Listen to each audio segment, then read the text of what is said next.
Good evening, everybody. I've got some Phantom Brigade. I'm definitely very late with Phantom Brigade, for which I apologize, but I had quite a bit to do.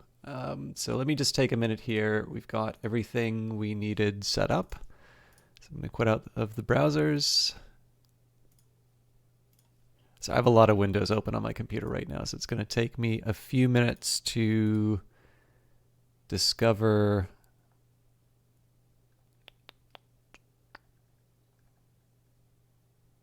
Oh boy.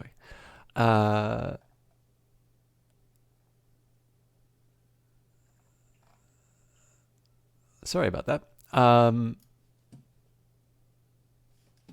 Here we go. Sorry, I misplaced the... This is one challenge I have whenever I'm late streaming. I rush to hit the start streaming button where just taking a couple more minutes would let me... Oh dear God. I just opened Industries of Titan. Sorry, it's one of these days. We will be ready with Phantom Brigade in just a minute. But I'm I'm a bit of a mess. So sorry about that.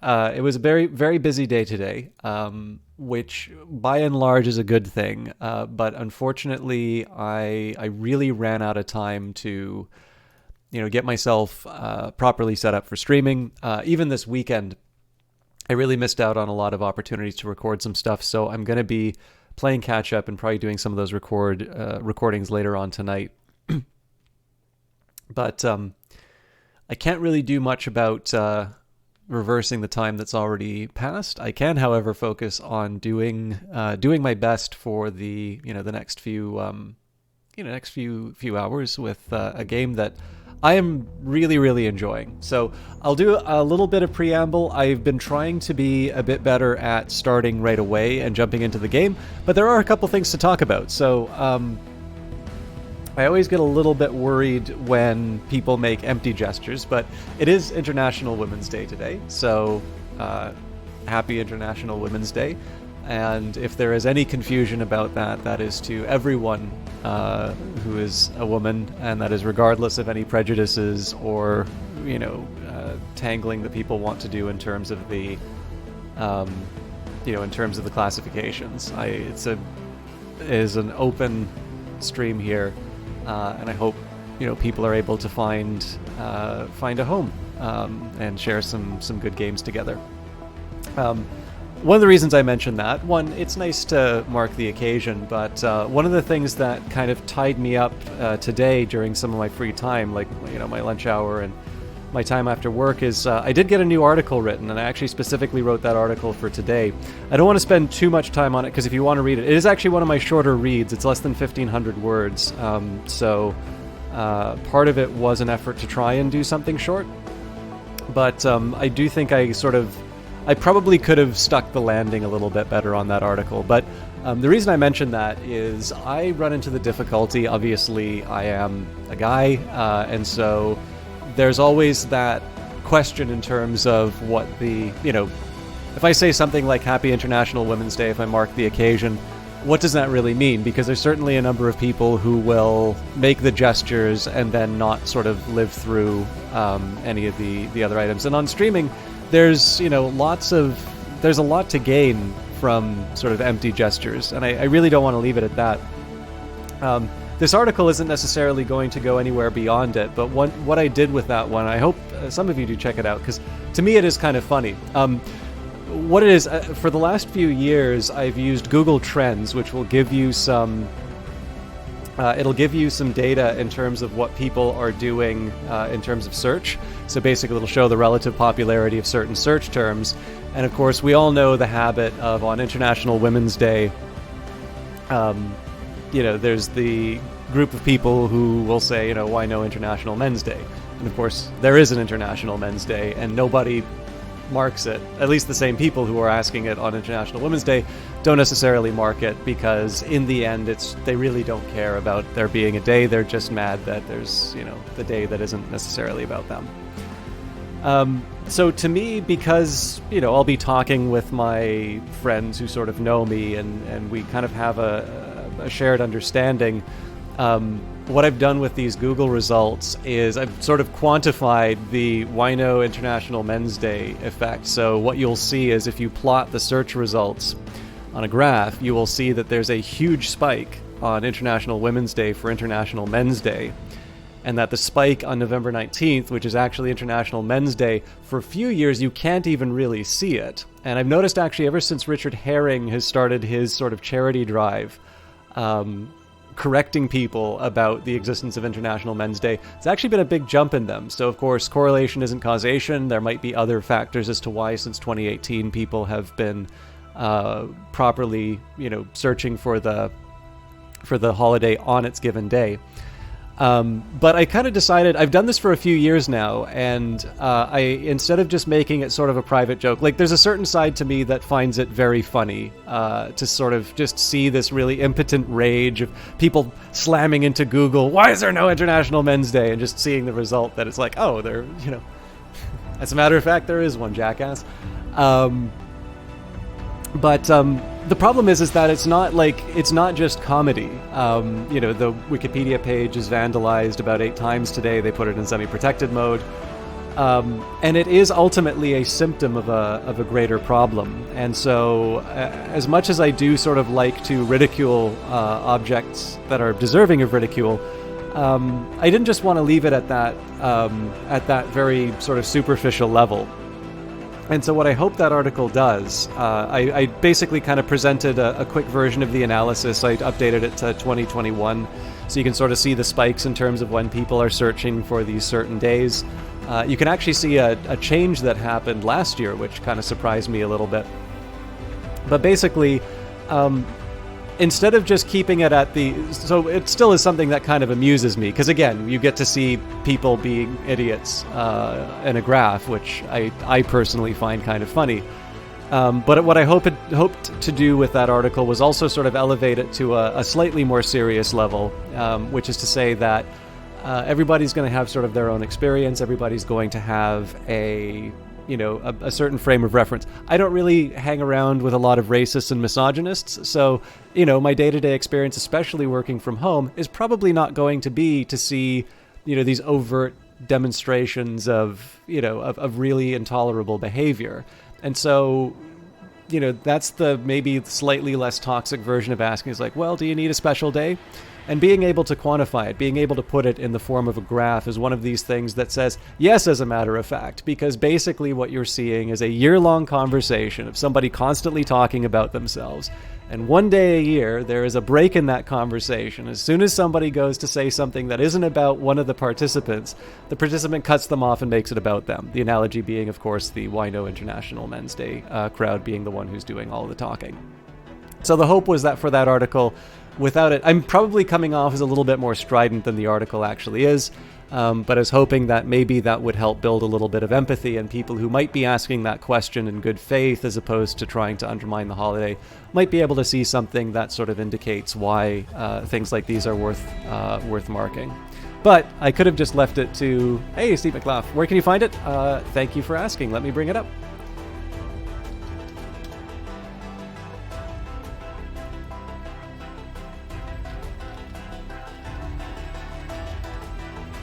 I just put it on Twitter, but there is a direct link. The graphs, sadly, are a little hard to read. If you click on them, you'll get a higher resolution version, but I was already running behind. So, again, this isn't going to be anything to change people's lives, and I also know that I'm sort of tromping on someone else's garden by doing this. But I hope people find it either amusing or interesting or thought-provoking or, provokes a conversation. Obviously I'm talking about the, trying to resist the tendency to turn the holiday into, about me. But I also wanted to, I wanted to try and take that analysis and just not make it something that I'd sort of send in a private message to people. I wanted to try and clean it up and make it available for more people to see. And so at that level, I sort of thought I would talk. I didn't actually originally plan on it being as serious, but then I saw the stuff that was happening to the Wikipedia article, and I was like, well, you know what? This isn't just people on Twitter anymore. So I wound up getting a little preachy, but hopefully it's useful. And again, very happy International Women's Day to all who I identify as women. We are currently in the arsenal update. So we got missile weapons, we got melee weapon variety, we got enemy variants, and in March, which we're currently in, we're going to see ultra heavy weaponry, dash and melee improvements, and more enemy variants. This game just keeps getting better and better with each patch. I was really looking forward to the arsenal update. It is not disappointed. If you just looked at the clips that came out of last night, I had such a good time with this. So I was definitely chomping at the bit to get started. I felt bad about starting an hour late, but I don't know. I also want to get writing and stuff like that done, so hopefully the article wasn't too off-putting. Also, if I screwed up in the article somewhere, please let me know. I'd like it, ideally done respectfully, but if there's, a bad inference that's been made, or if I'm missing the point, it's probably better that I learn that from an audience in good faith rather than sort of getting all capital emails, finding out that I'm actually a jerk.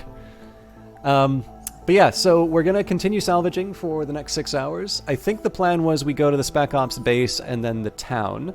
Unfortunately, this village was destroyed for me going too late. This is one of the big things that's happened with the patches, is that I'm facing more and more hard decisions, which I like quite a bit. But of course, hard decisions mean that there are, there's definitely some tough, tough stuff that comes up, and I haven't necessarily had the best answer for all of it. But I am going to hit the play button. We'll clear out this province. I've wound up spending a little bit more time in each given province, so I'm no longer able to sort of clear everything out before the end of the stream. We'll see if we can. I'm kind of behind the 8 ball now because I've got a couple of fights to finish here, and then I move on to my next district. But we'll see if we can kind of get back on track. Failing that, I'll at least try and make sure that I'm on top of things when it comes time to,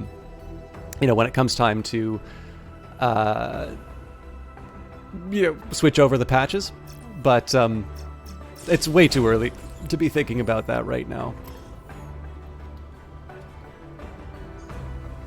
I do also at some point want to get the original team back together. It's been nice to have some of the B team, but... Okay, save the civilians. You've tracked down the civilians from the small village. This is the base where they're being kept. The only thing between them and you now are these enemy soldiers. We will rescue the civilians, fight through the armed guards, and rescue the civilians.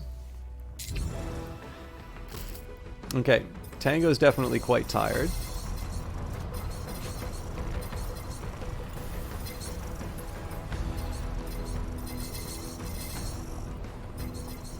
Alright, so I think it was Foxtrot who was the original Hermes pilot. And then it was Kilo who was the... I believe it was Kilo anyway. Who is the Sleipnir pilot. So of course, the other Tango, Christopher Jensen and Bridget Christensen. These would technically be the better pilots for me to bring along because they're not as tired. But I did say I wanted to bring the original crew back together. So we are going to take a few more minutes to get started, just because I do need to go through my units and see if there's any improvements that we can get. I messed up. There we go. But let's see what we can work with. Who is my lowest score? So we've got an 8.2, an 8.1, 9.8, and 6.9. So Sleipnir is the one that probably has the most room for improvement. Of course, the drawback is that there's not as much equipment-wise that we can equip. We've decided to go double melee, and that has consequences. Let's see what we can find nonetheless. So, gray weapons, nothing too exciting there. For the upper body, that's a gray arrow, so again, nothing too crazy. We're currently rocking a light arrow with a capacitor, so it is possible that was... Oh, but it's got a mass improvement, so that's going to be a tough one to... It's going to be a tough one to recover. The Tusaba... Well, the problem is that the mass will still be higher.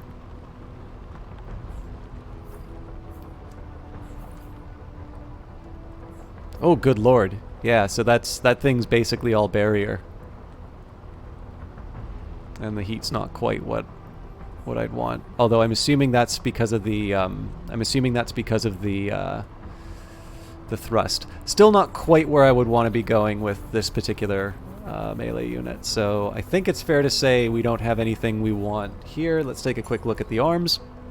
So the bean is a bit of an odd one out. It's got some nice integrity, which allowed us to put the empty plating on. Again, mass is going to be a problem because it's uncommonly light for this type of equipment.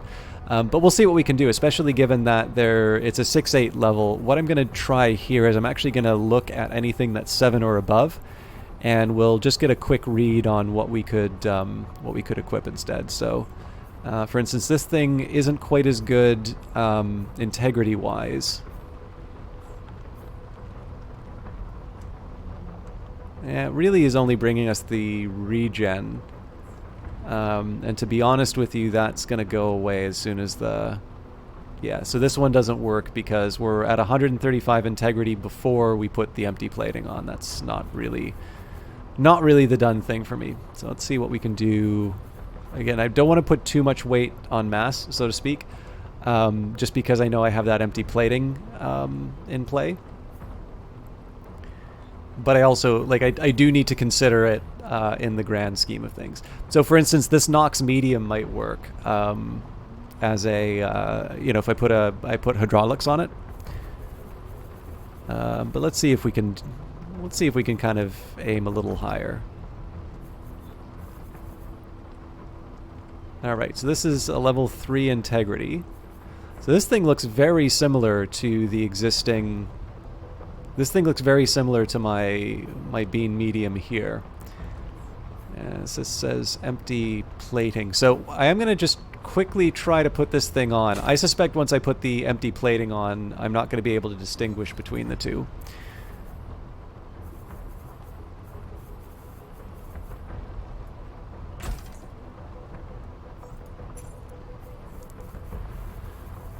So I should be looking around the 7s for the other.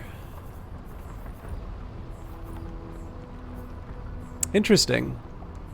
So this is an overall better arm. All of the stats are the same, but when it comes to the integrity and the barrier, we've already found an improvement. Now, I probably shouldn't have been so quick to, there's other improvements that I might have been able to find. But what I'm going to do here is we'll just stick an improved regenerator on this. We will edit the livery to make it a gray one. So basically now I know I have at least one improvement, and that's going to sort of form the basis for any subsequent I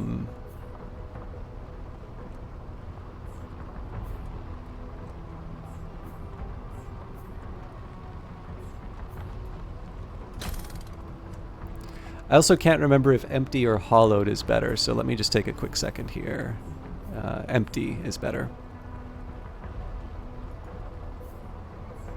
I mean, I could try hollowed, but I'll leave that be for now. So anyways, this bean is now my new point of reference. And again, mass is probably the main consideration that I have for most of this stuff, given that this is my melee unit. This is a nice little improvement overall, because I have been running into some problems where this mech winds up losing parts. This is an interesting one. So the total absorption here is about 250, 260. So I could put this Nox light on it. I wind up with 300. So overall, the integrity is higher. I don't get any of the recharge. The problem here, of course, is that right now this is sitting on some composite plating, which is probably hurting the mass a bit. But we lose the barrier and our heat dissipation isn't that much better. So we've got the extra integrity, which is fair enough, but we're going to lose basically everything else through here. So this isn't the kind of upgrade I would want to consider. These arrows might be another story, though. Again, they're blue, so it's less likely that they're going to be exciting. But then we have something here, you know, the total defensibility. We've got 253 plus 109. So overall, you know, the damage mitigation is going to be higher. And if we put some hollow plating on, we might be able to come up with a more reasonable comparison for the mass. Although, again, I think the heat dissipation is going to be a problem. What I think I'm going to do here is I'm going to switch the... So the thing that we're really looking at here is to do a proper apples-to-apples comparison. I want to take composite plating and just see what happens. Essentially what I'm doing here is I'm taking an existing subsystem so that I can do a proper comparison between these two and see what actually happens. So notice here the mass is actually better on this light arrow. Heat dissipation takes a hit, and that is a little bit of a worry, right? Because remember, I've had these situations where I send the Sleipnir in, I do the hit, and then I'm sort of saying, it's like, okay, I got to wait a little while before the heat goes down. So the question here is, am I willing to wait a little bit longer to follow through on my move, or, you know, in order to get a little bit more integrity, or is this going to be a case where you know, I want to optimize for heat dissipation?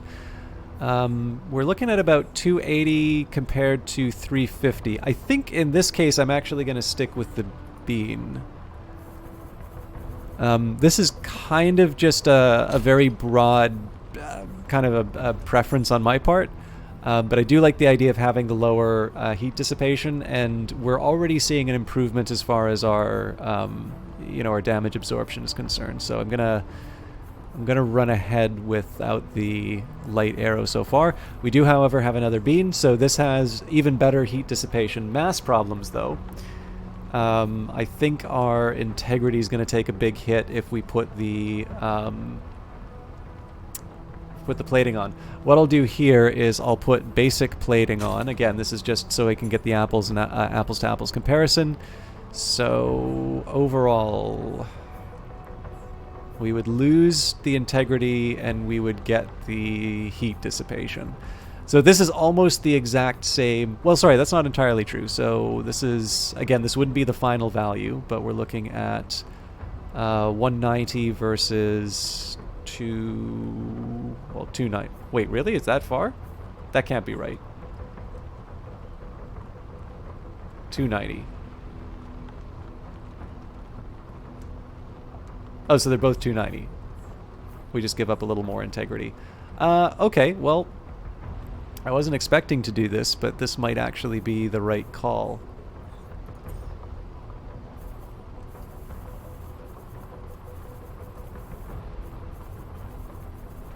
Again, just trying to preserve interesting stuff. Finally, I'll take a look at the Elbrus. Now, this is going to make him quite a bit meatier. So no barriers on that, which is already a little bit of a drag. Very good heat dissipation. Sorry, no, the capacity is where it is. The heat dissipation is actually lower. That's due to the capacitor. And it's an offensive subsystem. So I think, yeah, this actually gets a little bit harder to deal with because I don't quite have the same... Okay, so what I'm going to do here is I'm going to put the empty plating on. So now I have some real numbers to do the comparison with. So we've got a total defense of 260. Sorry, 260. And this thing loses out on mass by quite a bit. Heat dissipation isn't as good. Obviously better heat capacity, which would actually be really good for the Sleipnir, don't get me wrong. But I think overall I'm giving up a little too much. I do like the higher integrity. But I think the mass is a little bit too much to ask for here. So we are going to put the Alpine Forest on. It's in the end what we've wound up doing is just giving this guy a slightly better arm. I guess it's a girl who's piloting this. But oh, actually, we do also have the lower body, so let's see if we can do anything. Again, we're in a bit of a tight fit here because we've got a Blackbird with hydraulics. So if we don't have, basically, if we don't have a good mobility system, there's really not a whole lot for me to work with. Yeah, so this is composite plating. I might be able to make the arrow work here if I can put the empty plating on it. And then the Asgard heavies are just too tough. So here's what I'm going to do. I'm going to put these arrow legs on. I'm going to stick some empty plating on them if I have it.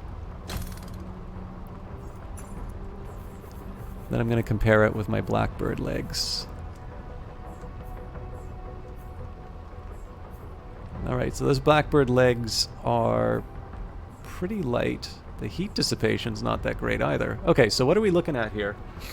I've got 576. So 504. So overall defensibility is better. So in this case, I'll ignore the integrity and the barrier because I want to see what the real numbers are. This is heavier, so we move presumably a little bit faster. Yeah, it's about a full unit.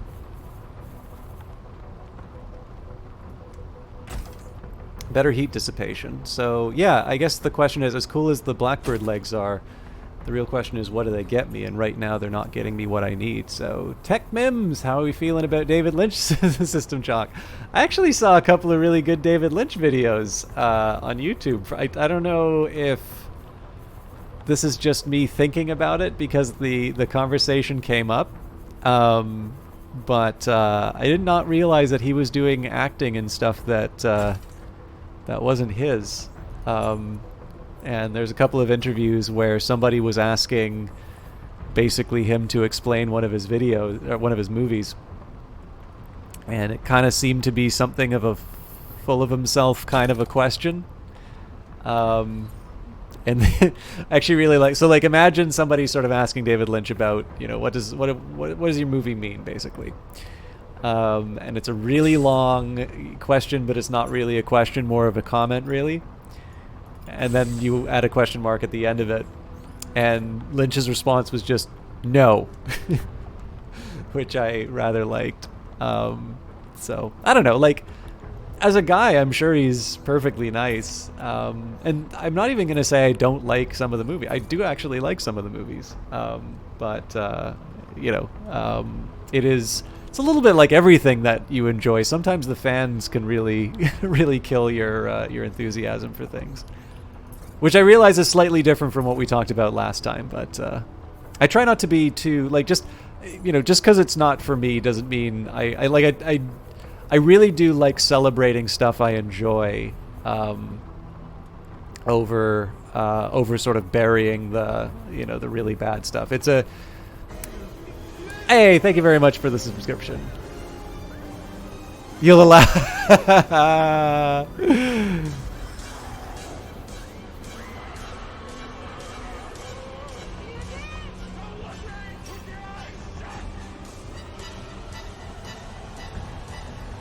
So the big thing about this is that one of the easiest things that you can do as a broadcaster is, as soon as you define sort of a group on the outside, it is like the easiest thing in the world to get people on board, right? Like if you like, this is this other group, you know, we hate those guys. You see this all the time, right? Like people talking about EA or people talking about, you know, cheaters in games. At least in the case of cheaters with games, this is like there are some slightly more understandable reasons why you would want to sort of bond around it. And to a certain extent, like in workplaces, there is value in allowing people to just kind of complain about stuff. It kind of builds a sense of camaraderie almost. But it is dangerous, I think, sometimes as a broadcaster, because if you spend all of your time talking about the stuff that you don't like and trying to build a a channel or a community around disliking something. It can make it for a really unpleasant environment. So, and the thing is that I don't, like, I like going to the art gallery. I don't get a lot of the stuff in there. And I wish I could. So, I always kind of need to take that minute and say, is this thing for me? I'm certainly not starved for movies to watch, so I'm okay. Plus, I will always have the Elephant Man. So I hope that wasn't too craven in terms of trying to appeal to everyone. All right, I'm just kind of taking a look here. The Hermes is living up to its name. It's got a speed of 28, so I want to see if I can preserve that. But I also don't want to get stuck in a world in which I don't upgrade my units. So what are we carrying right now? Empty plating. Okay. And what body do we have? Oh, better mass. Okay, yeah, this guy's going to be a hard one to beat in terms of mass. Mind you, I don't really know what this... I guess it's the heat dissipation I would use this arrow for. Okay, I'm okay moving on without this. Better barriers. Okay, not too much that inspires me here. It would be a sidearm or a... Oh my goodness, sorry. I gotta go back to the Sleipnir because there is a melee weapon that I didn't check. That is the lance.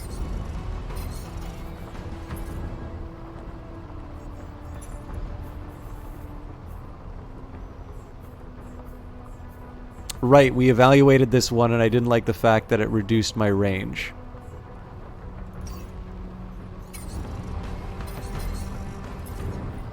Sorry, I thought I saw some gray. Okay, so I don't think there were any sidearms for me to pay attention to. The right-hand side, nothing too crazy. Arms are always a conundrum. So what are we looking at? We've got a Nox Light, which has a high integrity and empty plating. How much you want to bet this one's going to be better? So let's put the composite plating on this right arm. That'll help me save a little time at least.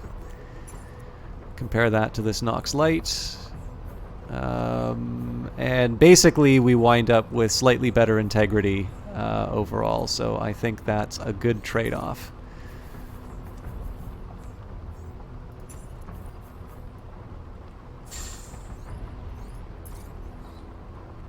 Again, sorry to spend the time on this sort of stuff, but if I don't do it now, I'm never going to do it. So, you know what, we can put improved on it.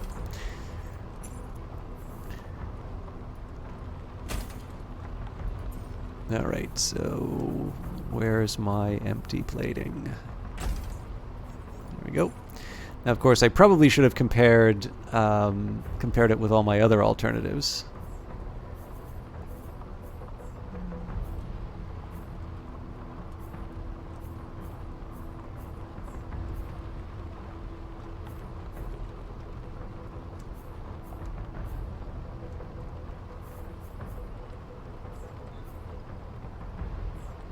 Better heat dissipation.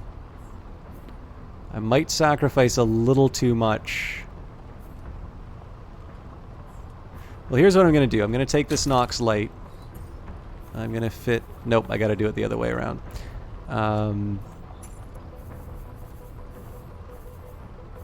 Crumbs. Where'd I put the other one?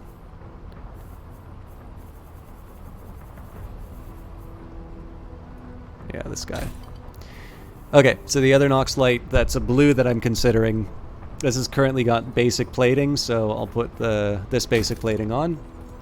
And again, we'll do the comparison.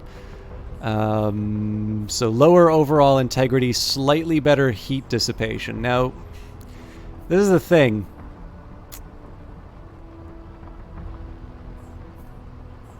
The heat dissipation is actually pretty good.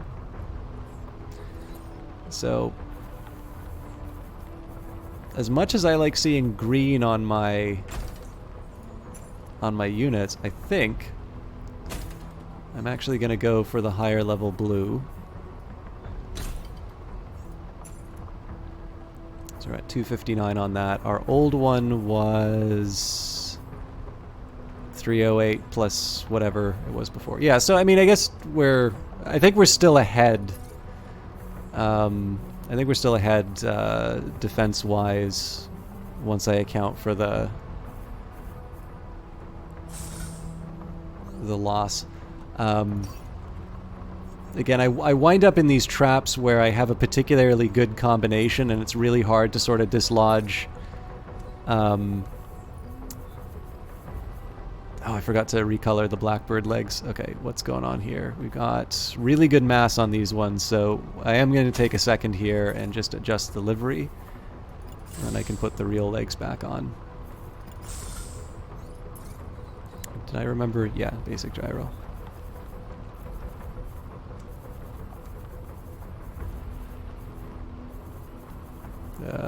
Here they are.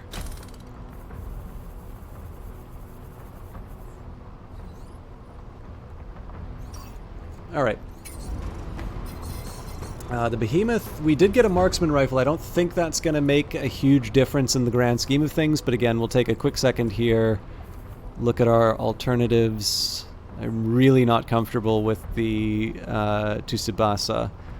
Like, it's really interesting to have something like the Tsubasa with a really high barrier, because of course you can regen your barrier. But just the idea of having 26 integrity between me and... Well, see, I should be less worried about that, though, right? Because if I wind up taking, 470... Well, in this case, I'd actually still survive it.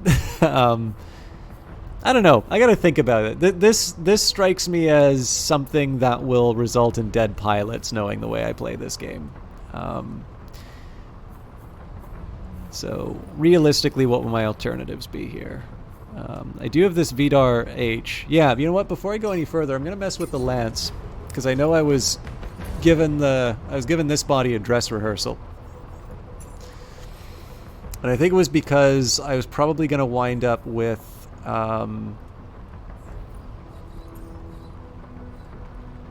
I'll put a standard core on it just so I can do the apples to apples comparison, although I have a feeling that the hydraulics have already been stripped off the new one.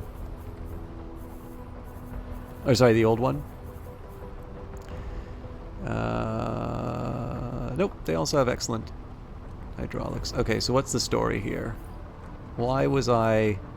Ah, the heat dissipation. Okay, well, as nice as the Vidar was, I actually feel quite comfortable with what I got here. So, I'm going to take a minute to put the livery on, otherwise I'm never going to find it again.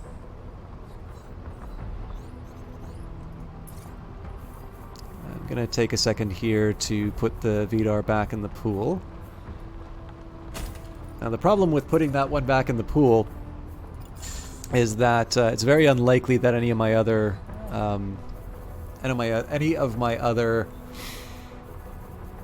mechs are actually going to take advantage of it. I'm just going to do the basic gyro because I don't think it's going to really do that much.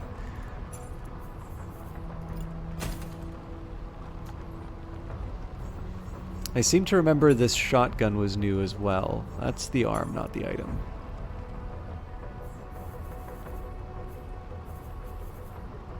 That's an interesting looking assault rifle. Actually, it's probably just the angle I'm looking at it on. Alright. Wait a minute.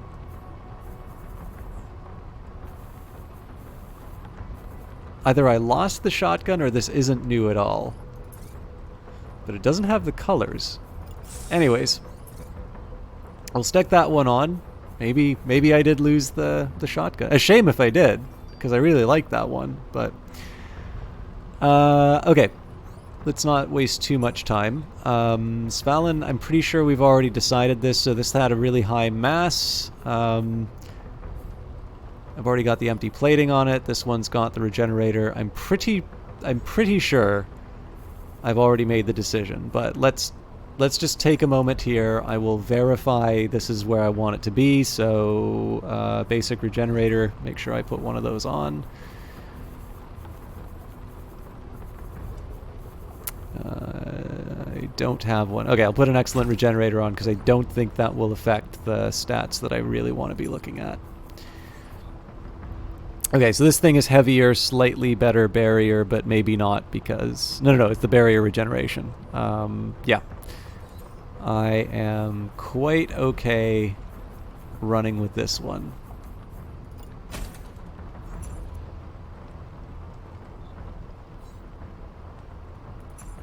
Again, shotgun-wise, I'll maybe just take a quick minute here and...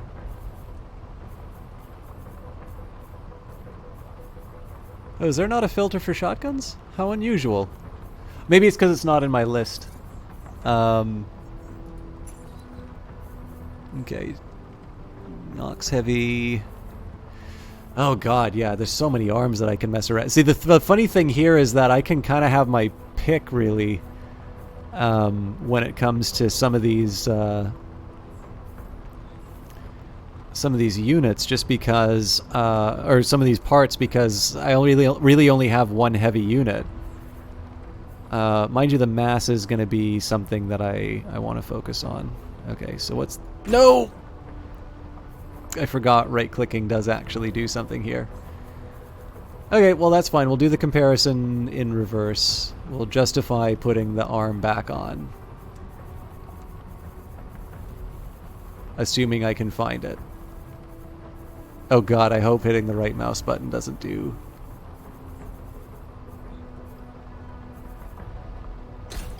Alright, that actually looks like a pretty cool... Oh no, I said I was going to justify putting it, but screw it. Whatever.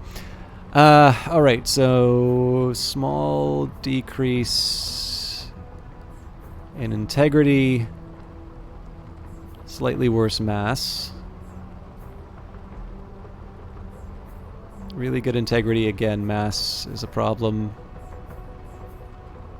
This one at least has an improved mass. So in some ways, this is actually really similar to the other one. But it has defensive subsystems, so really... Okay, so probably if I switched out the heavy plating, the mass wouldn't be as big of a problem. But then I'd lose the heat dissipation, which I don't think I'm ready to do.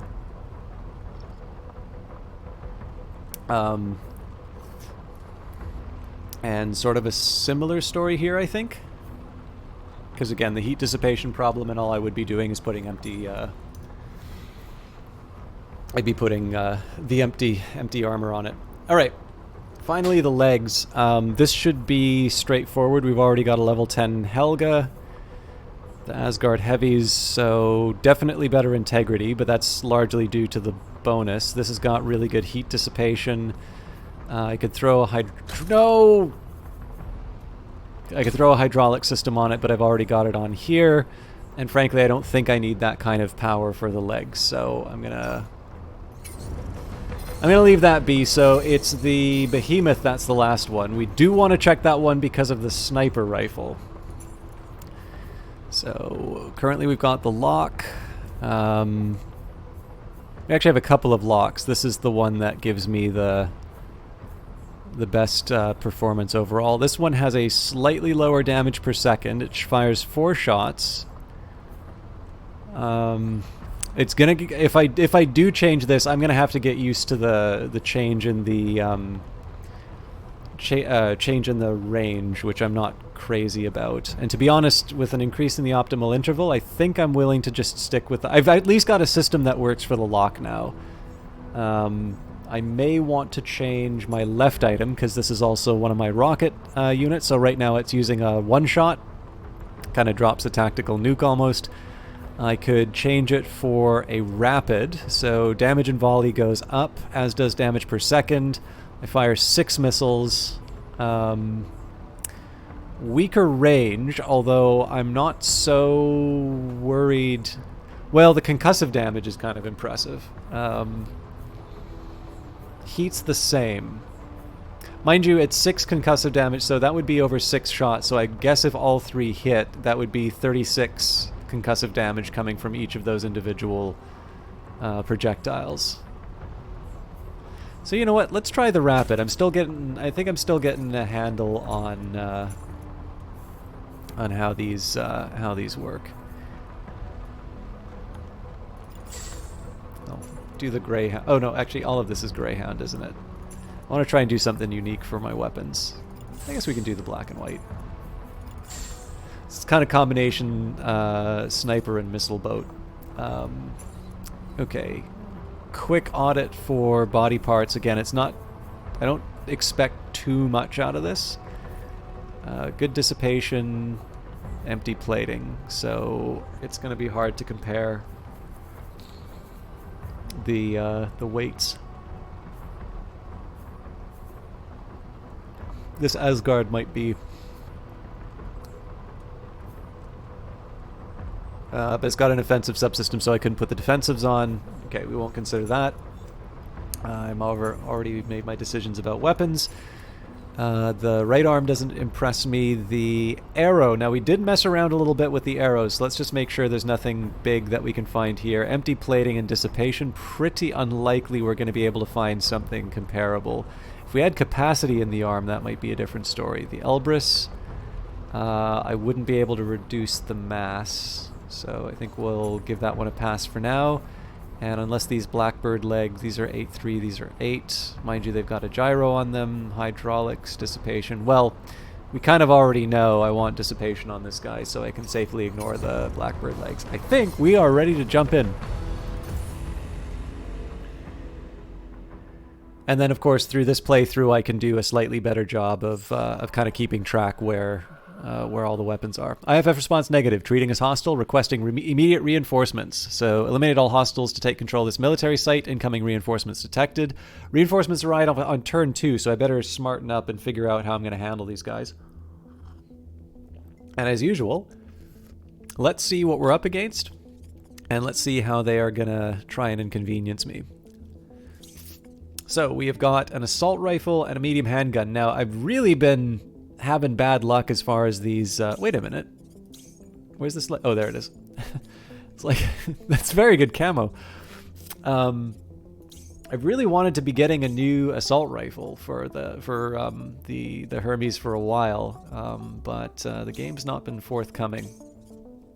So one drawback here is that my marksman's really in a bad spot. Now, it's actually not so bad that we've got this missile capacity now. So, you know, the enemy's going to be attacking them. I want to try and put them in a secure position, but before the show starts, maybe we fire off some missiles and make them regret messing with us. Actually, let's do that right now. So, secondary attack. Run it after them. I need to be behind cover at the 1.5 second mark, so can I get there in time? I can.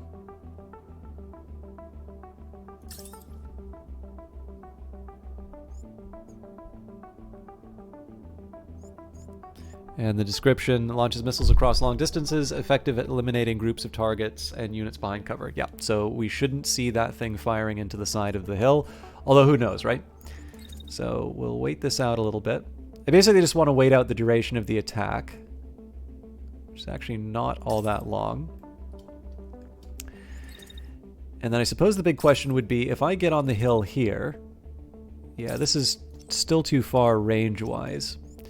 So what I think I'm going to do instead is I'm going to take a position on one of the buildings.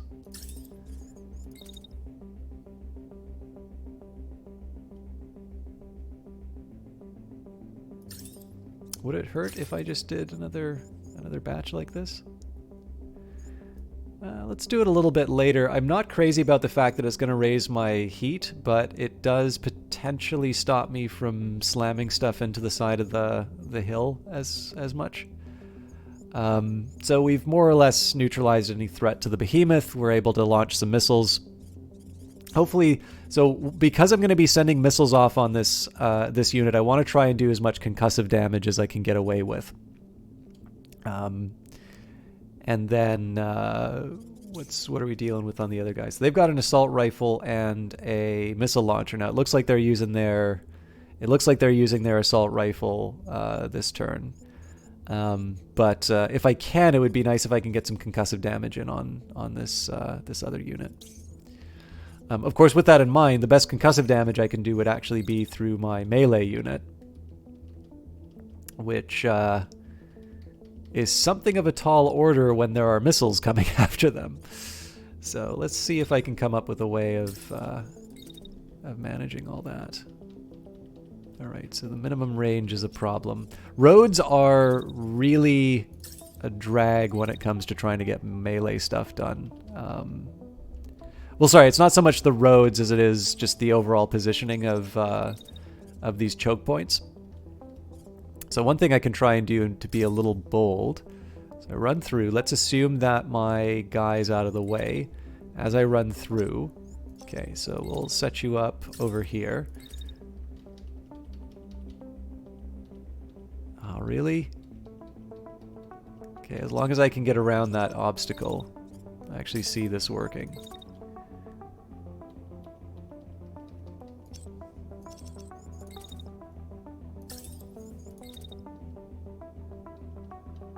Nice. So this works pretty well. Basically, take a look what happens with the Sleipnir. So we run across. So first of all, when we run across, we're not sort of in the line. I mean, there's the small danger of the missiles, but I believe the missiles are going to fire up, not forward. But other than the missiles, basically, we've got a clear range. We're running through. And then we do our melee attack right around the time that my lance gets attacked. So what that's going to do is that's going to free me up to basically move back like this. So I'm making room for the Sleipnir.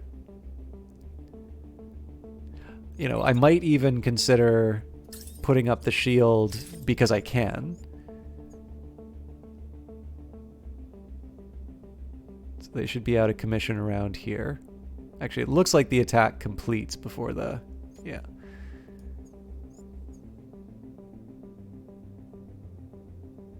Basically, what I'm looking for is this unit comes into range. Ooh. I did not think the heat would be that bad.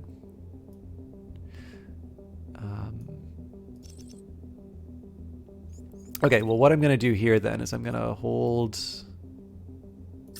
position. And I think what I'll do is I'll just sort of trace... Maybe it wouldn't be a bad idea for me to move a little more aggressively forward. It's just because I know I want to get them on the playing field reasonably quickly. Okay. Turn's starting to take shape. Now, my Hermes... kind of has... they get to do whatever they want at the start, basically. I do need to make sure that the Sleipnir is sort of clear. Let's move that ahead a little bit just in case. I'm really bad for friendly fire, so... Alright. So that works for me for sure.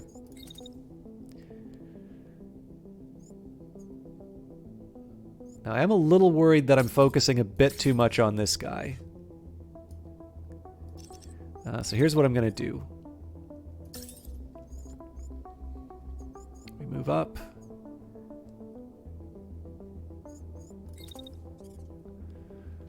What I'm hoping to do is to take the Hermes, and their very high mobility, and I'm hoping to try and get them in a position where...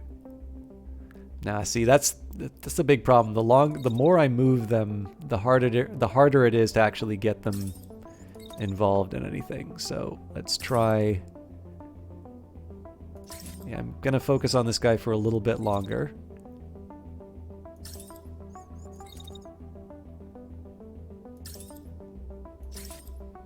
Does look like I can spread the love a little bit. Okay. I'm feeling reasonably happy with that. Oh yes, actually, sorry, there is an important thing for me. Oh no, I gotta figure out what I want to do with the Sleipnir at the end. There is one other really important detail, which is I'm moving anticipating that this guy's going to complete their move. They're not. They're going to get taken out over on the side here. So let's change that a little bit. So I want to see if I can maybe get on top of the building. I can't. If I run to the side of the building like this, do I crash into anyone? No, surprisingly. That might have some implications for the next turn.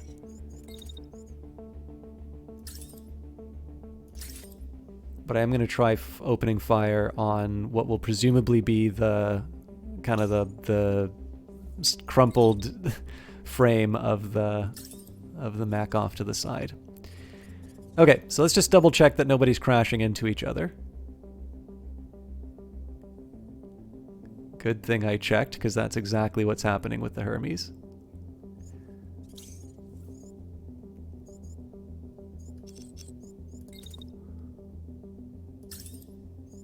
So I'm thinking I can still probably run around and accomplish the same thing. Yeah, no friendly fire. Is it in an optimal range? It is.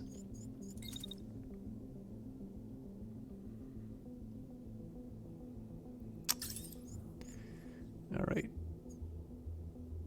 More shots. But we do collide, unfortunately. So I think I'm going to have to give up on that last one. I'll just take a nice position on the hill here.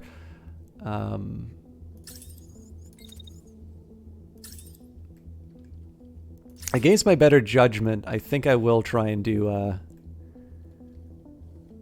well, you know what? I don't have to. Why not just do a short range on...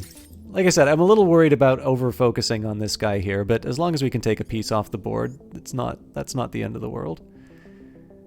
And I'm going to do a rare moment here where I don't actually go into slow motion, because here, like, there's going to be a lot that's happening, but there isn't any, like, big... There isn't, like, any big moment. You know, I will want to see the strike when it happens. Actually, maybe we can do it from the perspective of the bad guys. Other than that, though, I don't know. It's been a while since I've actually seen this all play out in real time, so we'll see how it looks.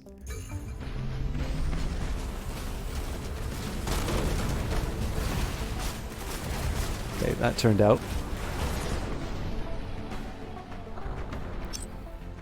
All right, what are we looking at here? They're getting ready for a short-range attack on the Hermes, probably a smart call. But they are close to being taken out, so... and they do have a few missiles coming after them, which is another important consideration. As for this guy, so they're going to be standing up for the first half of the fight. Looks like they want their revenge on the Sleipnir. And then there is the question in terms of whether or not they're actually going to be able to pull off a melee attack. So here's how I'm going to solve this. Sleipnir's going to go behind the buildings, so they're going to fire ineffectually into the side of the buildings. Got to wait for the 2.7 mark to finish that off. Although, yeah, it's probably just as well that I wait the whole duration.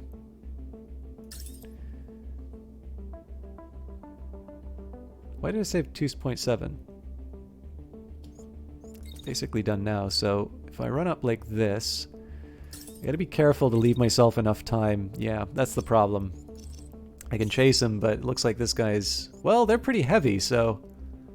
I wonder why I'm struggling to keep up.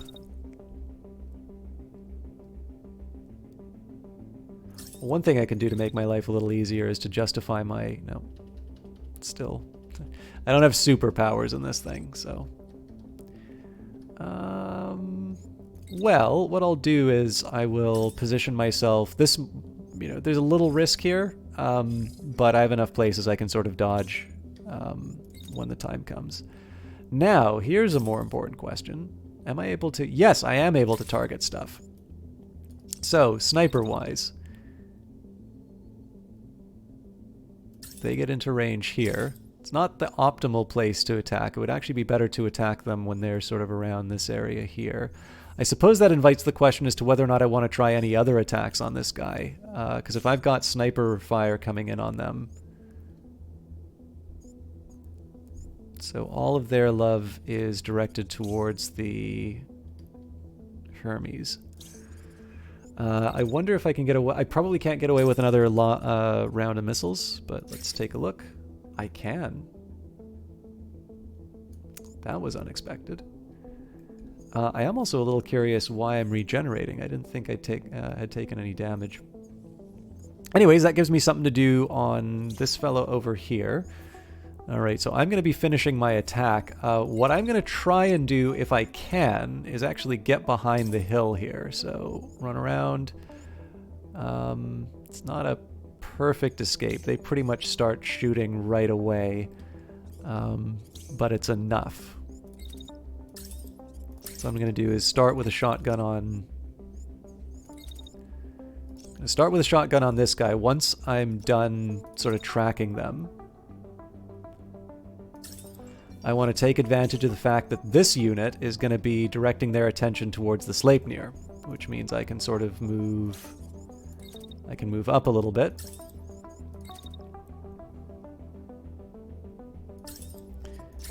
Alright. That's a shame. Okay, so I'm going to give up on the attack there. Reason I'm giving up on the attack is that the ability to smack this guy in the back of the head is worth quite a bit to me. Especially because I waited out,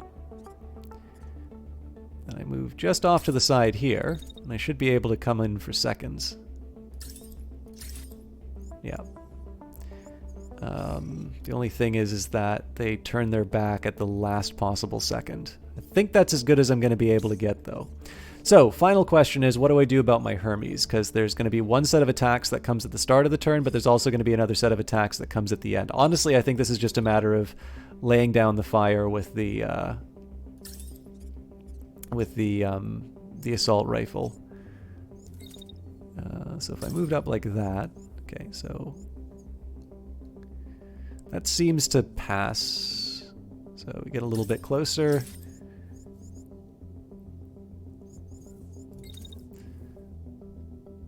Of course, the reason I take the assault rifle is because I like being able to move and fire, but we deal with the circumstances as we find ourselves in them.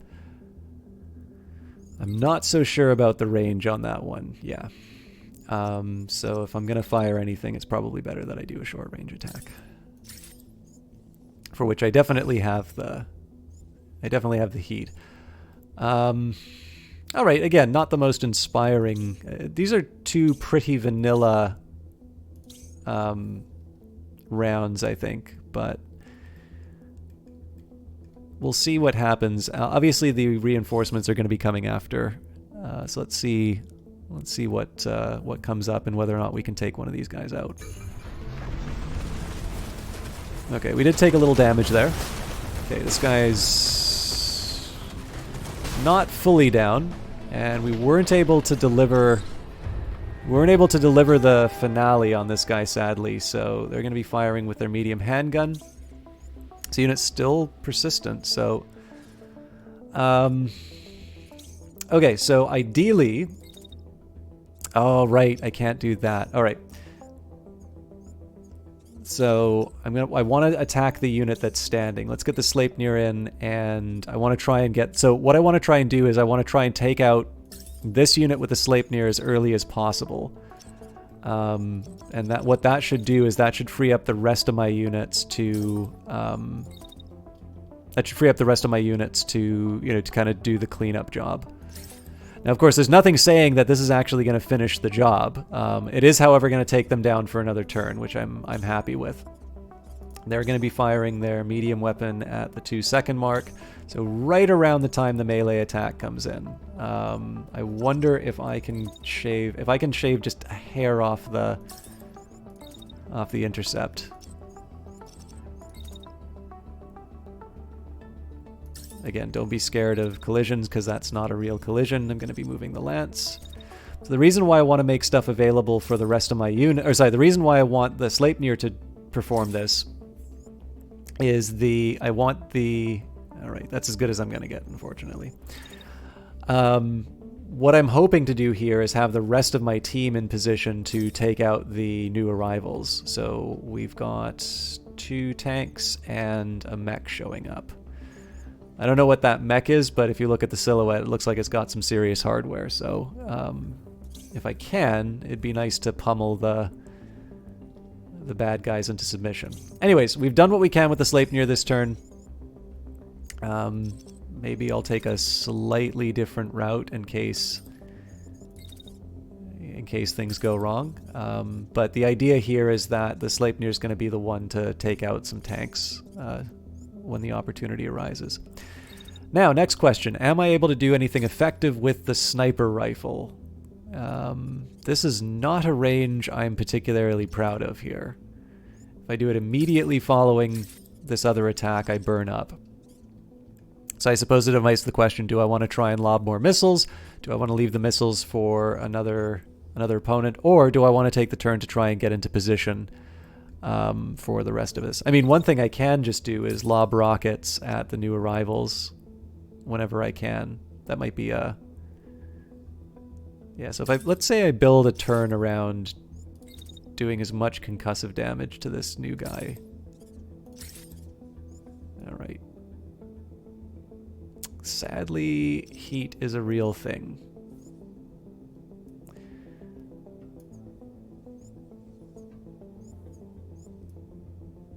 Now, I will confess, if I was testing, I would be kind of interested if I did something like this. Like, I do wonder if I, like, put the attack down like this and then move it forward, what happens to my attack. But I actually want to win, so I'm not going to do that.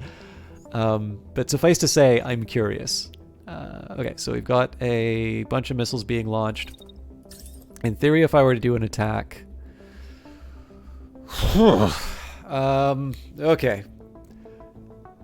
I got all my work ahead of me if I want to try and be effective with my sniper rifle this turn. So, excuse me, here's what I'm going to do. I'm going to see if I can hop onto a building and still be effective. I'm going to guess no. The reason I'm guessing no is I form a stationary target with a bunch of buildings in the way.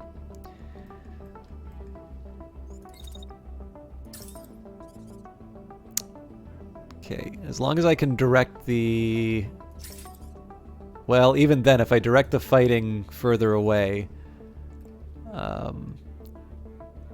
Okay, well, here's the thing. That's not an effective position. However, this might be. So I will start moving. If nothing else, it gives the tank something to pay attention to. I will, of course, finish the rocket shots. My biggest worry about this turn right now is that there's just not enough happening with the new arrivals. And it does look like I've given up some stuff, just overall in terms of my ability to sort of deliver on damage and such. So for my lance, ideally I'm going to position myself in front of the building. I'm a little bit worried about what happens with the rockets, but...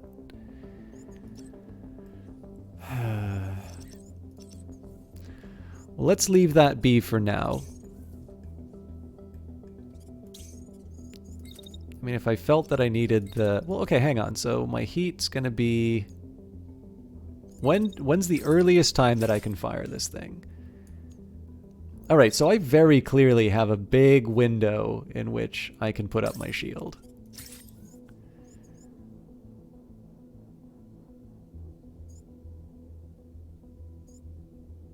Yeah, as it is though, that window doesn't really mean a whole lot, because when I want to attack is when that happens. Okay.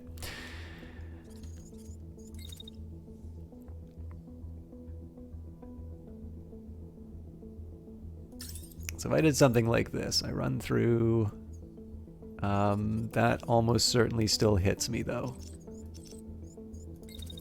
I can't run up forward like this because the Sleipnir's coming in for the attack, so that's no good. I mean, I could just do a dash. I mean, if I did a dash like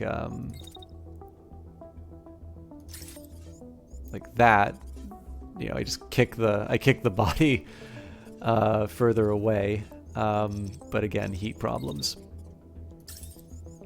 All right, march through. Kick the subject. I mean, my alternative is I just open fire when I can. I don't know, though. I feel like I'm making this too complicated, so...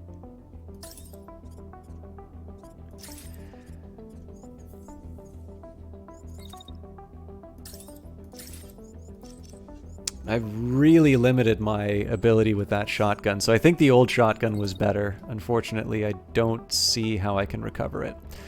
What I'm going to do to try and tilt things a little bit more in my favor here, so the only thing I need to worry about from the Hermes is the attacks coming from this guy standing back up. So as long as I keep myself behind a building for cover, I should be fine. There is a little bit of trickery as far as getting myself into a position where I'm actually effective in the turn, but okay. So clear shot. I'm just gonna stand and fire for as long as the heat will allow me, which is not much, it looks like. I also seem to take a lot of damage on my legs. So I'm assuming this is just I'm coming up against tougher enemies, but I need to be a little mindful about what's happening here. Okay, so I will confess, under normal circumstances, I would much prefer to be doing more damage to enemies in this case here, but hopefully we're taking 2 off the board, and then we'll get a clearer idea of what we're up against next turn. And again, we're going to do a full speed one just because I don't really have any magic moments to look at yet.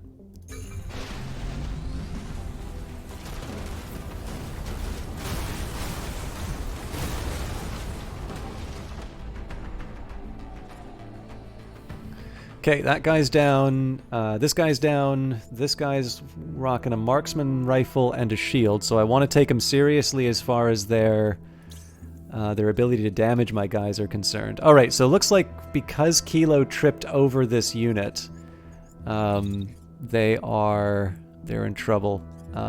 That's a shame.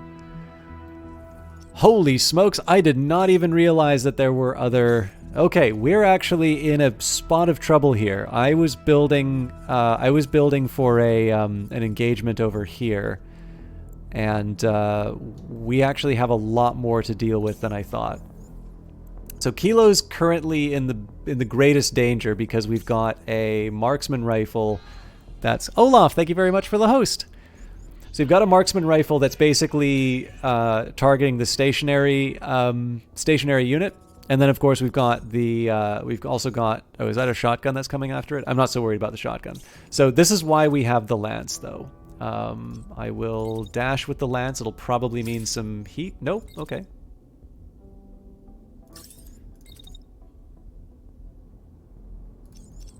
Do I have to do 2? 2's probably too late anyway, so...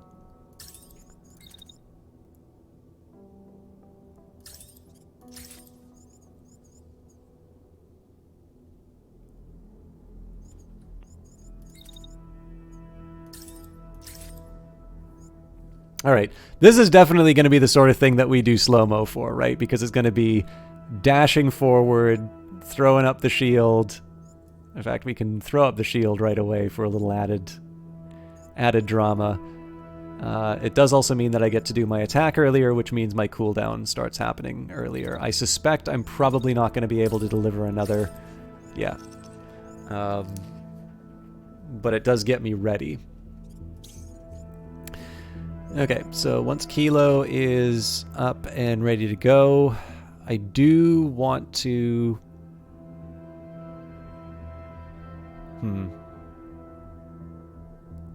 I do really want to get her involved. Ideally against the tanks. Unfortunately, the angles are quite tough to deal with here.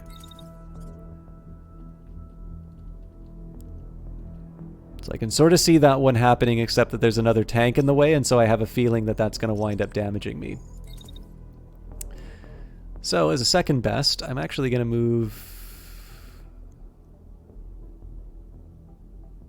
Well, I don't want to waste the turn, so let's just... let's get some revenge.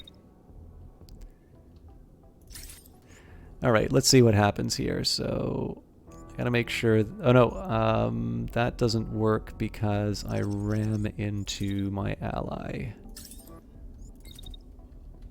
Oh, really? No, that works. Okay. So, run forward.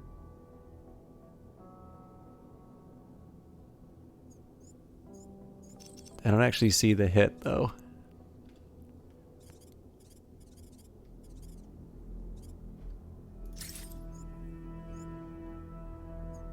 Okay, I'm going to take it on faith that that actually works.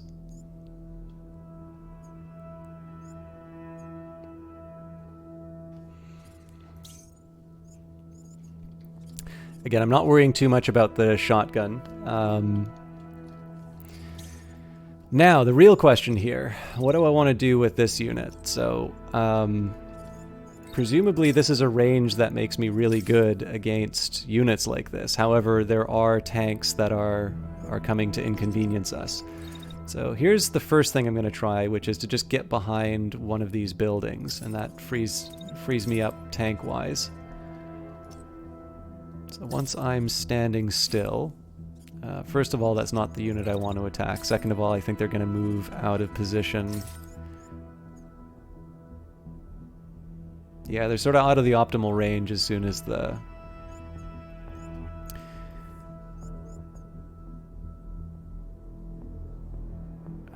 you know what? There's not a whole lot else that I can do, though, so I'm just going to follow up with missiles. So I suspect this unit's going to be a target for these two next round, but what I'm going to try and do is have my Sleipnir come in and bang up the tanks when the time comes. The other bit of good news is that my Hermes is completely available. In this case, I think I'm just going to go on a high spot. And I would have preferred to go to town on the further of the two tanks, but I also want to take advantage of optimal ranges. So we'll wait it out here. We'll get a little bit closer. And I don't think I'm going to be able to get a third batch off. Well, I can finish it off, but no, I'll leave it for next time. Because this is going to be a pure move, though, I am going to move them off to the side like this.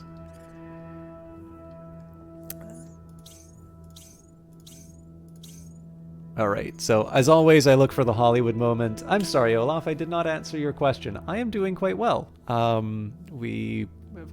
started late, which I never feel very good about. I know, I'll put this in the chat again. I'm still not 100% sure whether it's it's the best rating of it. It's shorter, which is the one thing I wanted to do in there, but I did rate something for International Women's Day, which has a little bit of data, but I also tried to be a little more serious on the article than I normally am with that. So this is actually an analysis that I've done year over year. I was originally going to send it to Miss Ariella, but I don't know, maybe you like reading my stuff. So that's another thing that I got done today, and that was one reason why I'm late to streaming tonight. Anyways, I wind up always looking for the Hollywood moment in these, and clearly the defense of the fallen Sleipnir is the real magic. So we're going to slow it down for this one.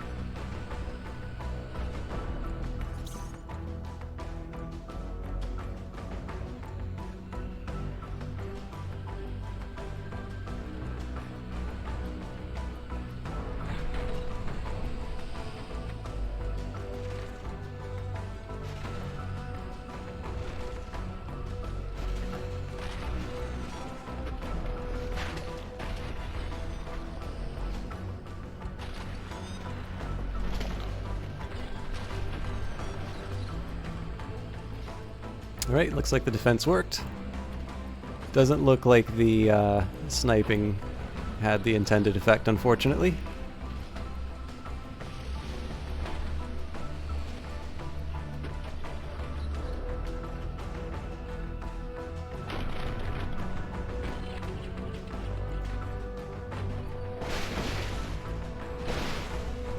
Well, it looks like something got hit.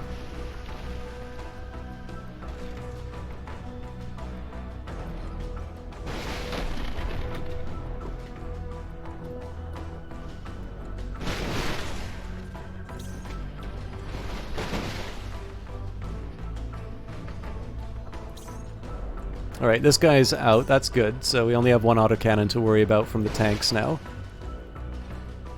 That makes it even more attractive for the Sleipnir to come in and fix all the problems. Although... Alright, looks like for some reason they didn't wind up doing their... It looks like what they didn't wind up doing their attack, which is a real disappointment. I definitely would have preferred...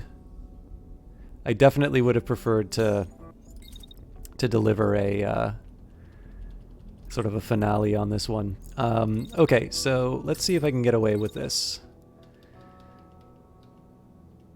Different heights, yep, my nemesis.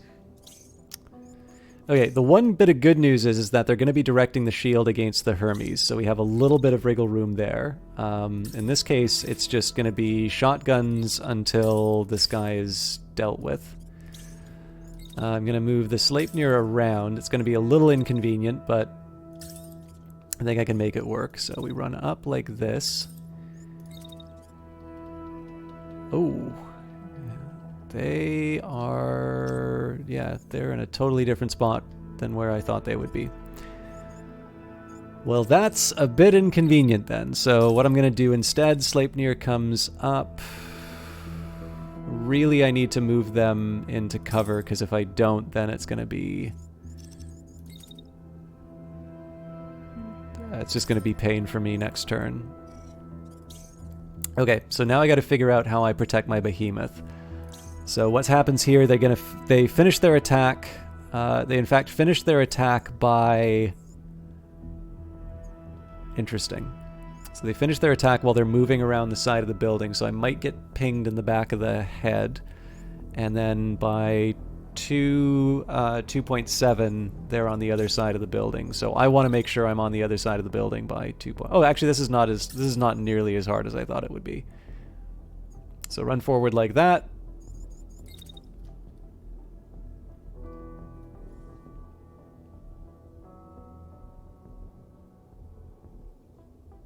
Okay, they do want to fire shotguns at me. They're welcome to try, of course, because I do have some decent range here. So can I set up... Alright. So I want to stop the walk a little prematurely. So again, I'm just saying that I'm going to ignore any shotgun fire at long range. And what I'm going to do instead is I'm going to use my far more effective sniper rifle. I'm actually a little more tempted to use this one. So the reason why I'm firing at this unit, it's not... This one's firing at me, but you'll notice that they're moving sort of a shallower distance overall. And so I'm probably going to score more hits performing this. Now there is a small drawback in the fact that now in sort of the remaining second, let's say, of the... Probably two, if I'm honest. Of the turn, I've now sort of closed this off to the Hermes doing anything too interesting. But... that's where height becomes useful. So if we set up with one of these...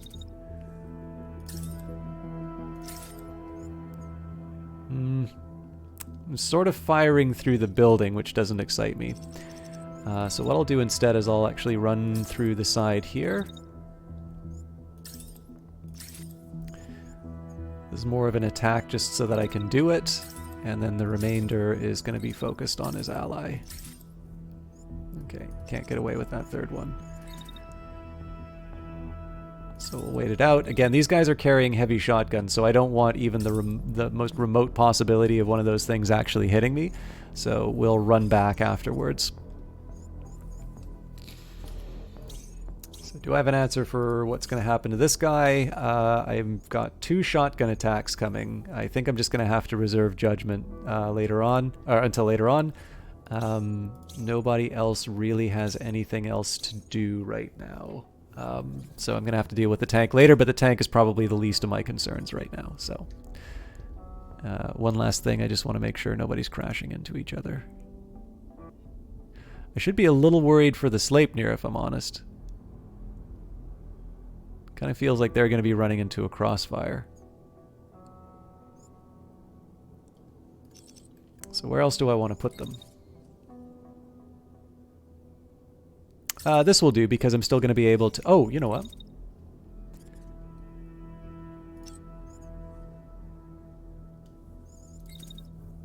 I just wait it out, I can probably start a melee attack on this guy.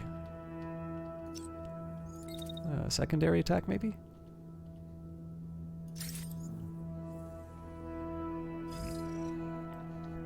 I might be causing myself some problems here, but that at the very least should crash it. Alright, let's watch the magic happen.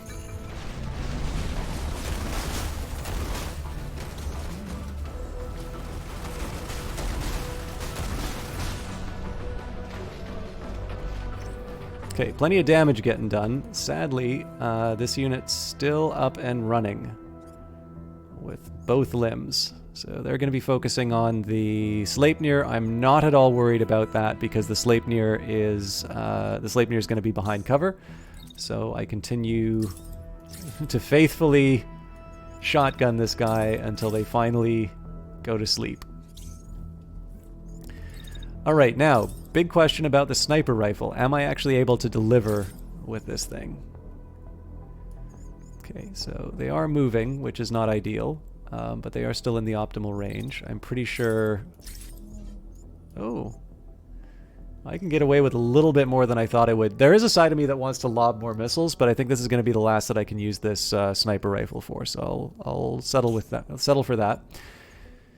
I'm going to wait it out, and then I'm going to do a primary strike, and then I'm going to sit and wait for these guys to arrive. Nobody has anything that they want to do to the Hermes, so this guy's right-hand side is very close to being taken out. That's going to be the Hermes job. Nuts. Okay.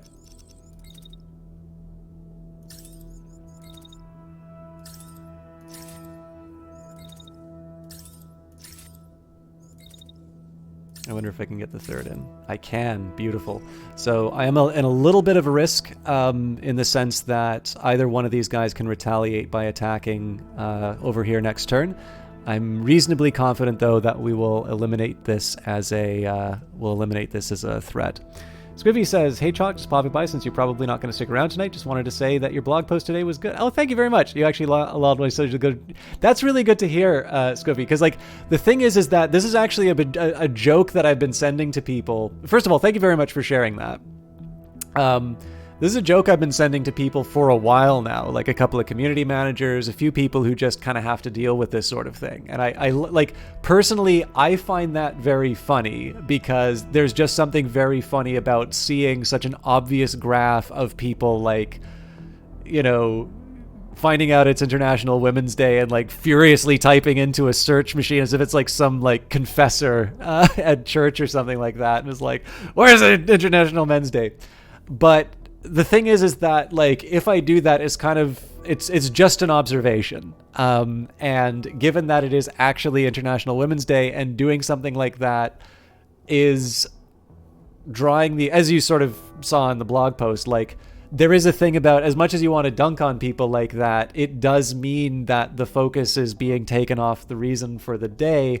I wanted to try and use it as sort of an opportunity for saying, it's like, you know, maybe you're fine with women, but maybe there's another day where you're like, well, why do they get a special day or something like that? And it's like, well, it's for, it's charts like this, which tell you why. So I'm hoping that people find it as amusing as I do, but I did sort of want to take the chance to try and expand a little bit on the ideas behind those graphs, just to make sure that it was more than just, it was more than just me sort of doing the same thing that I sort of say is not very healthy on Twitter. So I'm also glad that the graphs are clear enough that people can laugh about them, because I was actually really, I was rushing to get everything done on time, so I was really worried that the axes didn't make sense and all of that. So thank you very much. It's there's a few things that I kind of feel like I wish I could get a little more recognition for, and actually writing is one of them. So you happen to sort of tickle me in exactly the spot that I wanted, and probably unintentionally. So thank you so much for saying that. Okay, I don't know if I want to slow... I know I haven't been doing a lot of slow-mo here, but this is just because it's been a pretty standard turn. Again, we're hoping to knock off the right arm on this one, so that effectively all that we need to worry about next turn is this guy. But I'm going to take the wider view. Oh, you know what? Sorry, I do want to see how this melee attack works out as well. So it's going to be a slightly different approach, but I think we can still capture all the action. Okay. Attack was delivered. Unfortunately, I am taking a world of hurt. Okay, this guy crashed, which is good. This guy is completely taken out. Alright. I'm not gonna lie, I was not expecting it to be that both of these guys would be taken out and we'd still be dealing with the original marksman shield combo. But we have an answer, so Grasterfine sent it to a couple friends on a joint Discord server. They found it equally fine. That's great. Thank you very much for sharing that. Good night to yourself as well. You definitely made my night, so thank you for that.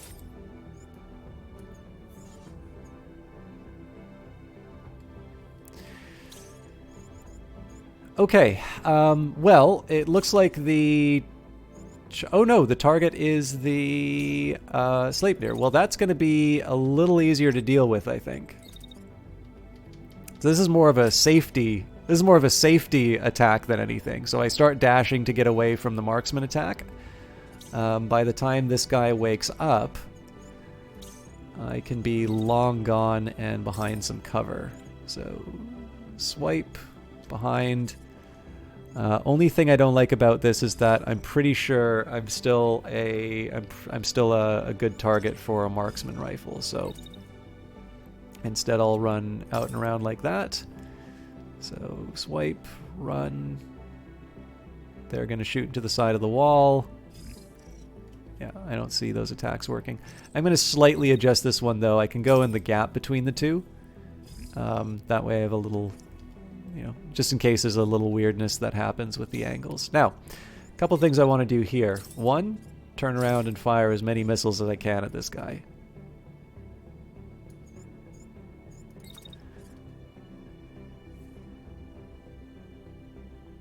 I want to do it while running, so that if this guy is still standing at the end of the turn, I can start sniping him too.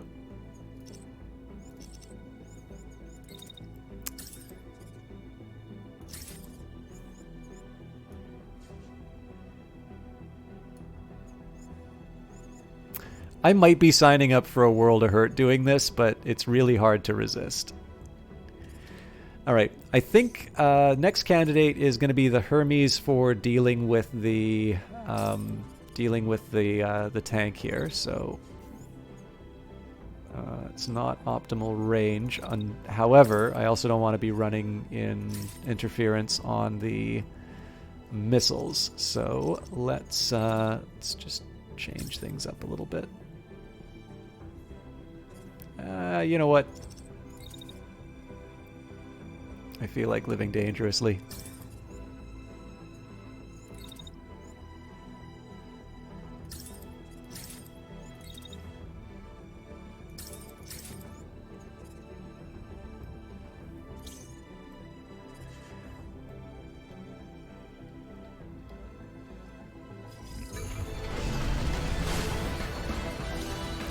Looks like that attack didn't do anything.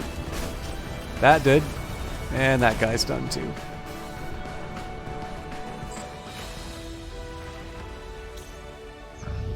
All right, 35-second battle, 2,099 damage taken. A couple of things that I really gummed up there.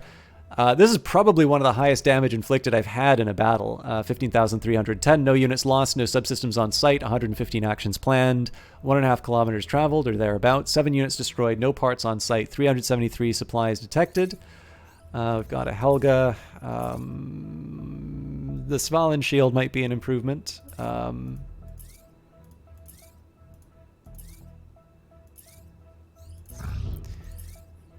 Yeah, overall not that impressive, though. Civilians saved. The civilians are so happy to see you that some of them weep. We didn't know if anyone was coming, one of them tells you. Will you help us get home?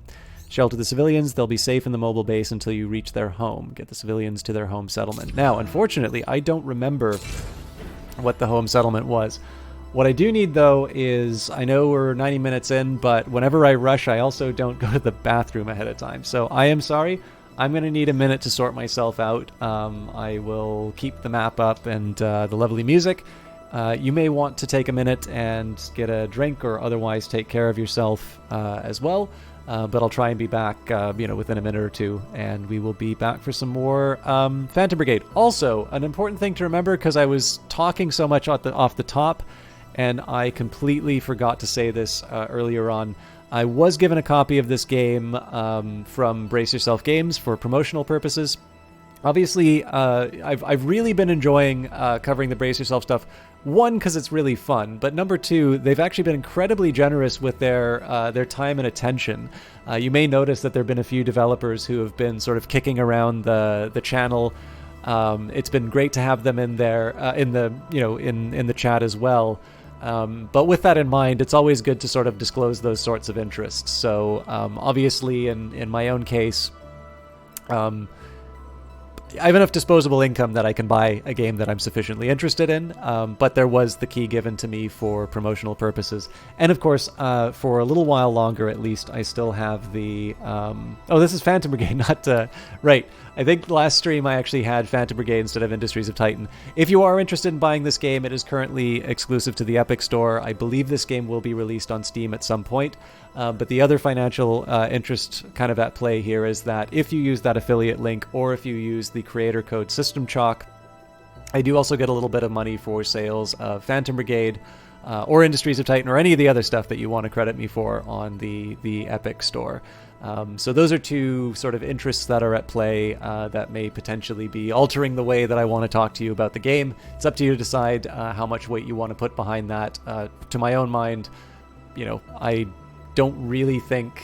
I'm super appreciative that Brace Yourself gave me this key, don't get me wrong.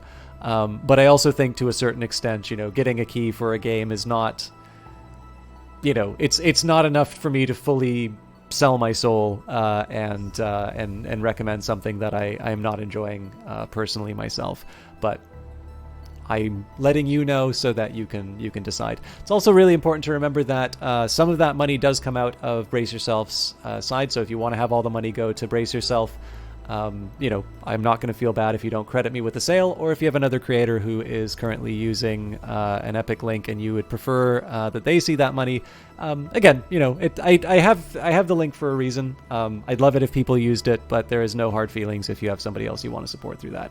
Anyways, I really need to go to the bathroom now, so please take care of yourselves. I will see some of you in a couple minutes, and we'll be ready for some more Phantom Brigade.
All right, thank you everybody for your patience. I've actually got a little bit of a headache that I've been forming over the course of the stream, but we will push ahead.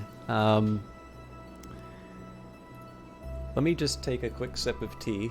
I don't know if caffeine's really the done thing for the headache, but actually, come to think of it, isn't there a bunch of caffeine in like headache medication? All right. I'm going to be stuck with salvage and repairs for a little bit, and I'm trying to remember. I'll try the... Yeah, it's tricky. I got to remember where the hostages were taken. It might be the mine site?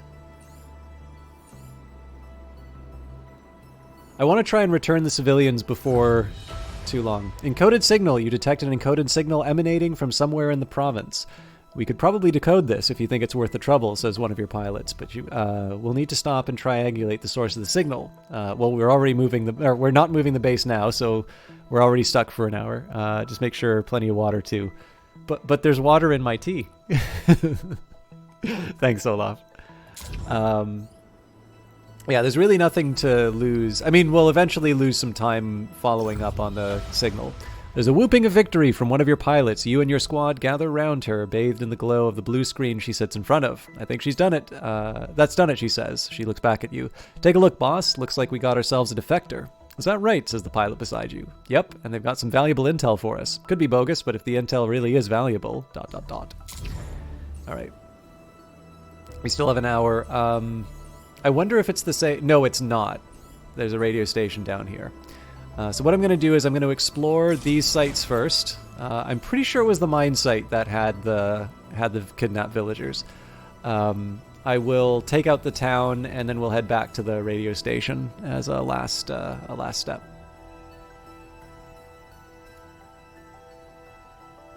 Okay, I was wrong.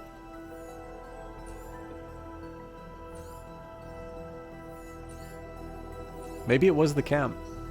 But, I mean, the storage plant's on the way, so... Ransacked facility. Your base stops near a civilian facility. There are tens of workers gathered outside looking distressed. You and your pilot approach one of them. What's the problem here, your pilot asks. There's a base with soldiers not far from here, one woman tells you. The soldiers have taken almost all our supplies. We've lost so many days of work. You look at the broken windows of the factories and the tank tracks in the dirt. They have clearly been taking them by force. Will you help us? Please. We'll have to shut down the whole factory without our stuff. So yes, we'll recover the supplies.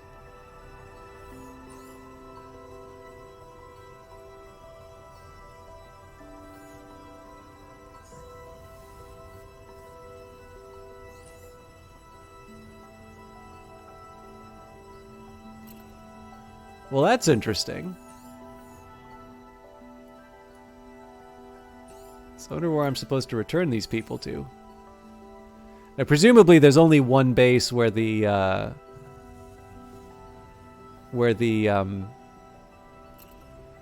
dispatching an assault squad from part. Oh my God, that's so far away.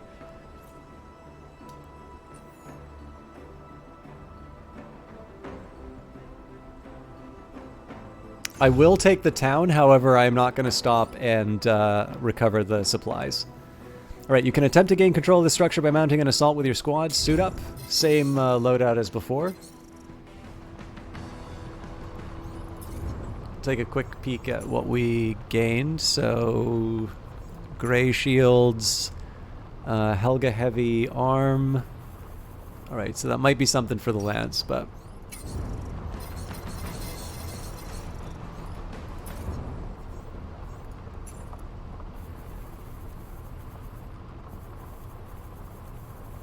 But it's not list new anymore? Oh, no, here it is. Okay. So I'm currently with a Nox Heavy. It's got better mass. This one also has better mass. So this one's still slightly heavier, but probably... Nope, we've got a heat sink. So I could put the empty plate on it. I'd be gaining a little bit of dissipation... Or sorry, I'd be gaining a little bit of barrier and losing a bit of dissipation. And given how, you know, hot this... shotgun runs, I'm not entirely sure that's a deal I want to take, so we'll bring the team as is. Decelerating. Let's flank and finish them off. So 5 contacts on the field. Doesn't look like there's any reinforcements, so it seems like this is just a straight fight. However, the enemy is really close again. So we have got an assault rifle and a missile launcher. That missile launcher is a direct, launches missiles across long distances, effective at eliminating groups of targets and units behind cover. We also have an assault rifle, and this guy is a heavy shotgun and shield. This guy is 100%, you know, emergency kind of a... All right, so one thing I'm curious about, let's say I move the lance up here. I want to see whether or not I'm able to clear out... I want to see if I can use my melee attack to eliminate the threat of the shotgun in the first place. I don't think I can. I think this is way too narrow for me to even hope to be able to do that. But I want to try, because I would much rather be offensive and take out a threat than sort of run and hide. Okay, so there's a small possibility that if I run a little bit further down, again, it's going to be a very, very tight maneuver, assuming I can do it at all.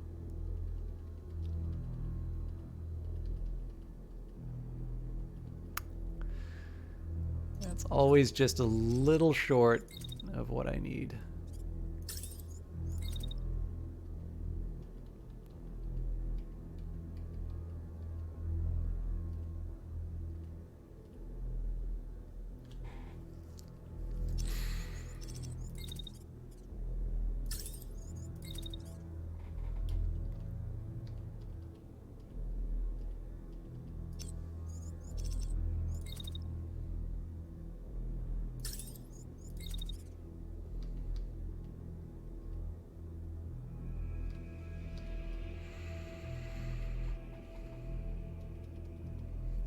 I'm really trying to get a read on how I feel about... Oh, there's no way this is going to work.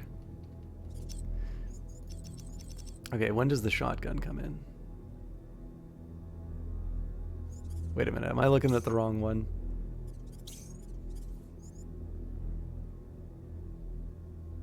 It's the behemoth thereafter. All right. That's a different question then. Okay. I need to reconsider the whole approach here. So I'm trying to decide how I feel. Like, I'm not 100% sure what the plans for the next Arsenal update is, as far as how melee is going to work. And I'm trying to decide if it is a good or not good thing that I can go between the narrow areas. So in one sense, right, it's really cool, it's really dramatic. You've got your, you know, your light mech sort of zipping through. You maybe think that, okay, maybe there's like a distinction in terms of heavy versus light, so maybe the light ones can sort of maneuver between certain buildings in a way that heavy ones can't. I think that's probably unnecessarily complex because, of course, heavy mechs are already going to be very slow, and so if you're moving heavy mechs through tight areas, you're just blocking your people from being able to go where they need to go, which has happened to me lots of times. But, you know, again, there's sort of the idea, it's like, well, can I, you know, if I have this idea of sort of this double-bladed, light, maneuverable mech, like, is it the sort of thing I maybe want to have zipping through the buildings and running away, you know, to safety? Maybe. On the other hand, though, it is interesting to have problems saying, it's like, okay, well, you know what, the enemy has decided that they want the possibility that they're going to have attacks potentially not hit because I can run behind buildings, but, excuse me, the trade-off is that, you know, they're able to sort of defend against a set of attacks that would normally be very inconvenient for them. So, you know, the idea of being able to sort of wait it out and... I'm sorry, I'm just trying to think of the right way to put it. Like, I sort of know that I'm going to be able to knock down any unit that I hit with my big sword. And so, you know, as long as I can keep my melee unit relatively safe, I know I can sort of gain myself about an extra turn of safety. Just trying to make sure that they're, yeah, it looks like they're safely behind cover. And then what we do is we just sit and wait until they're... Oh. So I don't know. I think the existing system's kind of working for me, but I am always a little curious how stuff like that turns out. All right, this I think I wind up colliding with the... Yep. So I may not be able to do this attack for totally different reasons than what I originally thought. So if I run behind here, they have a perfect shot on me. What I'm trying to do here is go in and get the nice heavy hit on this unit while they're focusing so much on my behemoth.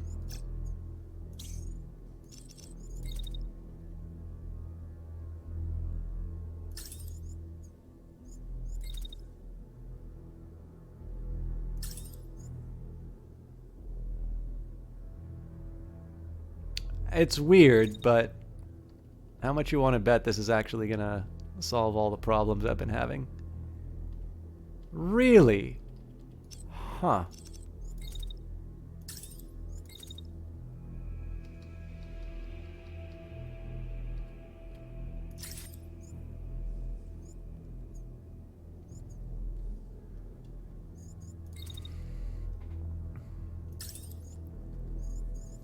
All right, not exactly what I was planning to do with the Sleipnir, but it's not a terrible start either. So let's see exactly where the threat to the behemoth is. Okay, so the shotgun starts. So if I just straight up move behind this building here. Shotgun starts. Okay, so maybe if I go behind this building instead.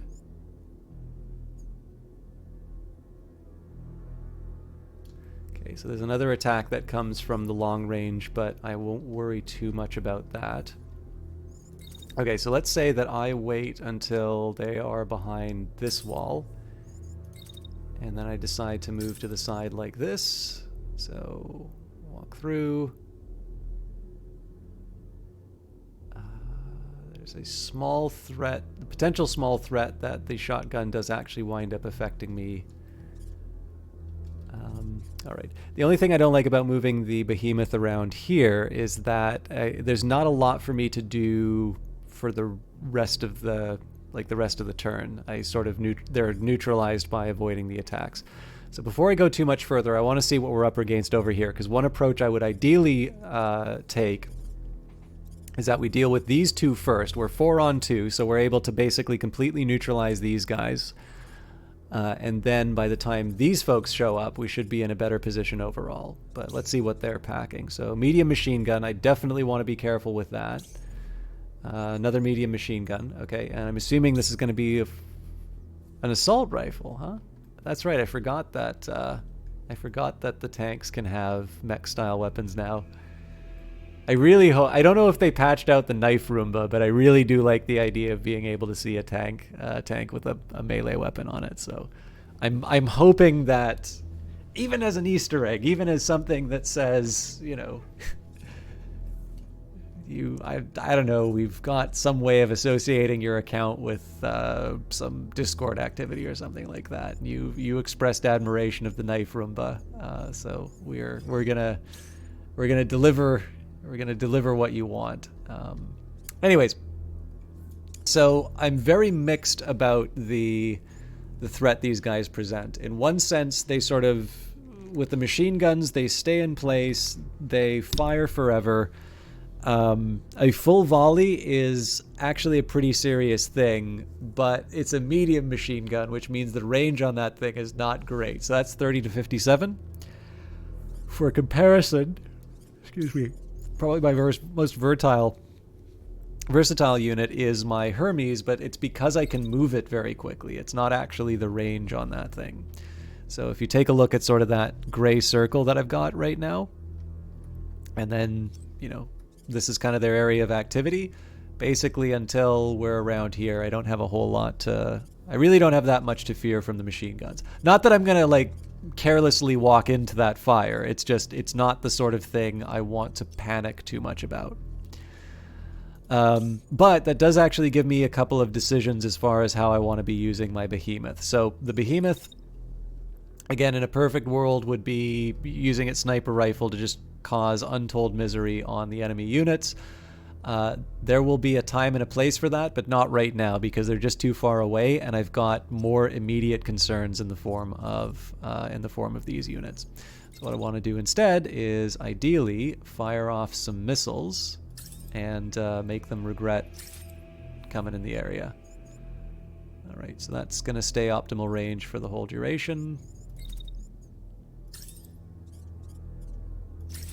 I will confess to being a little worried that I may, that these things might get neutralized by hitting buildings, but I'm working with some pretty heavy constraints here. I don't know if there's, I don't know if I should be aiming for perfection on some of these shots. Okay, so Behemoth's accounted for, the Sleipnir's accounted for, we've got the Hermes and presumably the Lance left. So the Lance is a pretty easy one to deal with. What I want to try and see is if there's a way I can get the shotgun firing. Alright, so almost perfect.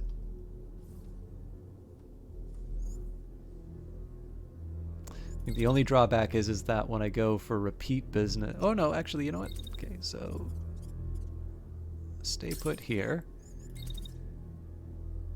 Move back a little bit. By the time the cooldown's done,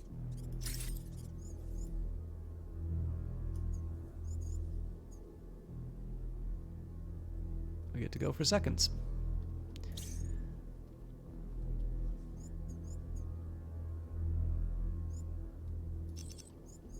This is dumb and I will never actually do it, but I just wanted to see if I could somehow pull off a repeat. Not worth it though.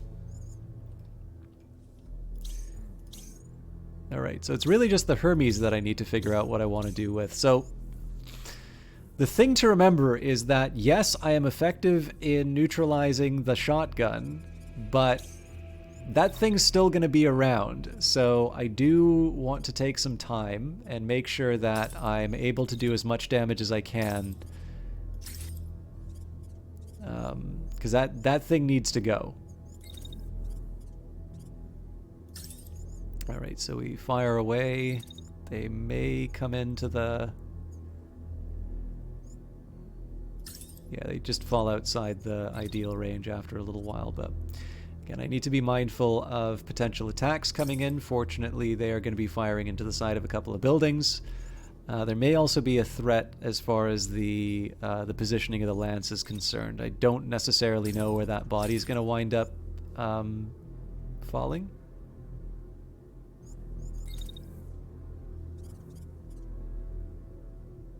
I suspect they're just going to wind up slammed into the side of that building, but... That's the thing about assumptions.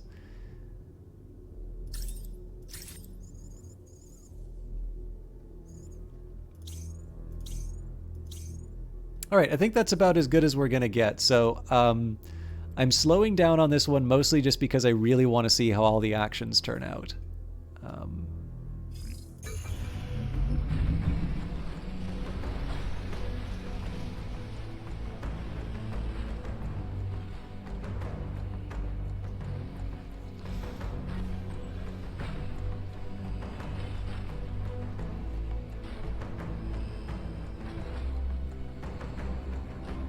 It is kind of fun to see the mechs kind of turn around and get ready to open fire.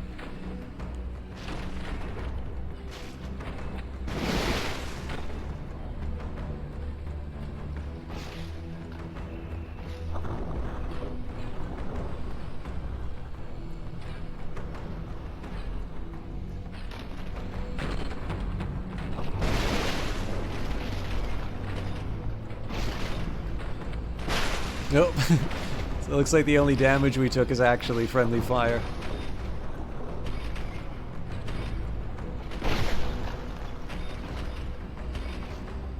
So that building's working as intended. The Sleipnir is about to come into play. This will be an interesting result, especially because the Hermes is going to be opening fire. So.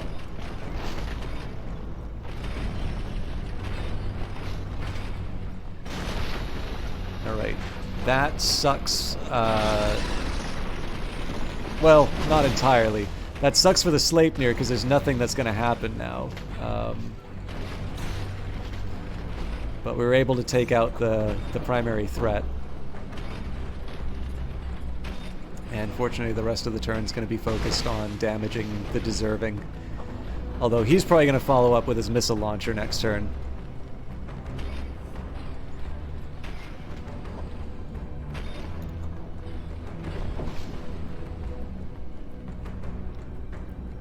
It might be that we're able to get enough concussive force in with the missiles, but...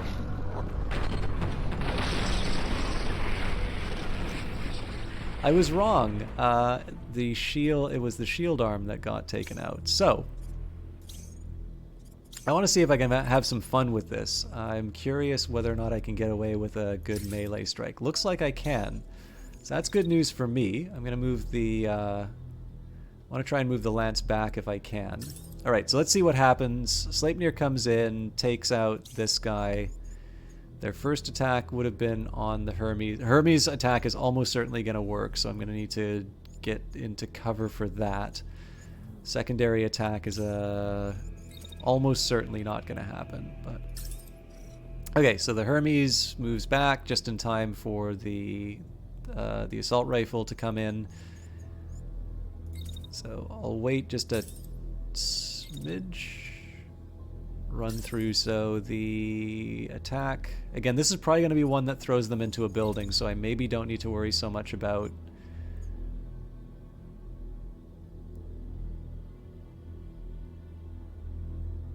Probably don't need to worry so much about where everything lands.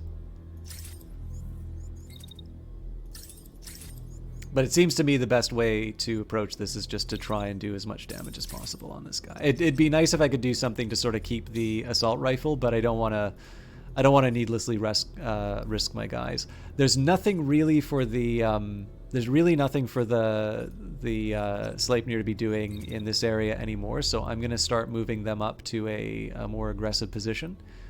I might, if I am lucky, be able to pull off another melee attack. No. In fact, they're going to be in range for a machine gun volley. So what we'll do is we'll get them to run to the building.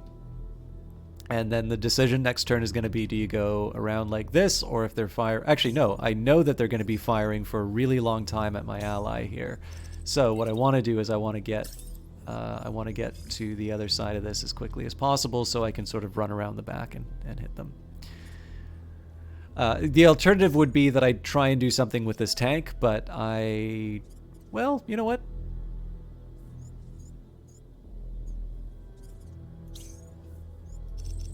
If I tried... Yeah, there's the problem. They're firing... Oh, hang on. I think what would happen there is I would trip over the...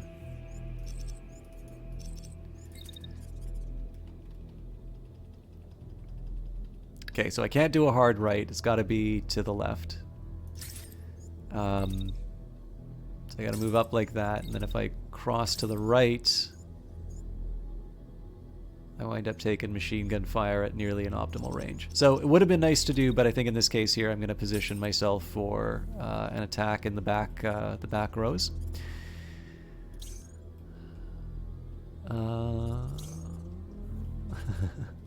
I wonder if this was because of my missiles.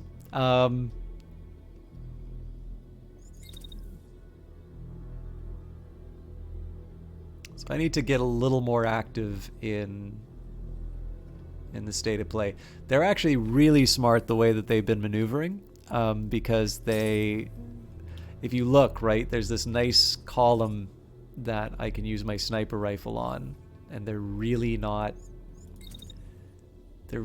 positioning themselves in a way that that allows them to be affected by that.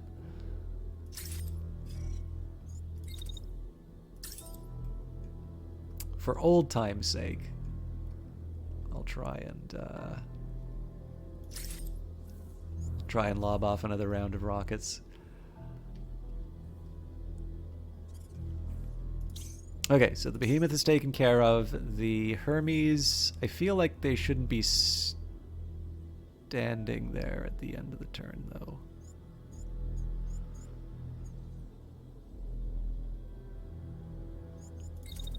So I'll wait it out to the last attack, and then I think we're going to move them up.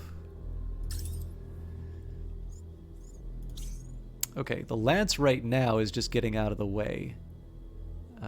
There may be an argument for me. Okay, so if I just ran them forward.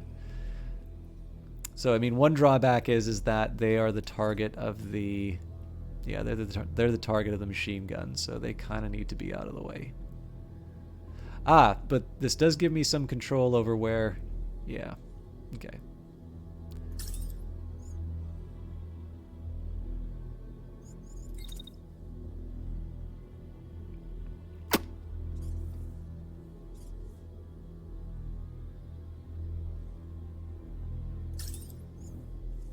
I don't like having to do this because it takes me so long to move the lance anywhere.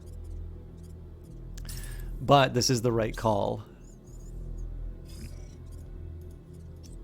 because it protects everything. It kind of protects everything else.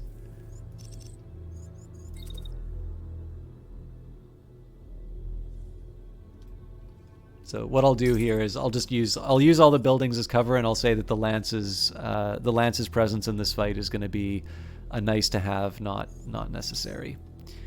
And yep, we've figured out the rest of the turn. So I am curious to see what happens with the. I am kind of curious to see what happens on this side first, and then we'll take a look at the behemoth for the end of the turn.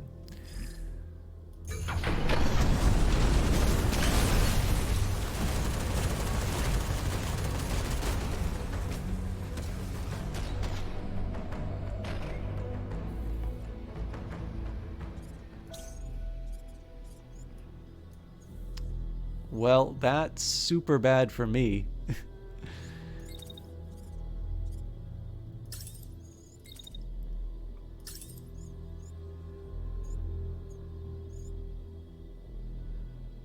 That assault rifle might actually do some real damage.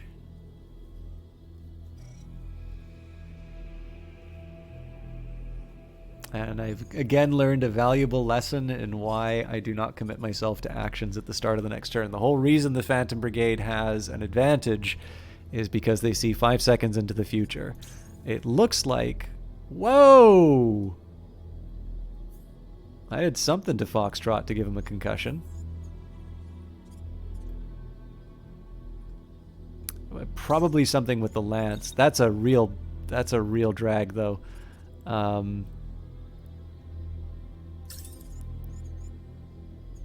I wish I was paying closer attention there, because that actually causes a lot of problems. Can I confess some surprise that this guy's still attacking? Okay, tell you what. Here's what we're going to do.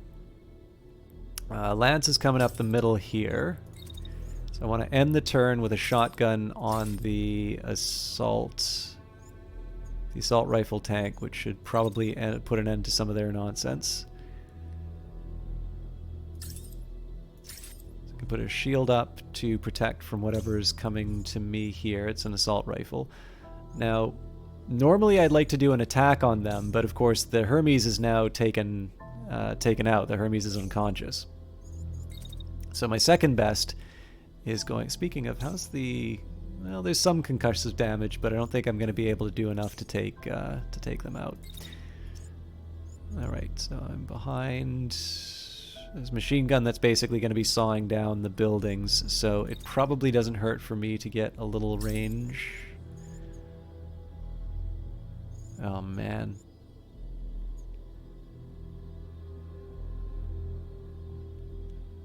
They sort of have me pinned.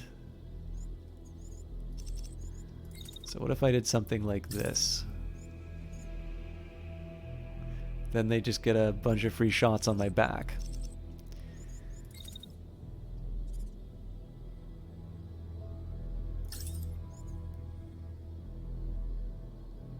But this solves all my problems. I don't know why I didn't try that before. Okay. Back in the game. So I'm going to do here is I'm going to get a little bit of distance for myself.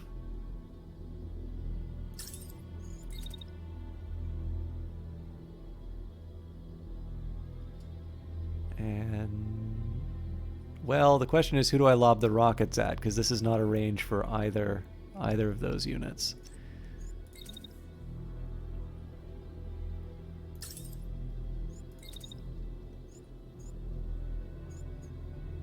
Now suddenly they are? That doesn't make sense.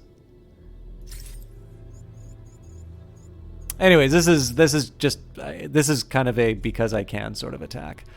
One last little bit of good news, though, is that the AI is going to be firing away at my, my units down over here. So Sleipnir gets to run in, slap him with a sword. There's not a whole lot else that happens there, but it does mean that I get to do... Oh no, they're far, far away.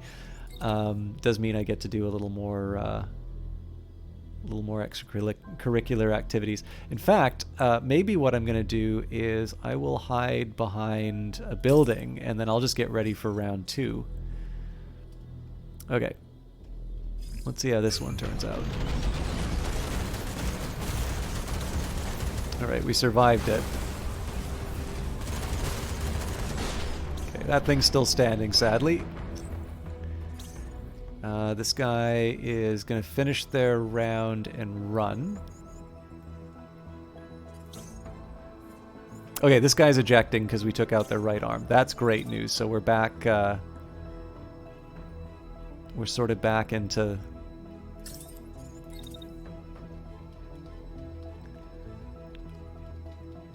We're not playing catch-up anymore, is what I'm trying to say.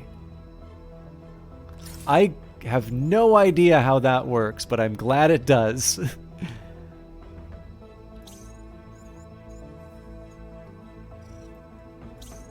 All right, this guy still... They've only got one HP left on their arm, but they're going to make the absolute most of it. So let's play a little bit of Tetris here to try and make sure that all the distances work out. So shotgun to the tank first.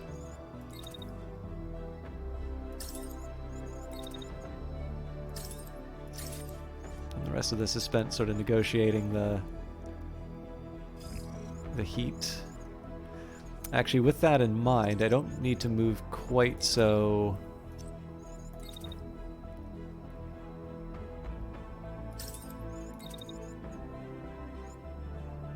Okay, so if I do that, drop my shield over here.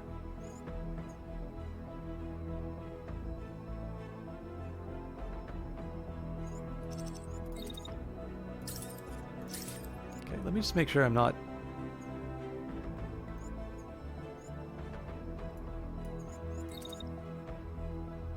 Drat.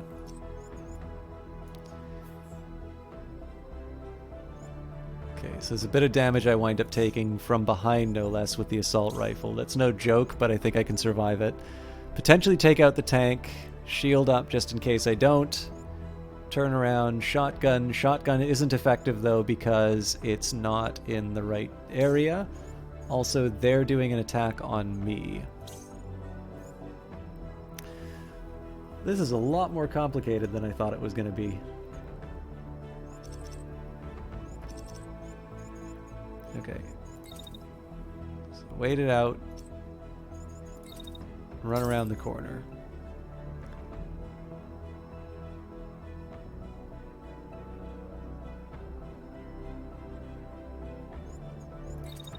Question is, which assault rifle do I want to take the damage from more?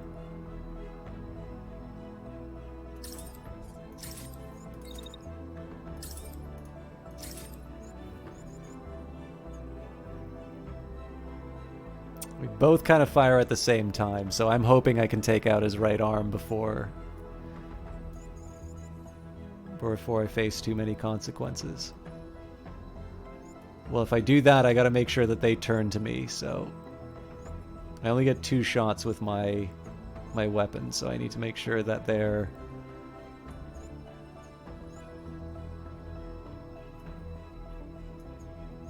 I need to make sure the timing's impeccable.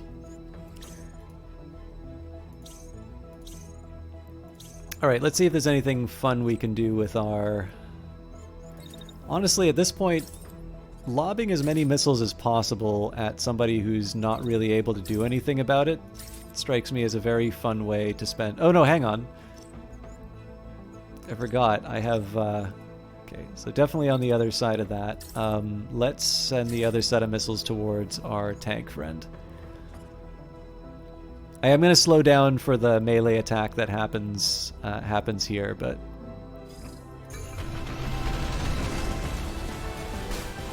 Okay, that guy's down.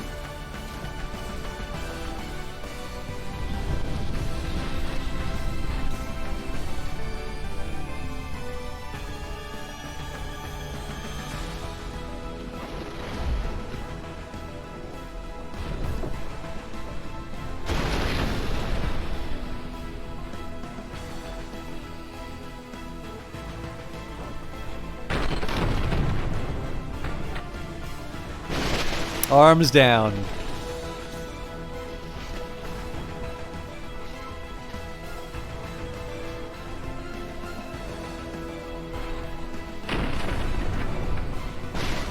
And so is the pilot. Alright, this guy might still be active.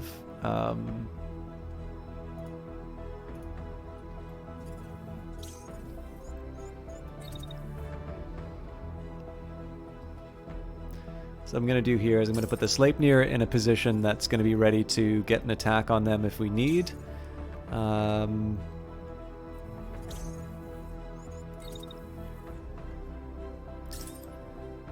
Presumably they would, well, maybe they wouldn't quite eject yet, so... the other thing I can do is try and get the Sleipnir in a spot where they can potentially get a good sniping position. This may not be that position, but let's see. Well, it's close. So here's a more important question. Can I get on one of these sloped roofs? Holy smokes, I can.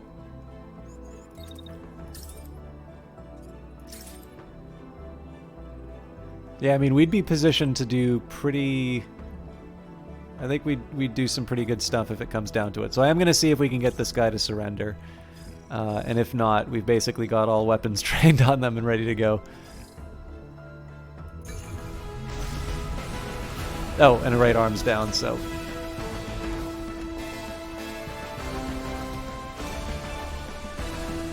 With 12 health, yeah, I think they're going to be ejecting. Commander, the base is circled around to the perimeter, and we're ready to pack the squad up if needed.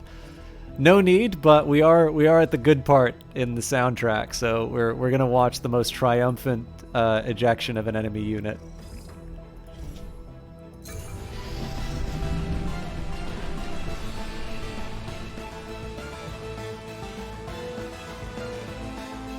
I really like the details of the shadows and such.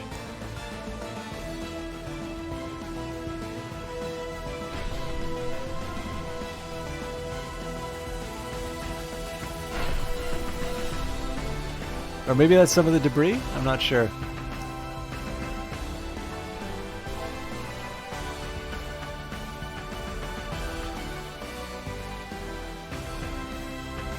It's just a chance to show off the really good animation for this game.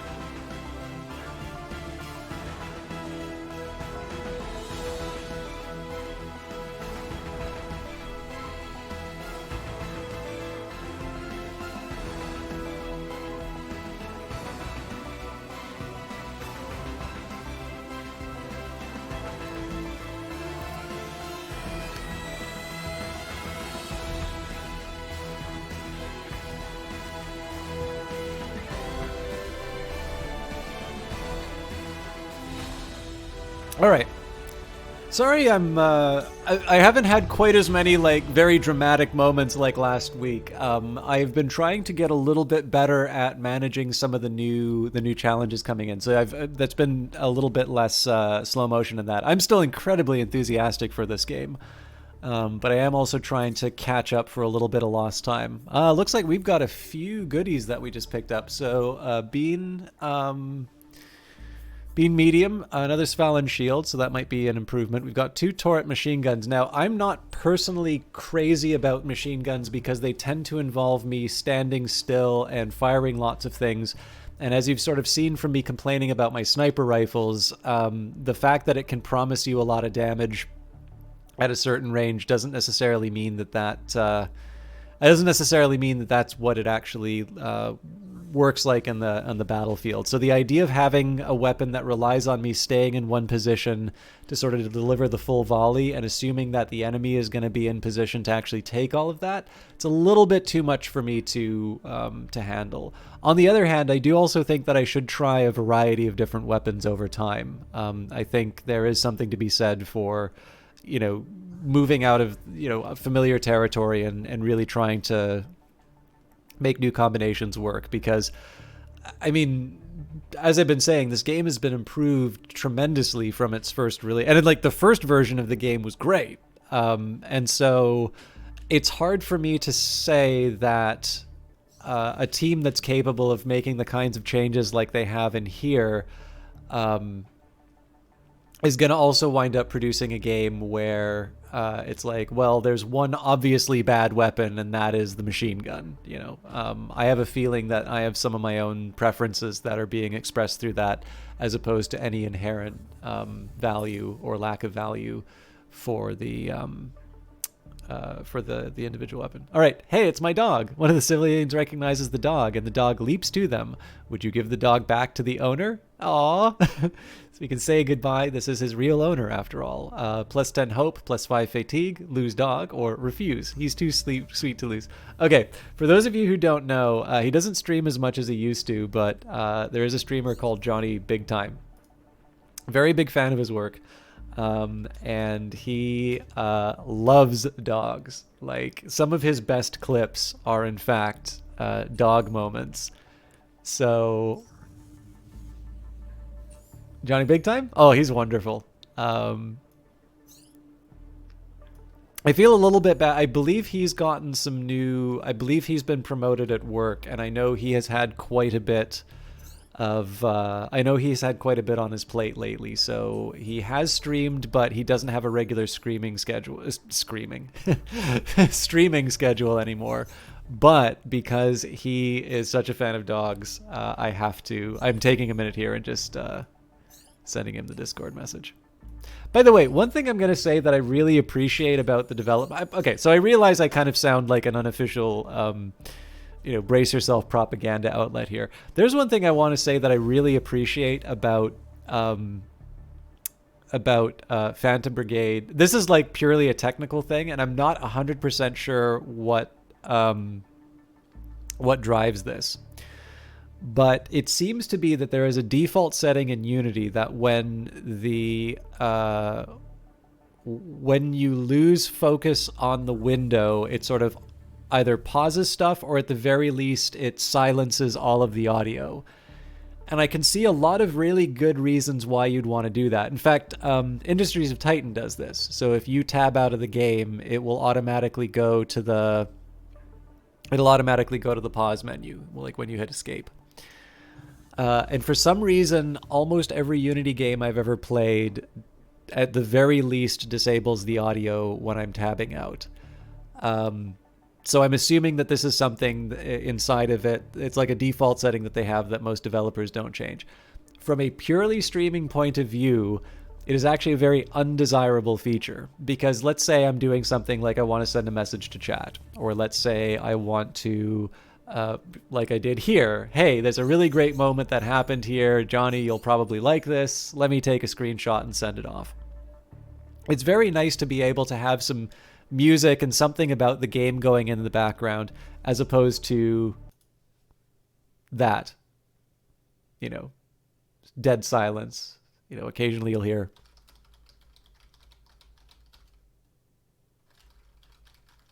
it just kills a stream, in my opinion. So, the fact that this is in the game. I mean, there might be other reasons why people do that or don't do that. But if I don't get the option, I'll be honest, my preference is to actually just have things keep going, because there's usually a mechanism inside of the game that lets me pause it or otherwise end the activity. And so essentially it says to me that the developer has confidence that I know what I'm doing and that I moved the focus off of the game for a reason. On the other hand, I will also say that I think it's a very different prospect from Industries of Titan, because Industries of Titan takes place in real time, and it has a hardcore mode where there's no way to recover the save if something really stupid happens and the game runs in the background. So, that's an example of where probably some developers are opting in to have that, lose focus, pause the game option. But from a streaming point of view, being able to just have audio going, have things happening in the background while I'm mucking about in other windows, to me is actually something that helps a lot. On the other hand, I also don't think games should be made for okay, there's Twitch integration. There is stuff that's clearly made for streamers. But to be honest, one of the it seems to be every streamer winds up giving this talk at some point as how to make your game for streaming. It's usually for local developers, obviously. Nobody's going to do that for GDC, I don't think. But I do think, I just think the point of these games is to be played, right? Streamers are the ones who are supposed to make it interesting to watch. Some games stream better than others, for sure. But I would really hate to play a game that was actually designed to sort of optimized for a streamer as opposed to a player. Because, I mean, let's face it, the players is the people who are paying for the game ultimately, right? See, streamers will buy a game, but there's fewer streamers than there are players. So I hope. It's competition. Anyways, we will say goodbye. I said I wasn't. Oh, that's right. I said I can't do the salvage because we needed to defend. So never mind about any of those goodies. Repairs are already on their way. So let's see if we can deal with the attack squad. We don't know where they're going, I don't think. All right, freedom. Ah, crumbs. I really want to cure that fatigue, but I don't think I can afford it. All right, you have successfully liberated this province and the people rejoice. The relief is palpable. One of your pilots wanders over to you as you watch the people dance in the streets. I know there's a lot more to do, she says, but shouldn't we celebrate the small victories? She and some of your other pilots would like to celebrate with the people. I'd love to, but we need to protect ourselves from getting burned up. So I'm trying to head to the closest village that might be on the attack range. I think it's probably unlikely we're going to get there on time, but we should at least try.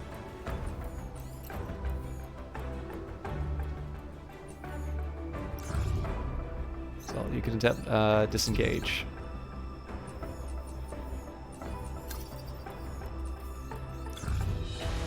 Oop. A cry for help. Your base is trundling down a rough and twisty country road. As you contemplate how to keep your lunch down, one of your pilots calls you over. See that, she says, points to a young farmer who's waving you down. Reckon we should stop? Approach, see what the woman would like. Cry for help. You call for the base to stop and climb out and talk to the woman. Oh, thank goodness. I've been trying to find someone to help us all day, but nobody would stop for us. What's the matter? One of your pilots asks. A garrison of soldiers came to our village last night. They've been looting us, the buildings, scaring the villagers. We don't have any way to fight back. Will you help us? Oh, man. I'm going to say yes. So, yes, they clearly need help. So I'm going to save the game here because I'm really not clear on what village this is. I'm going to try and keep it so that I have to face my the consequences of my choice. But I also don't want to... So yeah, this is actually the tricky part that I have here, is that I'm not 100% sure what village they're referring to right now. I guess it would be this one. All right, we've got Not a lot of time to protect or to fix that siege.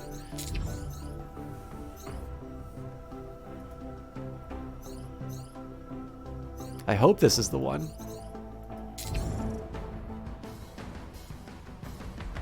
Sorry, I'm actually gonna reload for a second. I'm not paying attention to the right stuff. I should have just slowed it down and seen. I should have slowed it down and seen exactly what was going on. Also, I don't think I said hi to you, Duke Paulus. Thanks. I'm always happy to see reference to, or well, obviously I was the one to make the reference to Johnny, but I'm always happy to see friendly faces in the area. Okay, let's try that again. Okay, so I needed to pass one and then hit this village. The other thing is Malmland is higher than Isengard, not by a lot, but I do need to keep that in mind when it comes to the engagement. So I'm going to focus on here because there's nothing I can do about the siege right now. I've already committed to help. So disengage, disengage.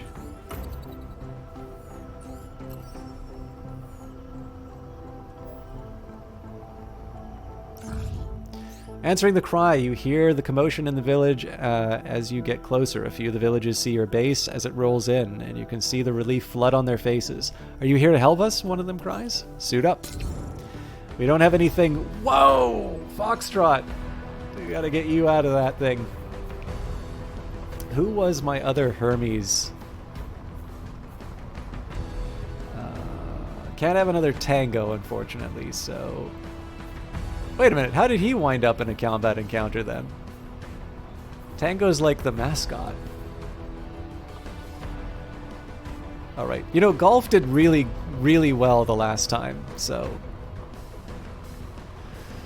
This is definitely getting it, like, so this is one thing I've really been liking about the latest updates, and this might also just be because I'm making progression inside of the map, but I'm actually having to make some decisions now about pulling people in and out.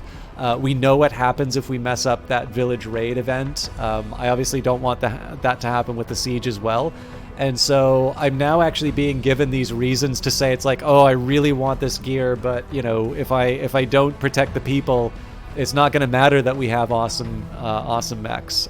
So this is, you know, this is all just great stuff. Like I'm living for this. And I believe pilot progression is something that will be added later in the game. So decelerating, let's flank and finish them off. 4 new contacts, and doesn't look like there's any reinforcements. So one of the things that I suspect is going to be happening later as well is I'm going to have to start making some decisions about, you know, yes, maybe I do want my top tier unit to be coming in, but can I really afford to have that someone super tired and like potentially lose like one of my best pilots to a fairly minor event, things like that. It'll be interesting. All right, let's see what we're up against for starters. So we've got a medium machine gun. That's going to be a pain. We've also got some missiles, so we're probably going to have some very dramatic moments.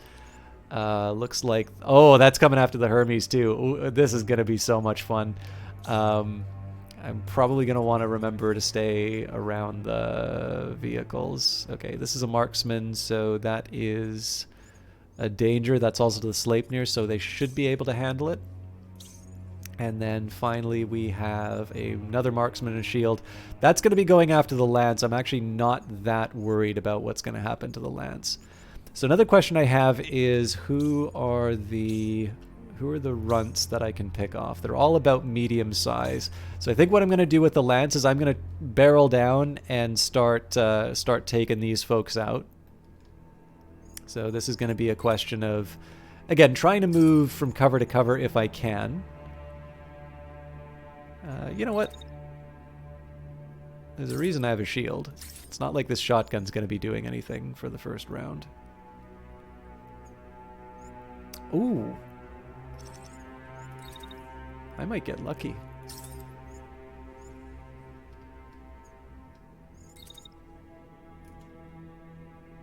Okay, I really want to shoot this thing, but I've learned my lesson. Every single time I've ever tried to do an attack that has started on another turn, I've always regretted it. So I'm just going to cool it, leave it be. Who is attacking the behemoth? Nobody. The behemoth is wide open, so I want to get them in a good shooting position.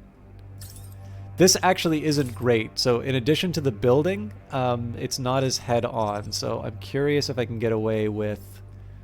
I think if I walk, it's going to take too long, but I can probably dash. Nope, I can't dash. Okay, so let's get the Hermes to move them down the side here. So if I walk, it takes me 2 seconds. If I dash up like this and then walk, it's about 2 seconds. All right, not great. The reason why I want to do it this way, though, it's a big straight line towards me, so... Oh, as it turns out, I can wait, so...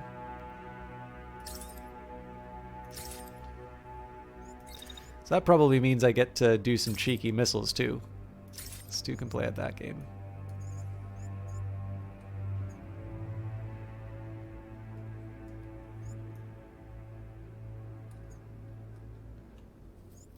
Okay, not quite how I planned to spend the turn, but not a terrible way either. Now, I do think I've probably created a little bit of a, problem on this hill here, in that I'm going to have a bunch of people who need to kind of get out of the way, like they're all, so the Hermes is going to be moving here, the Sleipnir is probably going to be moving over here. I just think there's going to be a bunch of people sort of all running around trying to do different things. Best thing I can do with the Hermes is to try and get them into... So one, keep them protected, obviously. Two, I want to get them into a position where they're making plays. I think the best I can hope for is really... If I can, I want to get an early attack in, even if it's not that effective. But I also I want to sort of cause some problems to the... I want to cause some problems on the missile launcher. Speaking of, it's just marksman rifles and shields. So the nice thing about the marksman rifles is the closer I get, I'm going to be able to come in and take them out at close range. I think the Sleipnir is actually the answer to the machine gun over here. So if I just... Let's see what happens if I make them run. Aha! I knew that was going to be a problem. Okay.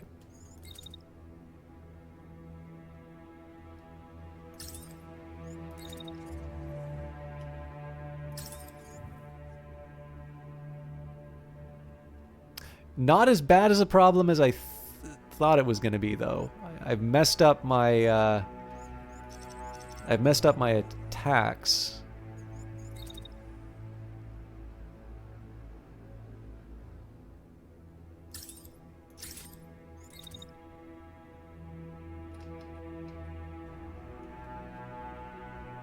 Yeah, so unfortunately the Hermes is just generally less effective this turn because they need to spend their time moving to get out of the way. On the other hand, I have a great shot with my sniper.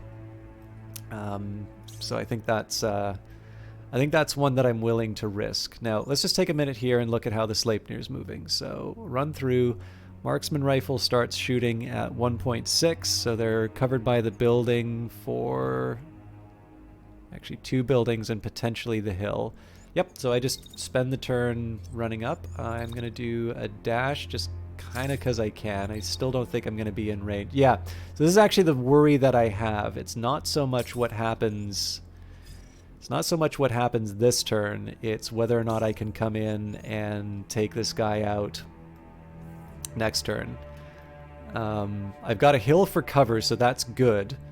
But there is going to be a question as to whether or not I can get in and hit this guy with my big sword before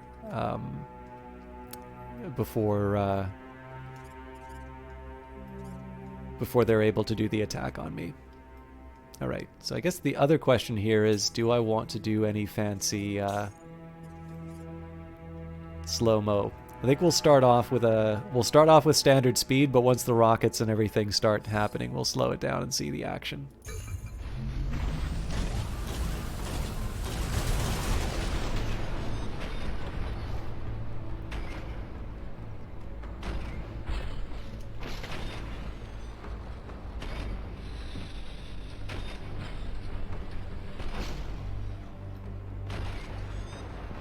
That was quick. I don't see any damage, though. Never mind. So the Hermes... If we can angle it just right, all those missiles are going to hit this building. If they don't, that they're going to follow them around the side. They're going to get hit. Oh, this is looking promising. Oh, this is looking really promising.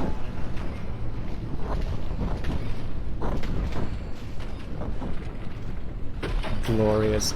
I will admit, I was actually kind of willing to say I might have to give up some missile hits on the Hermes because of the move around the side, but running around the building worked exactly the way I...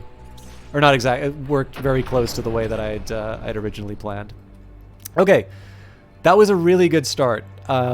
So, I think as sort of predicted, there's an attack coming on the Sleipnir over here. What does surprise me a little bit is it looks like this unit also wants to come in for the action. So, first things first, we need to get as close as we can, and we need to deliver a primary attack as soon as possible. Oh, you're kidding me. The angles are all wrong. Okay, so I gotta try and make this work in my favor. No way. Oh, that's frustrating. I built this whole turn around a straight up attack. The thing is, I think if I go like this, I'm going to get hit by that different heights warning. Okay.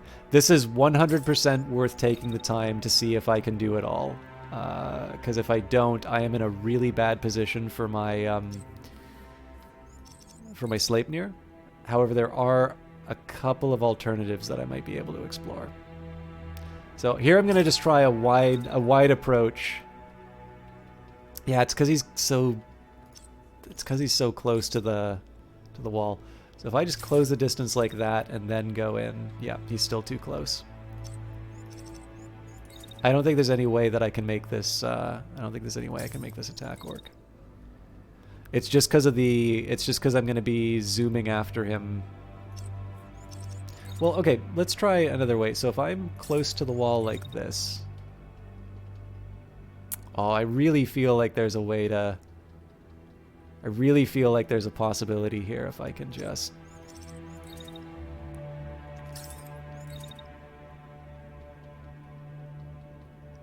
I'm probably lying to myself, but I'm going to try each combination where I'm really close against the wall.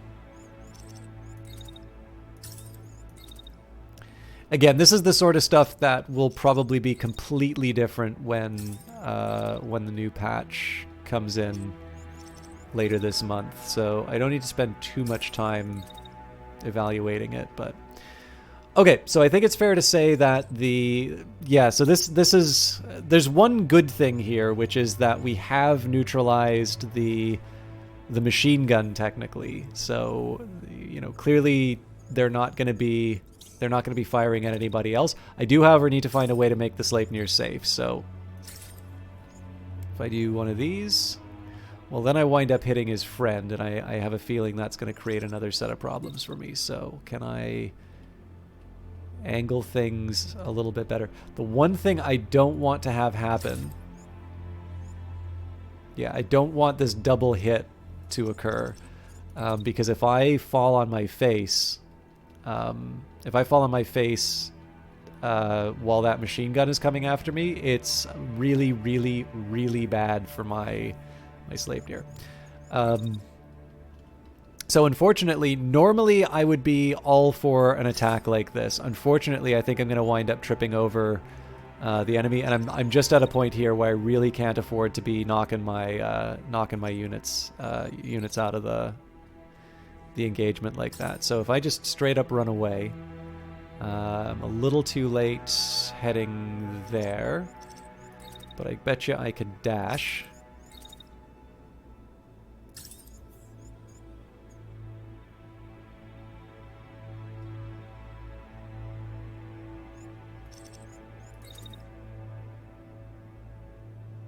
Okay. This is going to involve a little bit of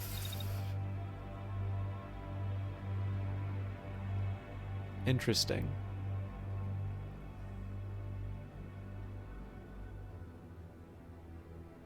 So of course my preferred option would be to go in and take this guy out melee-wise, but... Okay, this is a really stupid move. So we go around the edge like that.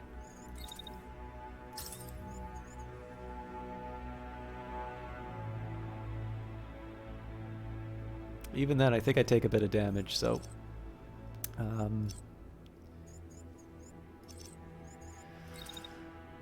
one of these dashes. So I potentially take some machine gun fire, but that's probably the safest way that I can do that.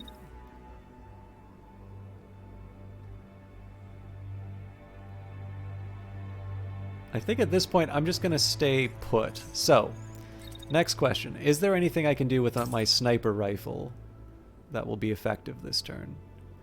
This guy's going to be moving right to left, so I would expect this to be one of the less effective ways I can run this turn. However, let's say I stand up on this building, soapbox if you will. Okay. I like what I'm seeing here, so I'm basically, they stand and shoot, well I can stand and shoot too. And, as an added bonus, I get to lob rockets at people. Of course, I wind up getting hit with a lot of heat. I'm going to say I will live with the consequences for that choice. Okay, first things first. I've been dying to use this shotgun, so...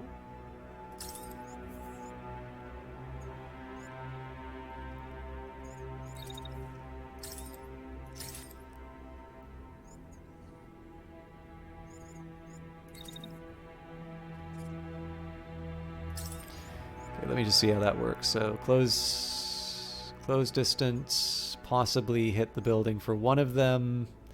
I'm gonna...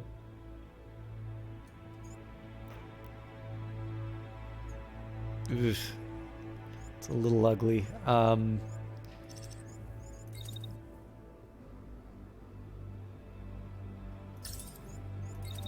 actually going to stop behind the building just for the end bit there because they're going to be doing an attack on me.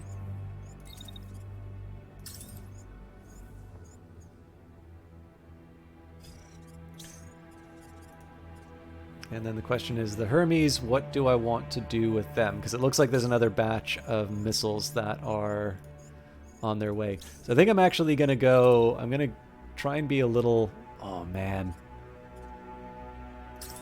This is going to be a very, very... This is brazen. But holy smokes, am I going to feel like a champ if I pull this off. Okay, so what I want to do here... this is about as late as I can do it. Okay, so missiles firing.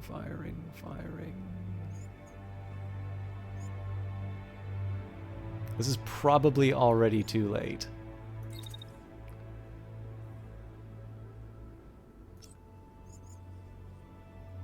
You know what? Screw it. I want to see if I can pull this off.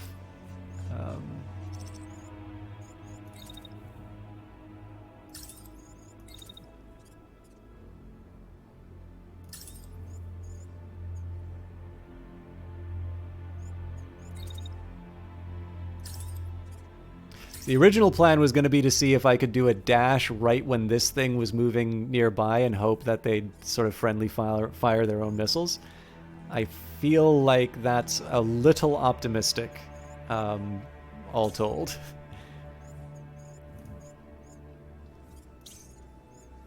Okay, so I'm going to do a quick pot shot like that. I need to worry about the incoming marksman fire though, so... How do I...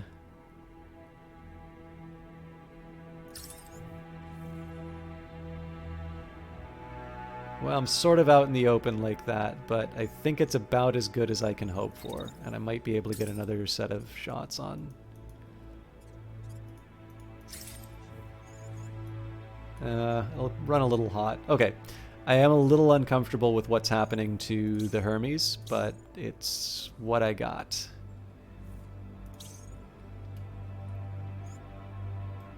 So I'm genuinely curious how this one's going to turn out. Clearly, the highlight of this is going to be this missile showdown. So.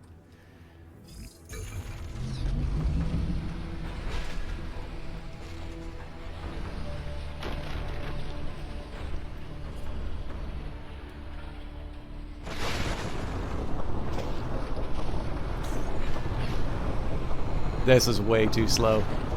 I'm gonna take every single one of those things to the face.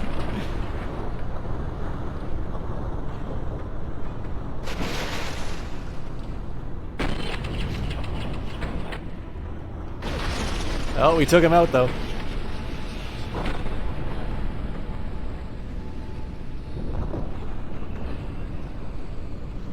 Yeah, I mean, it's a fun idea on its own, but I feel... Well, hang on.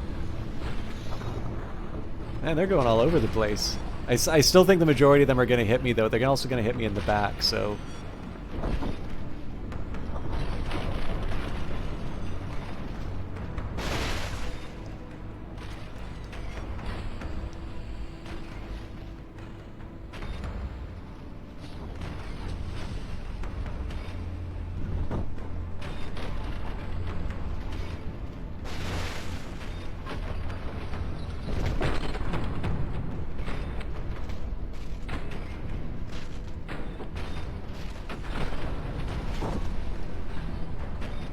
Am I... Okay, they are registering as hits.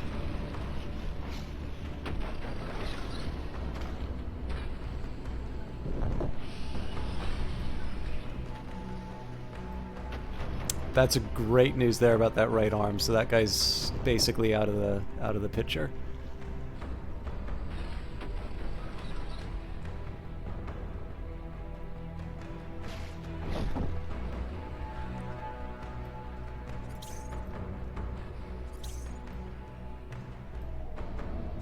This unit is cooking, but we knew that was going to happen.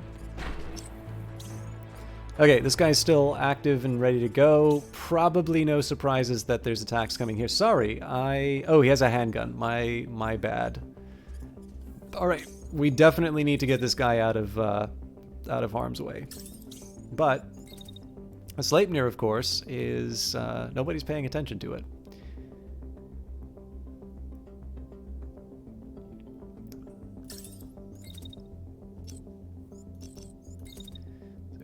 A little bit of a delicate... Okay, so we're able to smack him with a sword. I'm getting ready for a round 2 where we turn around and hit them. Okay, so where are the attacks coming from? That's going to go into the side of a building. That guy's going to be taken down. Okay, so at this point it's safe to go back on my perch.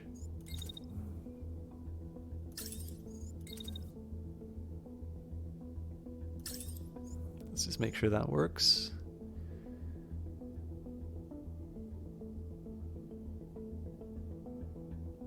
Maybe a little premature, but not catastrophically so. And more importantly, I'm able to get some sniper shots up here. So overall, good news. I'm gonna try. I think I'm gonna cook. Yeah, it sucks that I'm overheating like that, but I wanna position myself to deal with those missiles. How about I use a short range weapon, because that's why I bring those. There we go. Oh, but I go. Yeah. Really smart move where I stand right in front of my my sniper.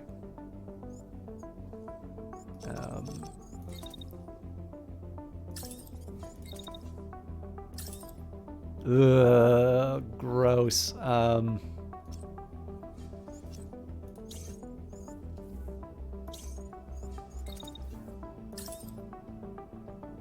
There's a better chance with this attack than there is with this one, because this guy's going to be on the ground. Okay, so there's going to be some consequences over here. Let's figure out what we want to do. All right, so I mean, this is really just a Hail Mary shot for them. I'll put up the shield because I can.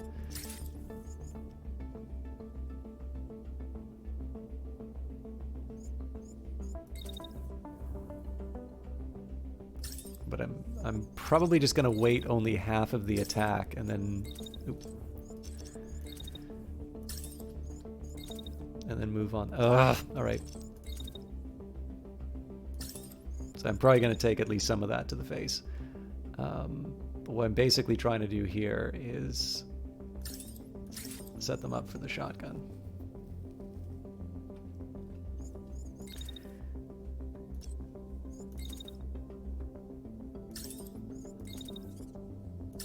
Obviously, I want to be in the middle of things. Okay, so somewhat self-explanatory. This will be interesting to see if we can dodge the missiles. Other than that, not a very interesting turn. Same here. Okay, so what we're going to do is we're going to see, we're going to watch this first, angled so that I can see my burning unit and see whether or not they survive it. I want to see if we can successfully dodge the missiles, and then we'll move in to see the melee attack.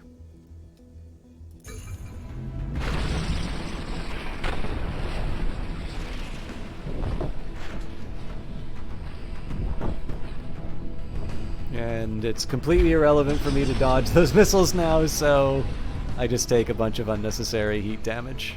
It is worth focusing on my right arm. So that damage is pretty meaningful. This right arm is great news. This guy's already cooling down, so good news there. So this unit's out. This unit, I'm probably gonna put them in reserve because I frankly do not want to have to deal with any more potential damage to the right-hand side. Oh, I'm probably gonna wind up hitting my own guy doing this.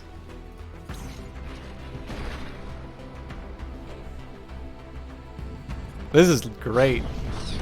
They're dodging the bullets as they go in for the melee attack.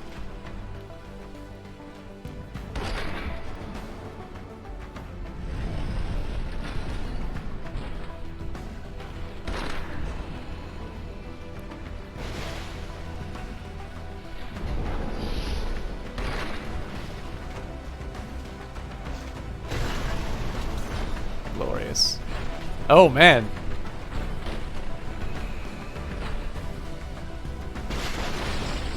That is incredibly satisfying.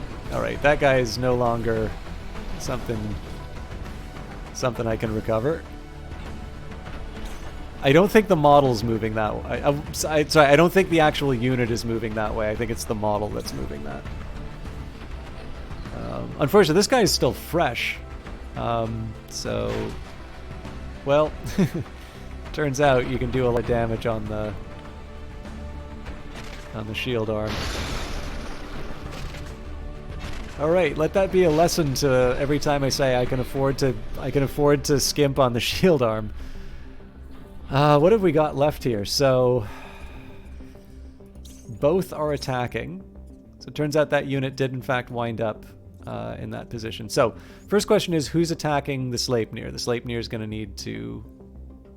Oh, okay, sorry. No, that's not true. So this body's going to go zipping back here. My Sleipnir has a little bit of time to get in a better place, though, so... This is a pretty standard move here, so I'm just going to move off to the side, get to the same level. This is going to basically trip up this unit. They're going to, I suspect it'll hit them in the legs. Now, they still have a perfectly functioning right arm, so I suspect we are going to have to put the effort in to really, like, finally take them out. The question here is, how do I move the Sleipnir in a way that protects them? They are fresh, so it's not like they can afford to take a couple hits. That's not the right way to think about my melee units. So unfortunately, it's a hit to the back, but I don't know. I did the best that I could with the position.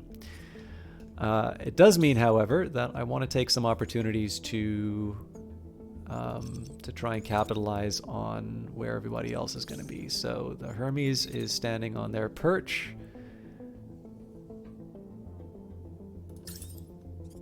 basically it's open season on this particular unit. As long as I have heat to use, I'm shooting at them.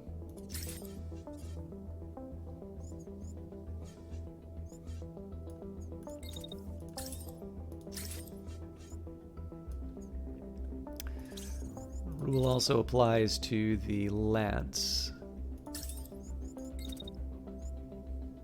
Okay, so they get into the danger zone here. I suspect I can't get a second one off. Yeah, not without overheating, so we'll cool it for now. And then the last big question would be, is there something that maybe the sniper rifle can do? They're not in an ideal position, but it's not a catastrophe to fire on them from this position either.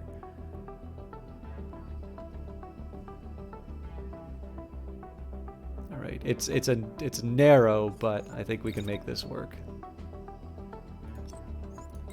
And I think at this point I'll just send some missiles off to...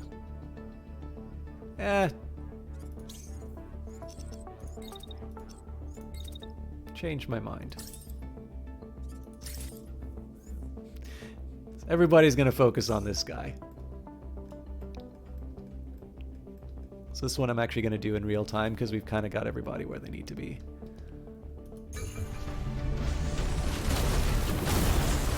Alright, that screwed up.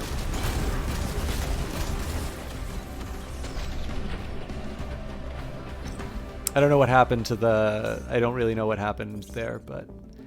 So he's going to be using his medium handgun, and the rest of us are just going to be having a party.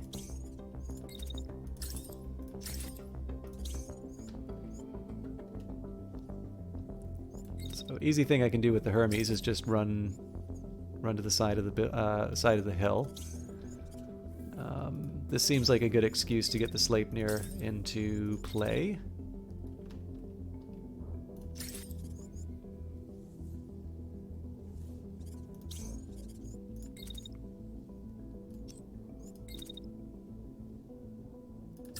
I don't know, at the end of the turn we'll launch some... Well, no, I don't want to launch them at the end of the turn. I'll launch them early.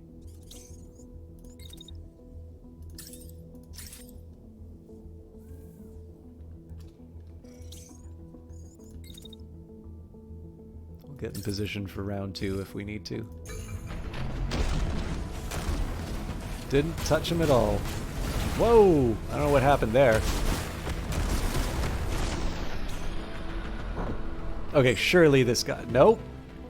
Commander, the base is circled around the perimeter. We're ready to pick the squad up if needed. Alright, this guy's really determined. I will admit, I'm a little surprised that the handgun actually damaged the Hermes there. So its arms are looking a little rough, if I'm completely honest. So, I'm gonna move the lance back a little bit just to get them in the ideal spot. They're going to be going after the Sleipnir, so this is actually a pretty easy one for the Sleipnir to handle. We just kind of run around the side.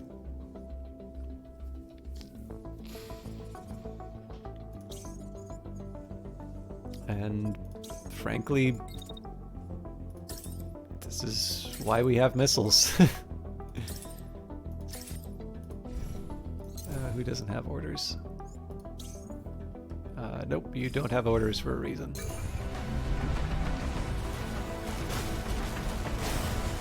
Yeah, the missiles were completely unnecessary, but this will still be fun to watch. Alright, all hostiles eliminated, site under control.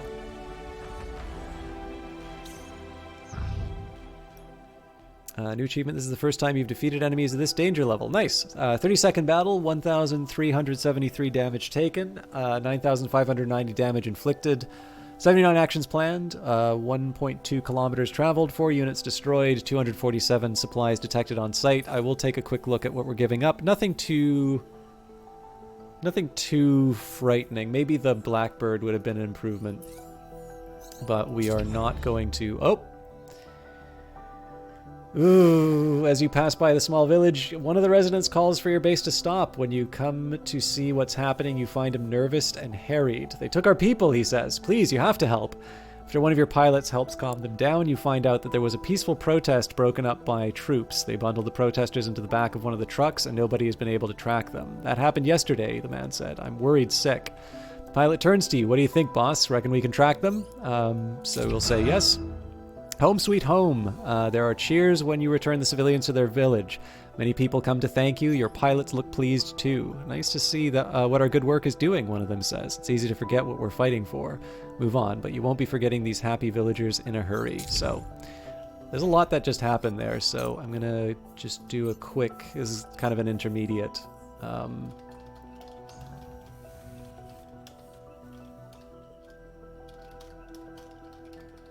This is actually less about the save and more about the note to myself that I need to find this civilians when I come back into here. But we have one fire that needs to be put out right now, and that's the siege here. So we're doing the repairs, obviously. But we've got 42 hours to basically cross the continent, or not continent, but cross the region. Jesus. There's another attack squad coming out? This is going to be hard.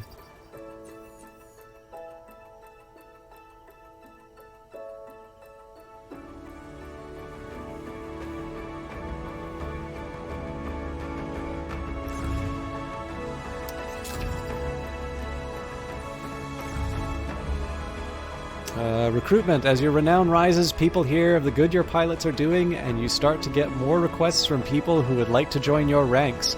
Some of them fought in the last war, others are untested but full of passion after watching the enemy wreck their homes.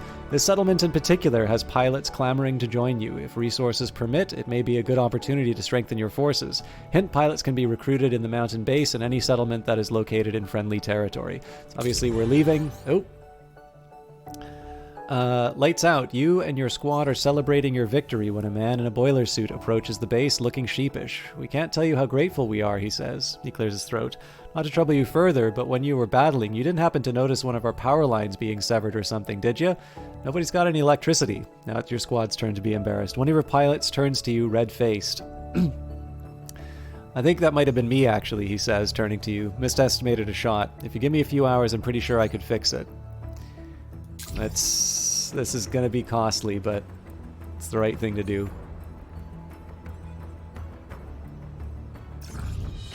Power move. Your pilot got roped in the rest. Your pilot roped in the rest of the squad to help, and they carefully reconnect the power lines. After a few grueling hours, the sound of electricity whirring back to life reaches them. The man who reported the problem comes out of his house looking very pleased indeed. Thank you, he says. It would have been a lot harder for us to fix without those mech suits. It was our fault. It was only right, your pilot says. We'll be singing the brigade's praises, that's for sure, he says, and hands you some bottles of cold beverages. There's a small token of our appreciation. Your crew, frazzled but triumphant from their electrical work, are more than happy to take them. Alright, let's hope that we did not condemn that outpost. Hey, the Eyes of Sin! We had to give a dog back, but it's been a really, really great time with Phantom Brigade tonight. Guys, I cannot let a visit from the lovely Eyes of Sin go by without giving her a quick shout-out. She does occasionally stream. So one of the reasons why I still continue to shout out her stream, and this is really important also for people like Johnny Big Time, because they don't have regular schedules, it's less likely that we're going to be able to run into them through a, something like a host or anything along those lines. I really do encourage you to follow these people because they're people who I like watching on Twitch, and I don't actually get to watch a lot of Twitch. But more than that, I think the Eyes of Sin is someone who has contributed a lot to the channel. So if you notice, there are these emotes that I love flogging. The Eyes of Sin is the one who created those. I thought she did such a wonderful job with them. My favorite one, System 1 HMM, is actually something that she required very little guidance on. That was really something that kind of came out of her own idea. I think the best that I had done was I think I'd said something like I was kind of hoping for a System Chalk version of the Kappa emote. I think was the. It's been a while since that happened. I think it's been a couple of years that we've had that. So I don't remember exactly what it was, but I think she's done a really wonderful job with these emotes, and I'm really looking forward to hiring her for some more. But it does bring me to the really important point, which is she does do this for a living. She is somebody who creates art.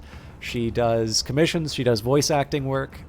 She is somebody who has really contributed a lot to the channel. Actually, there's some great news here. And we are 4 subscriber... when midnight turns over, there might be another one. Anyways, we are 4 subs away. This is partly because of the donated subs to the channel, and I have a few of you to thank for that now. But we are 4 subscriptions away from unlocking the next emote. So again, I don't want to... these things don't happen until they happen. But if you were thinking of gifting one, or if you were thinking of getting one yourself or upgrading the tier or whatever, this is a point where it'll be particularly impactful. They don't. We'll get there eventually. But we actually had a lot of very kind gifted subs for the last little while, so this is a nice little window. This is mostly to actually shout out Sin, not me, but there is no doubt in my mind as to who I hire for the next batch of emotes. And if you would like to hire her yourself, there's a couple of ways that you can see her material, but also get in touch with her. If you'd like to hire her for a commission, whether it's voice acting work, whether it's art, you can contact her on Twitter. She does sometimes share some of her art as well. But if you'd just like to be a patron, and of course this is an important thing here, like you don't actually need to subscribe to the channel to be able to support Sin. You can directly support Sin through her Fruit Fund, through Coffee. This is where she posts some of her material in her gallery. She's actually somebody who is going to be, she's, I think, going to take up some more photography lately. She's been showing me a little bit that she's been doing with her camera phone. I know is also saving up to get a proper camera, so I'm trying to do what I can to try and, add a little bit to the coffers. But, it's one of these things. Everybody's got different circumstances. I like to try and sing Sin's praises where I can, because she's somebody who has definitely enriched both my stream and I'd say my day-to-day life. I really enjoy seeing the stuff that she does. And if you're in a position where you feel a little bit like I do in terms of the quality of the work and have the means to be able to do that kind of support, I definitely wanted to take the time to stress it. But anyways,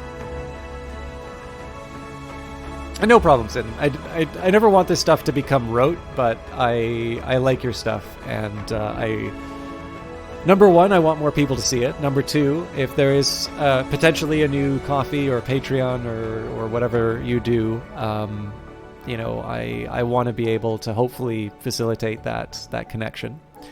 Number three, it gives me a chance to talk about your emotes, which I really like. Also, by the way, I really do stress, Twitch really wants people to spend money on their platform.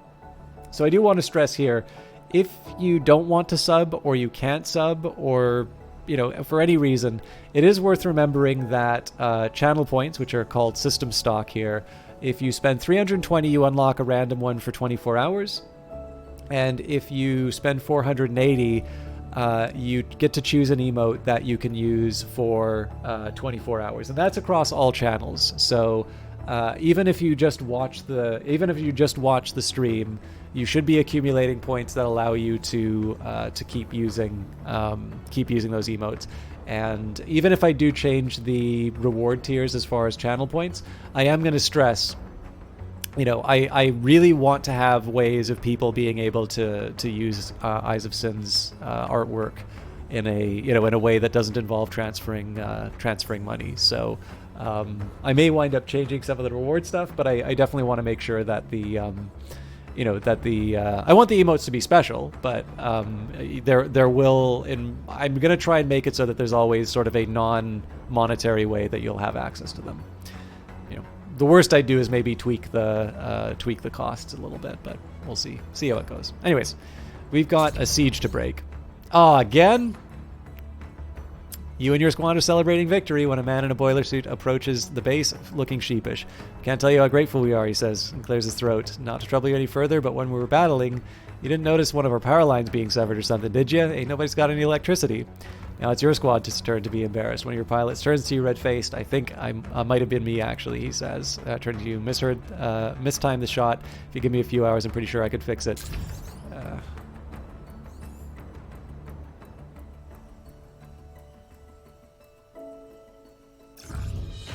Your pilot roped in the rest of the squad to help, and they carefully reconnect the power lines. After a few grueling hours, the sound of electricity whirring back to life reaches them. The man who reported the problem comes out of his house looking very pleased indeed. Thank you, he says. It would have been a lot harder for us to fix without those mech suits. It was our fault. It was only right that we fixed it, your pilot says.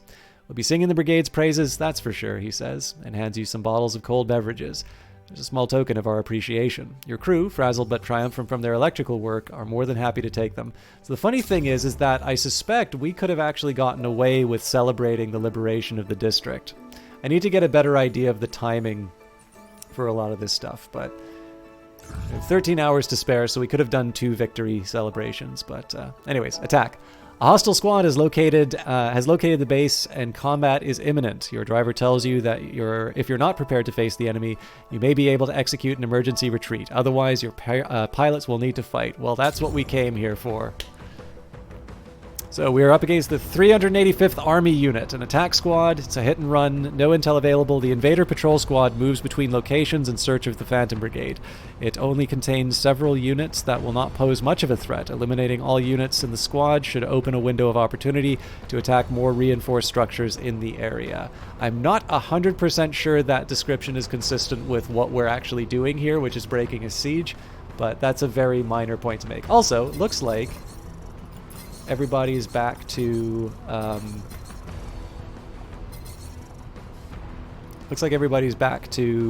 proper fatigue. So again, I really like the B team, but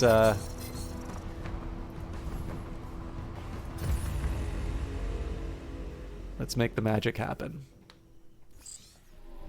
And here they are. Great timing. Our big bird is about to do another pass. They'll send backup our way, so don't panic and hold out for a minute. Oh, we get this song. This song always makes me feel very triumphant when the battle comes on. So there's going to be a lot of slow motion here, but I think that was going to happen anyway, because this is the, you know, I might have started the stream late, but this is 100% the, like, good guys coming in at the last minute to save the day. Reinforcements arriving in 5 turns. There's currently 2 enemies in the region, so ideally what we're gonna do is we're gonna boot these guys before they can do any harm. Okay, so first up, let's see where the attacks are coming. Autocannon is targeting, looks like everybody loves the behemoth, so zip, zip.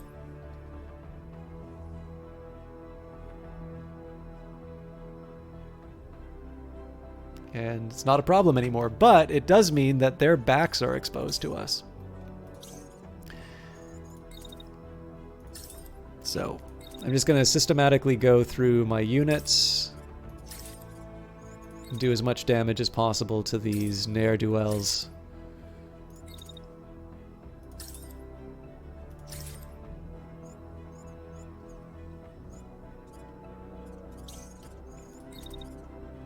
This one's a pretty easy decision. Melee unit to come in and wallop the tank. In fact, I might just walk it off and go in for a second hit. Yeah, it's a little hot.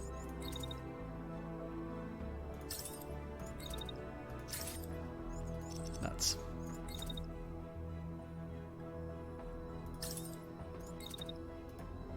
I'm really trying to make sure that this thing doesn't wait out the rest of the...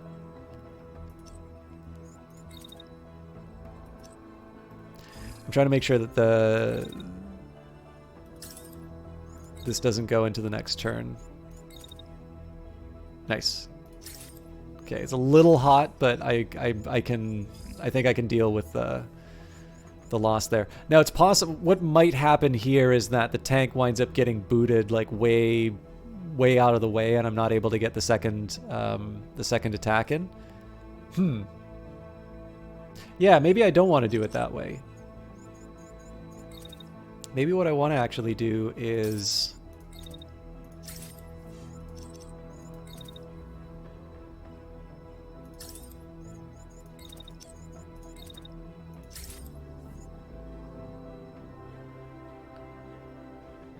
connection happens.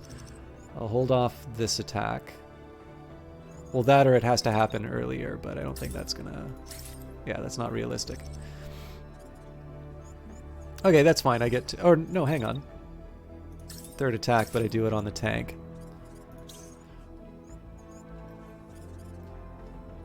I'm actually really excited how this is going to turn out, I think. So even the behemoth...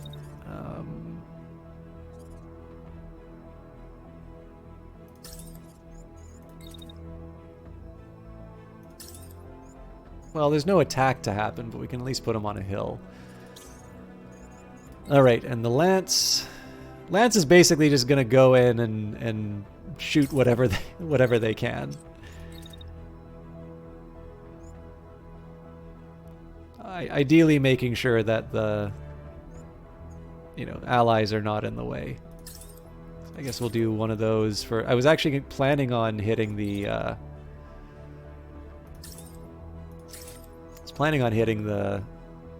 the tank first, but... Okay, timing works out perfectly. So this is 100% a slow-mo round because I just want to see all the magic happen all at once. So I don't know if you're still watching Isaacson, but this is for all the anime that you've watched and I've never seen. I'm sure this will mean a lot more to you than it will to me. Well, I mean, I can appreciate cool stuff as much as the next person, but... So they're going to dodge out of the way of the shots first.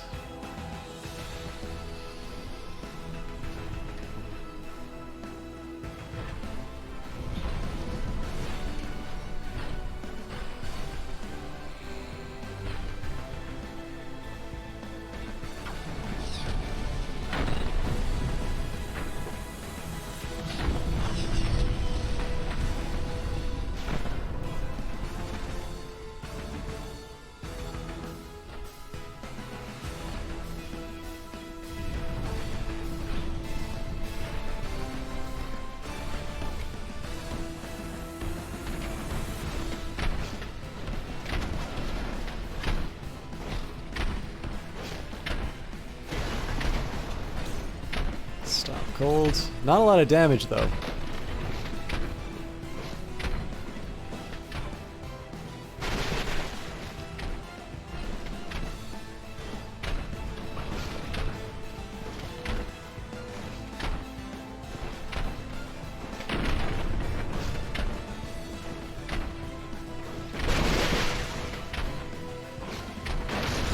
Nice. So that guy's already out.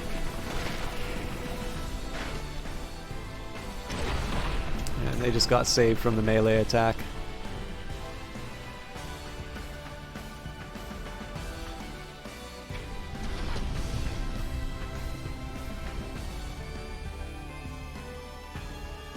So now we get to have party time on the tank.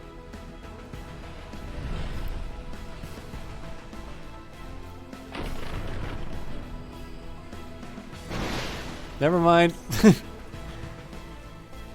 Although there's going to be a follow-up. Yeah, I don't think there's going to be much scrap left after.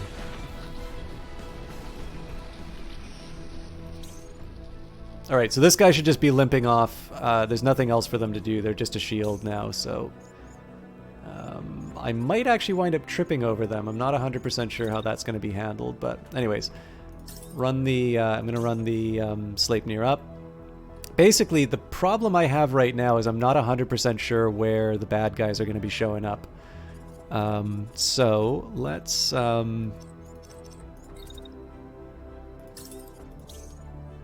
think I'm just going to put people in the middle, and we'll you know, we'll do the best we can. Last time we did a mission like this and I waited for the reinforcements to arrive, we got clobbered. But I'm reasonably confident that we'll be able to see this through. I'm actually curious if we took any damage. Yeah, so far we're fresh, so.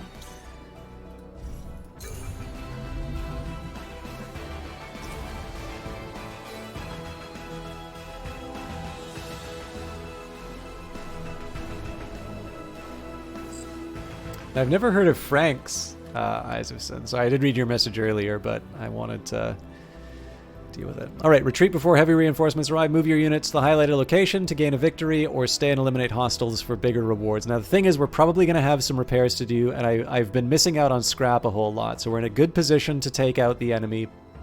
I think in this case, this I think is a reasonably defensible position, right? So we've got a nice big ring of death on most places that the enemy could show up. This is actually the ideal place for them to drop because it's going to involve me doing a little bit of movement.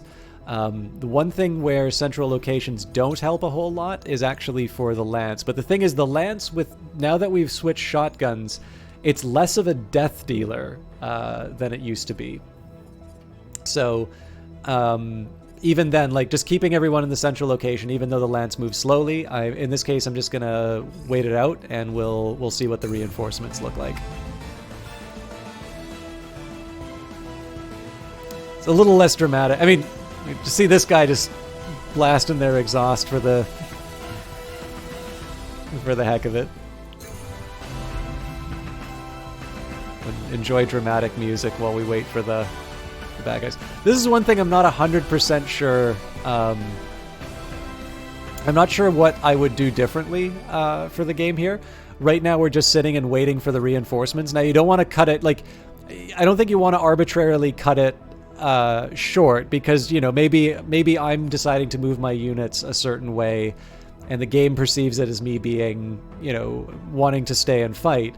On the other hand, though, I'm not quite sure there's a whole lot of value in me hitting the execute button 5 times to be able to wait for the enemies to show up. But again, this is like one of my favorite tracks in the score, so nice. Oh, 6 contacts, Jesus. All right, this is hubris. All right, I know exactly how I'm fixing this. The lance is going to take on all 4 of these tanks. And the rest of the brigade is going to take care of the new arrivals. Oh god, this is perfect. I'm actually going to push this one forward a little bit so I can get both sets of attacks. I'm going to try and get off the angle with the Hermes.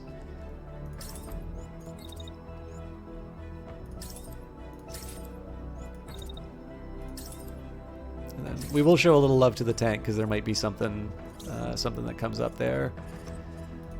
And then finally, the Sleipnir's got to close the distance. I don't think it's very likely that they're going to be in range to do anything special at the start of the next turn. But their ideal position is one where they're able to take out the tank before it does any damage.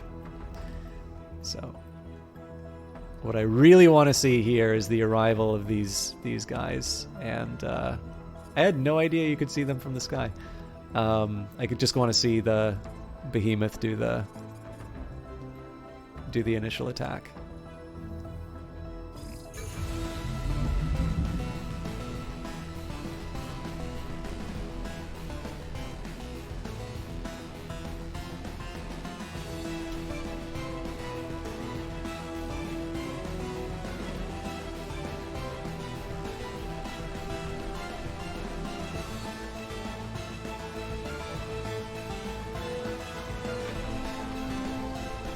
I don't think any of those are going to hit because they're still midair.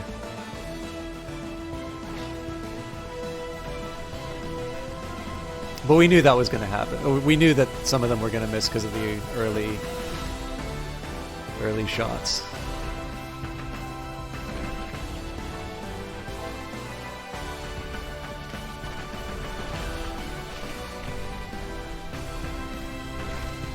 The one that isn't dead on is... Alright, well...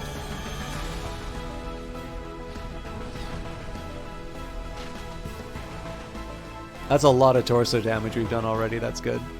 So we're going to direct our attention towards the tank here. There's going to be another batch of sniper shots. So this might actually kill the thing. If they can get some good torso shots, we may not need to worry about the reinforcements.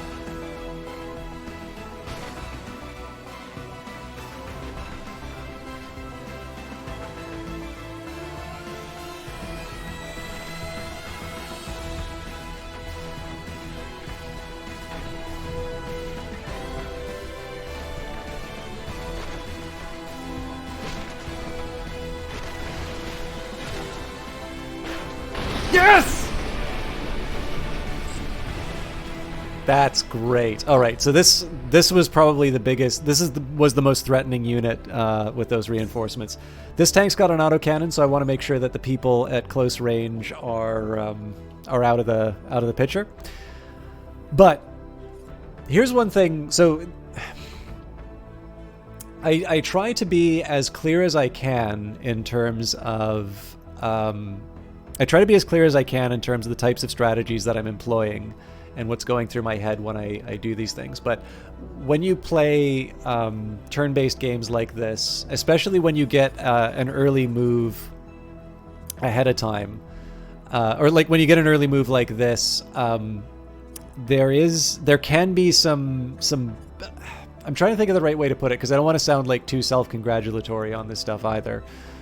But taking a minute to think a couple of turns ahead, even though you have perfect knowledge of what the enemy is going to do 5 seconds in advance, what you want to think about right here is why I moved certain mechs in certain positions. So the one easy answer is that the Lance has a big shield and they can basically just sweep these tanks up and ignore them.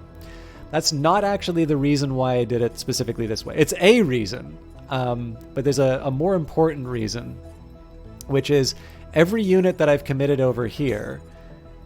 So this unit's obviously on a hill, so they can turn around and start messing with the tanks anytime they want. But also notice the units that I've committed to this side of the map. The Hermes, which almost has 30 speed, and the Sleipnir, which, incidentally, not very good on hilly terrain. And second of all, is, again, I think it's like my second fastest moving unit. So, in addition to the fact that there's a good, like, there's a favorable matchup as far as how my,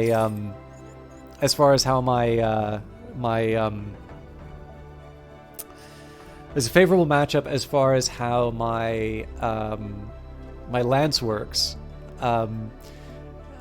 What I've done right now is I've committed forces that can easily be redeployed to other parts of the map very quickly. And so, again, if you're in a situation where you get to make a few choices, this can be a way that you go from an okay turn to this was, the perfect round of Phantom Brigade, which admittedly this wasn't, right? Like, I don't want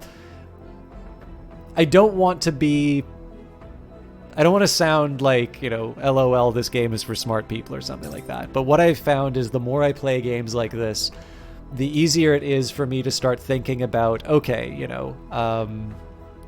two groups of units that I need to deal with. Which units can I afford to move over? Well, there's a natural division of labor in the sense that units with big shields and the ability to bowl over enemy tanks tend to do well against tanks. So that's one very obvious choice. But it's maybe not so obvious as to where I take my sniper and where I shoot. It's not so obvious how many units I want to deal with, right? 4 units over here, effectively 3 units dealing with 2 on the side here. Why would I, let myself be outnumbered on this side?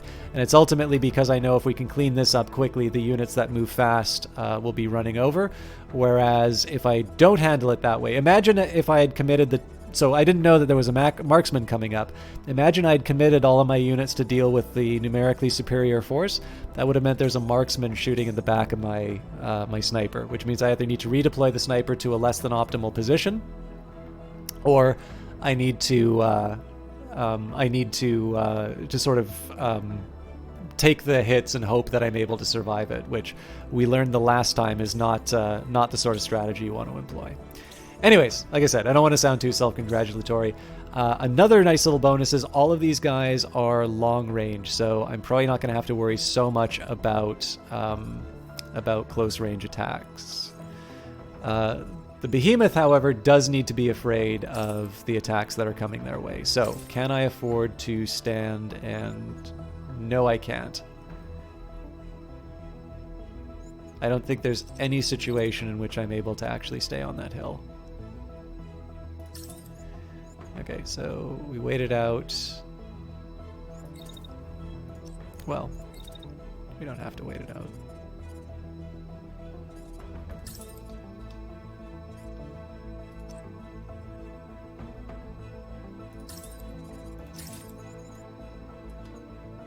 We can fire some missiles. It might hit the side of the hill, but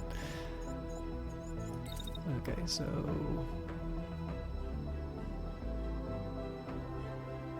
the attack goes up to about here.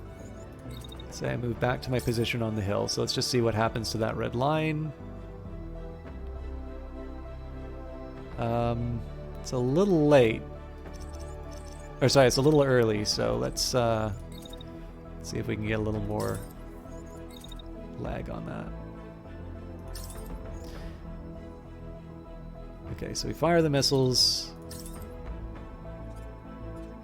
I mean, it's open question who I want to target.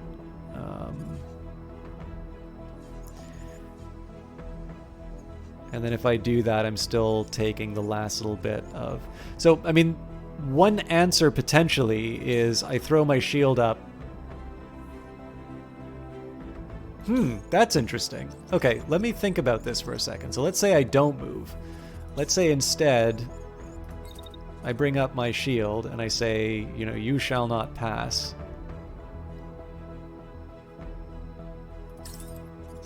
Okay, so I'm standing in front of the attack. This one's probably going to cause me some problems, but what I do here is we just direct the sniper rifle towards the one that's potentially causing the most threat. Too hot.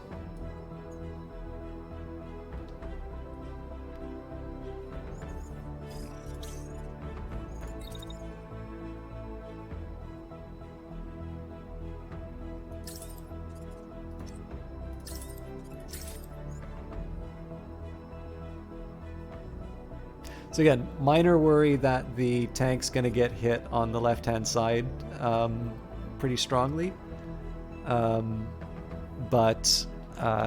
So I'll be very honest, this is not how I was planning on using this unit, but boy am I happy it's here, because I'm pretty sure all of this stuff's going to be coming up straight on the shield. So one thing I do want to try and work out though is, do I have any access to...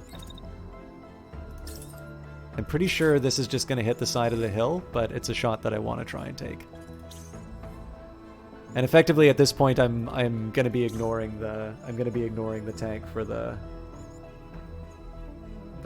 not the rest of the encounter, but I'm going to wait and see. I want this thing back up and running before I commit any more units.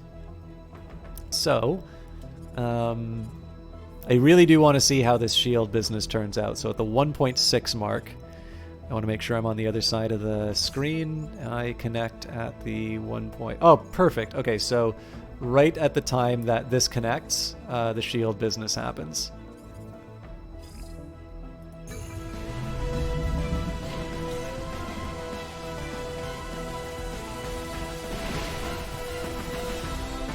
Please tell me that was not my right side. No, that was the tank's right side.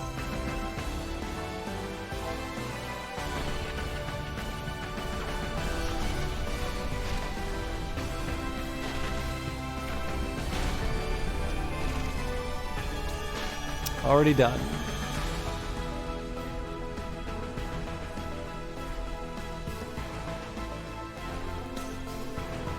Remember what we saw in the trailer?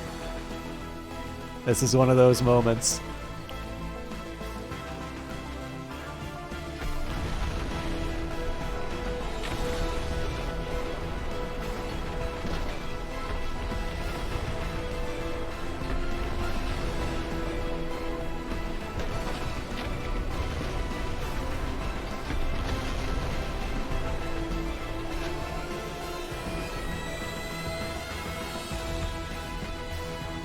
Unfortunately, the sniper was completely ineffective there, so it's rockets for the rest of the...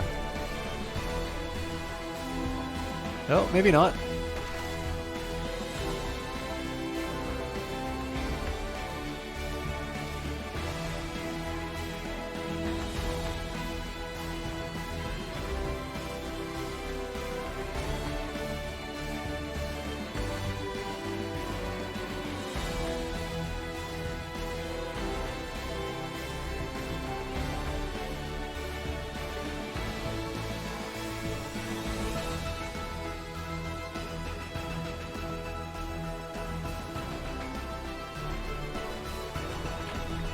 So if we can get a crash on this unit, that's best.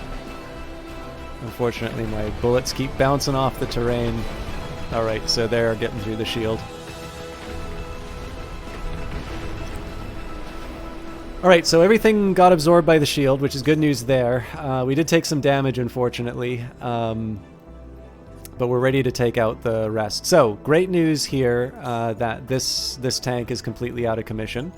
So that means the Sleipnir is now going to be zipping in to try and help help the team.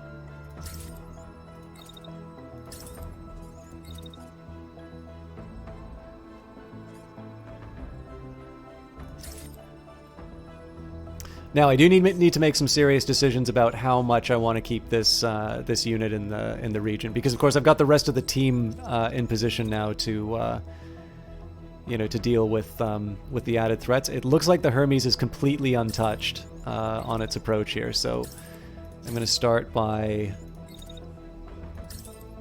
peppering the... I think I'm just going to pepper the weak one. We'll work our way sort of left to right. And it does really look like everybody just really wants to... Everybody really wants to hurt the Lance. So, I have my own answer for how we're going to handle that. I want to try and create as much friendly fire as possible.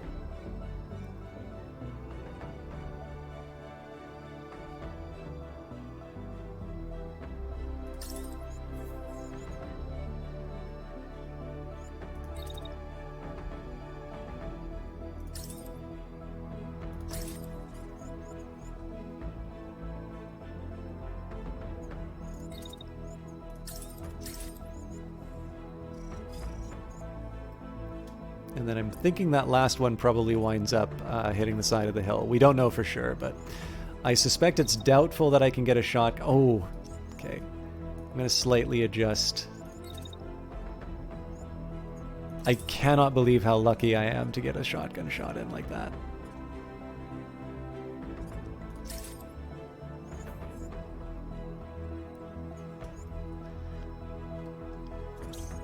Okay. What are we looking at for...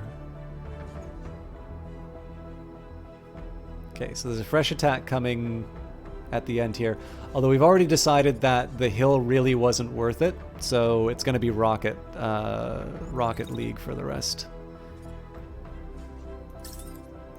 So, sniping finishes.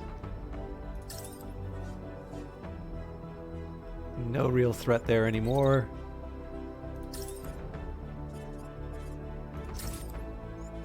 And we send them a care package.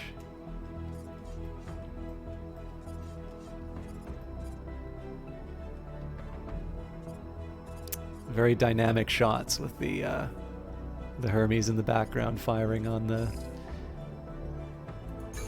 enemy.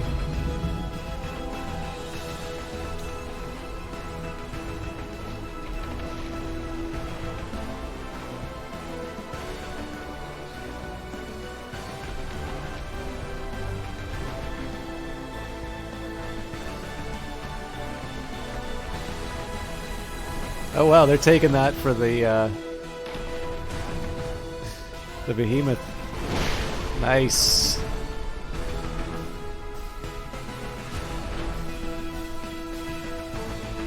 So shield's gonna come up to defend against these. They're gonna let her rip on the other side.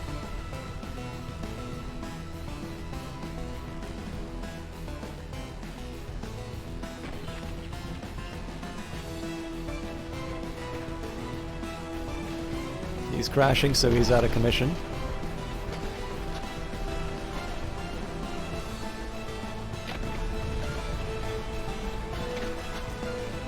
And we should be expecting some presence to come up in the air in just a minute. Sadly, we didn't pull off the friendly fire maneuver. I was hoping that we could, but...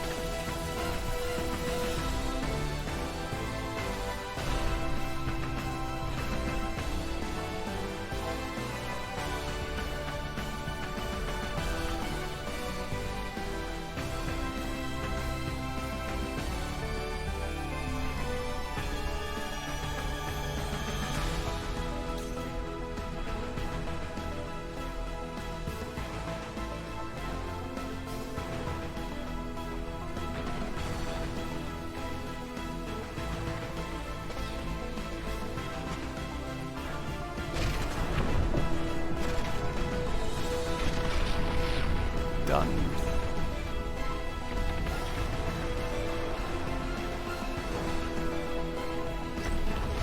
Alright, well, I think you kind of know how this is going to end. So, this unit's still finishing off its hate on the behemoth, which I'm fine with. They are going to turn their attention to the lance, so in the meantime, the lance is going to get into position to make the most of the opportunity. Okay, so they're going to be doing the attack immediately after, so let's say one of these. Oh wow, right after. Okay. I'm actually going to move around the hill on this one. Maybe not necessary.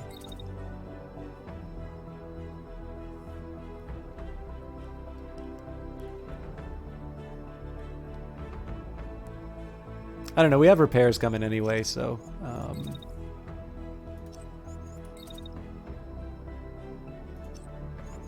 we'll keep the distance for the attack, but I think we'll just throw up the shield and wait for an opening.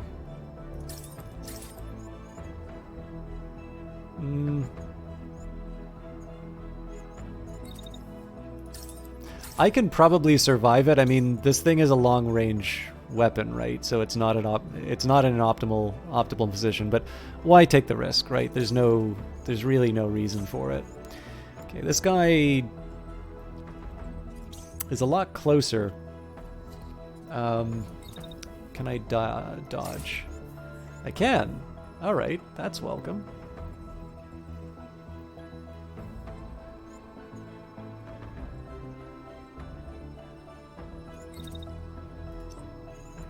So I'm gonna wait it out mostly for the cooldown.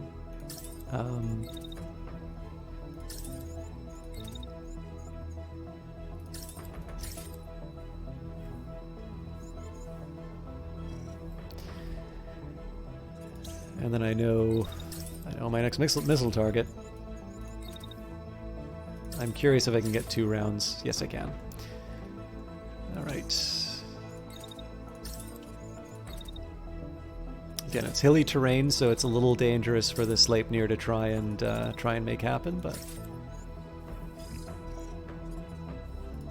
all right, we'll be fine.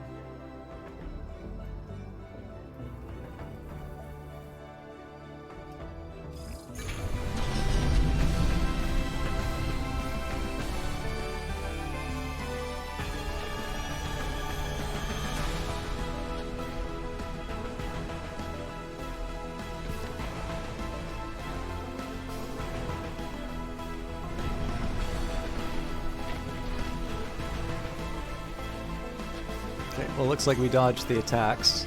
I am curious to see how effective the missiles are. It doesn't look like they're doing too much damage to the tank, but we'll see.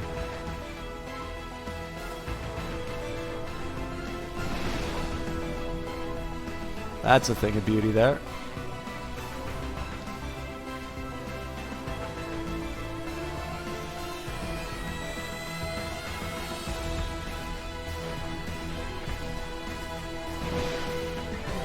Is he down? Yep.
We'll definitely be able to crash it next turn.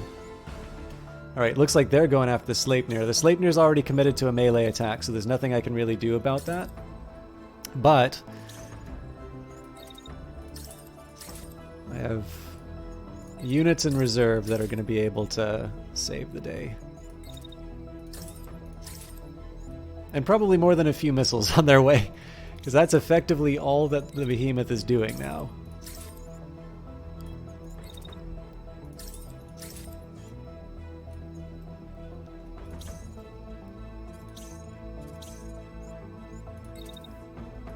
Let me just make sure I'm not slamming into my own guy.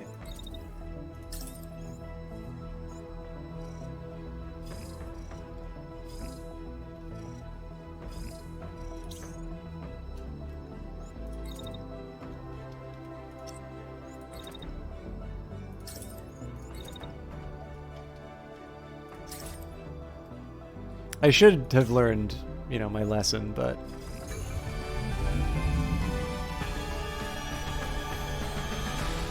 I really do like the streaks on the missiles.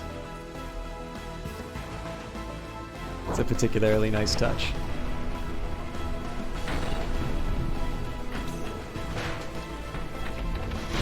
Okay, there's the crash. So I suspect the Sleipnir's not gonna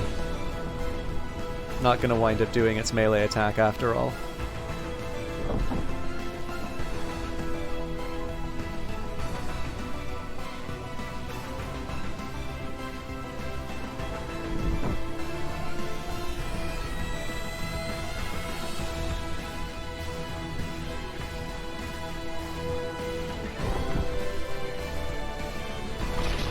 Done.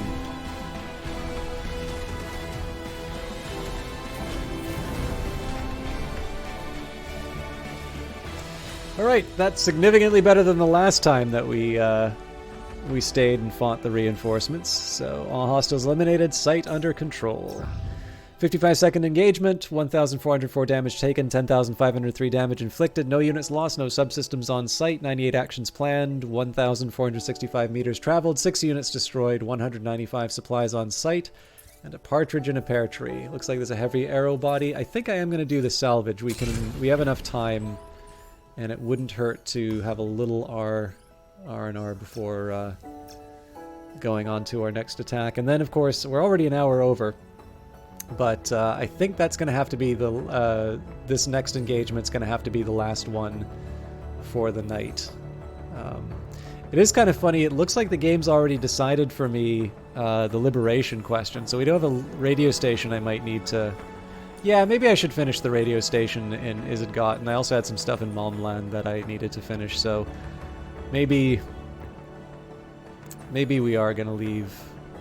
Thing is, I actually really do want to take out, I actually don't know the name of this province, Bjorn. I really want to take out Bjorn because that seems to have been the origin of a lot of these attack squads.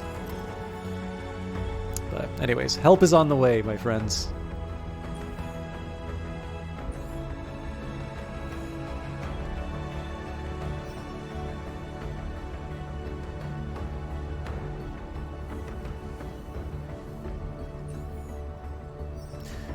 This is a really big thing that seems to have changed, or alternatively, I'm finding something that I'd not previously experienced in the game.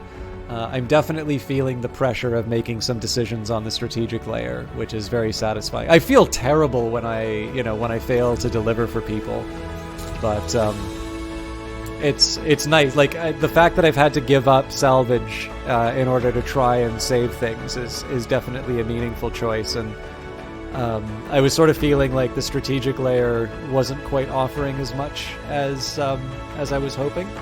Which, again, it's an early access game, so I suspect that's one of the things that you'd want to worry about a bit later anyway. But this is definitely this is definitely forcing me to make some hard choices, which is good. I mean, it's XCOM-ish in that sense. The hostile squad has target locked the base and combat is imminent. Your driver tells you that if you're not prepared to face the enemy, you may be able to execute an emergency retreat, otherwise your pilots will need to fight. Suit up. And it was an arrow heavy, so let's take a quick minute, see if the Lance wants that. So the upper body, we've got an Ox, we've got an arrow heavy. Arrow heavy has slightly better dissipation and a mobility subsystem, so we would be able to put the hydraulics on, but I'm not entirely convinced it's going to give me what I want. I mean, the Helga is a meaty...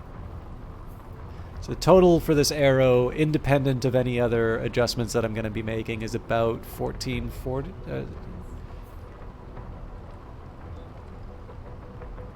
No, sorry, 1,144. So the Helga's already bigger and better. Left item, well, we did get a new Sval. So this Svalin shield we knew was too heavy. What about the others? Well, they're all gray, so that doesn't matter. Right item? Light machine guns. Right, because we didn't take anything, so... right arm, we've got some grays, and... Okay, so we're bringing the squad as is. Fatigue-wise, we're managing.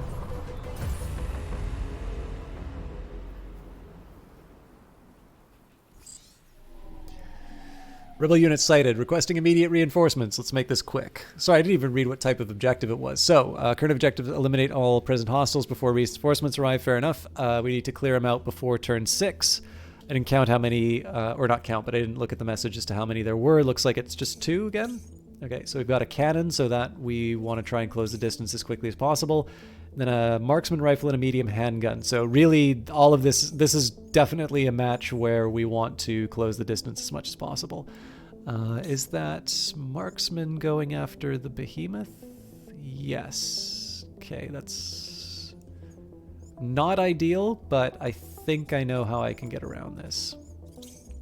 So if I go behind the hill here... You know, I'm willing to guess if I just stay here, I'm fine, but...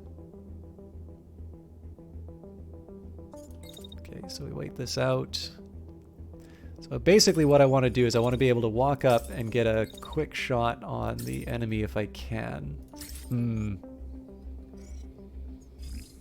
So I wind up getting hit by a second attack, but I can neutralize that by moving the Sleipnir in position. Ah! Okay, if I wait... Well, if I wait, I probably do the attack next turn.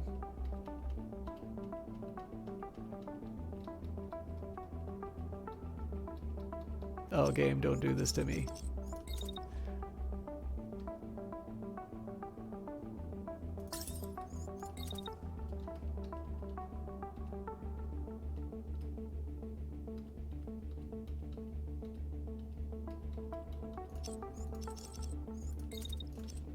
Okay, let's try dashing at the start. Actually, I'm gonna do 2 dashes.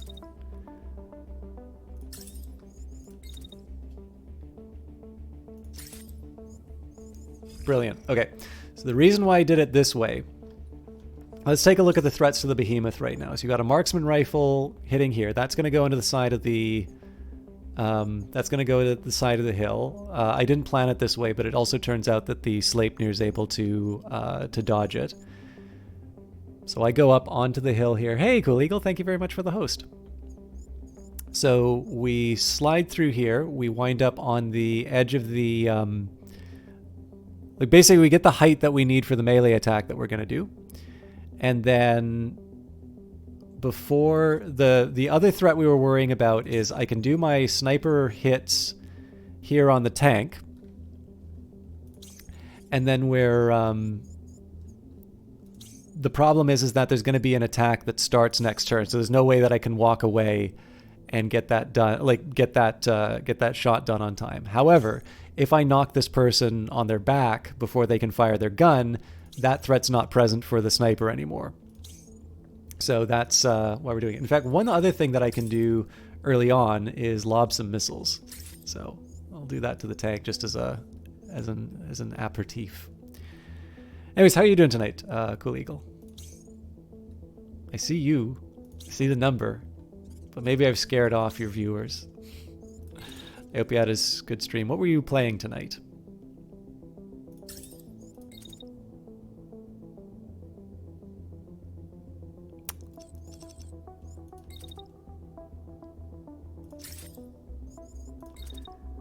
Alright. Regrettably, there's not a lot that I can do with the lance right now. They move a bit too slowly.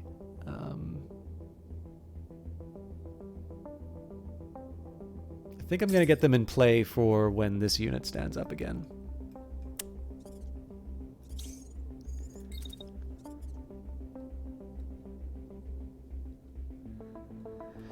Okay, so it's getting a little crowded here. I definitely need to make way for the behemoth. The Hermes is one of my fastest moving units, so it's probably going to wind up running into people from behind. So, oh, that's right, they're targeted by the tank as well. All right, that complicates things. So one thing I can try and do to be a little bit of a oh, I gotta do this. So,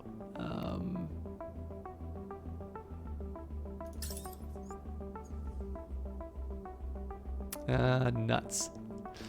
So they were mentioning that they changed the AI so that they were getting a little bit better at not shooting their own people in the back. That's probably one of the examples. So what I was thinking of doing is like, well, maybe I don't bring the Hermes into the fight right now. And instead what I do is I move them off to the side so that the tank can sort of drill into the back of their ally. But unfortunately, it doesn't quite work. So let's just take a quick look. I think this is a cannon, so I want to try and close the distance as quickly as possible. They're shooting through the house for the most part. Do I? Yep, I wind up tripping over the lance, which is no... Oh, nuts! Okay, that's fine. I can just move slightly to the side. Maybe I don't need to worry about the... Nope, I still trip over his heels. Again, the Hermes is too fast. Okay, so I do want to make sure that I keep the... This house has a face.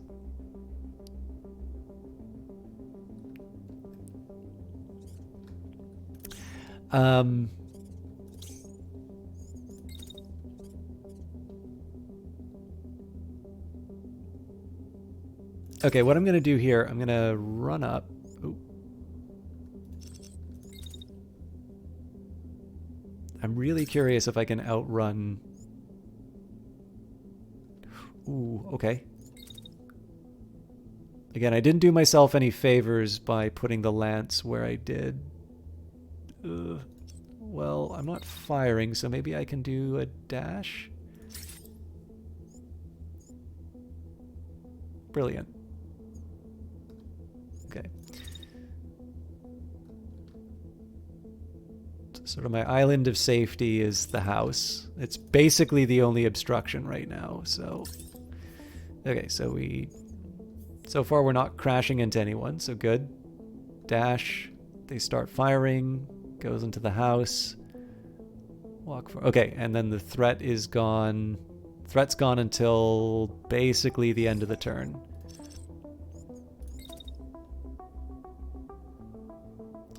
I'm curious if I do that.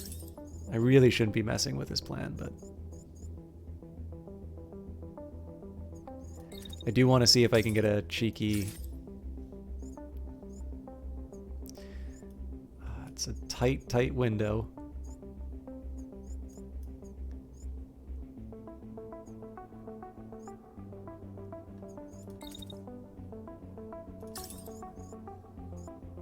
Okay, good. So I'm not hitting my sniper or I'm not sniping my unit anymore.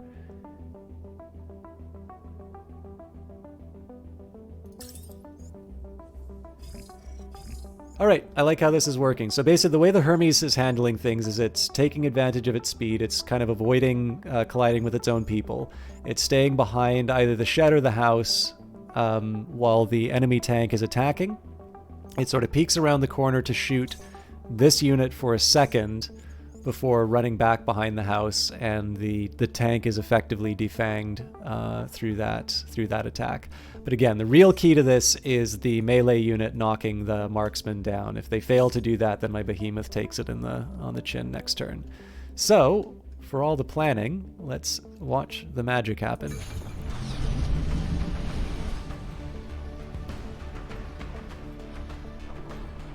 Got to do a sufficiently dramatic view.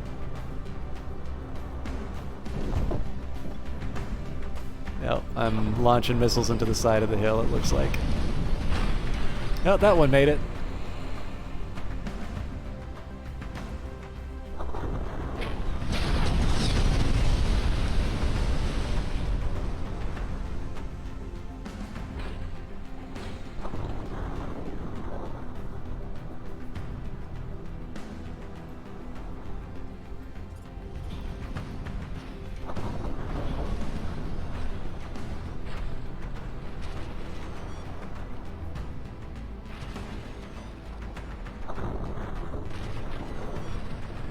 Oh, looks like those shots are coming after me after all.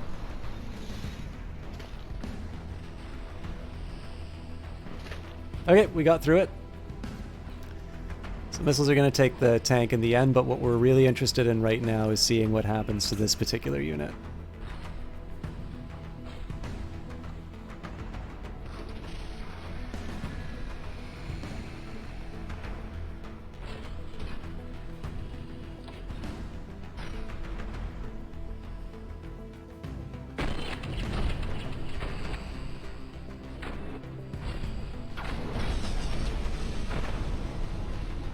Okay, so just got through their barrier.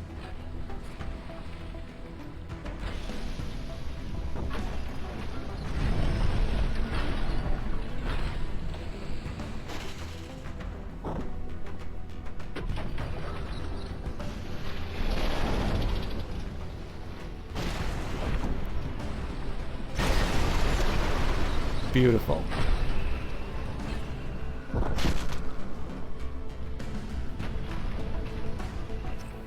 Alright, so this thing's crashing. It's not going to attack us this turn. When this unit finally stands up, it is going to attack. It's going to go after the lance. But basically, this is a free turn for us. Also, this just looks really fun.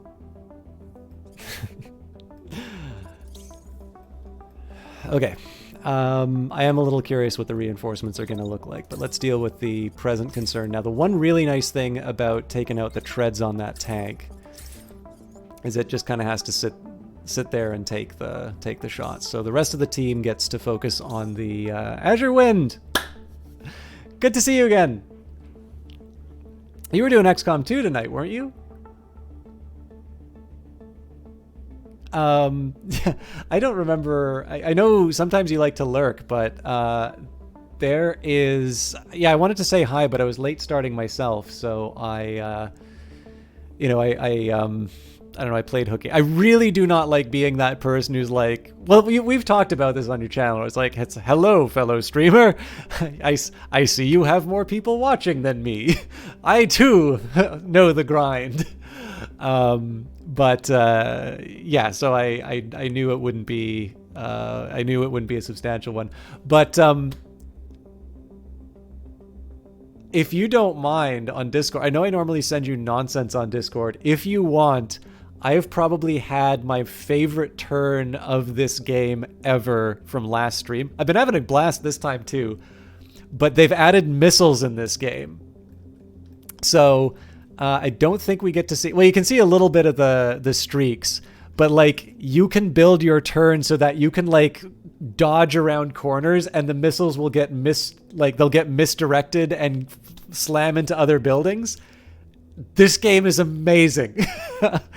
And it's the first half of the Arsenal update, so they're updating all of the melee next turn. Like, the clip that I have is like it is very clear that I cannot contain my enthusiasm about what is going on the screen. Like it is like it is ridiculous how invested I am in the moment. Actually, you know what? Screw this. I can do it here. I can take a minute to bring up Chrome. This is going to be the last fight anyway. So,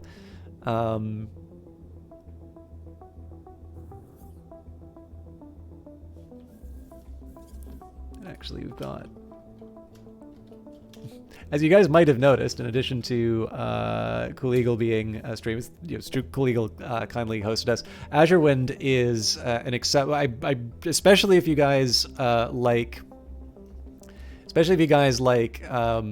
Phantom Brigade. I strongly recommend Azure Wind, because Azure Wind is very, very good at XCOM. He does lots of XCOM streams, not exclusively. I don't remember if I've seen you play Phoenix Point, but I feel like you've done that. I know we've talked about it at least.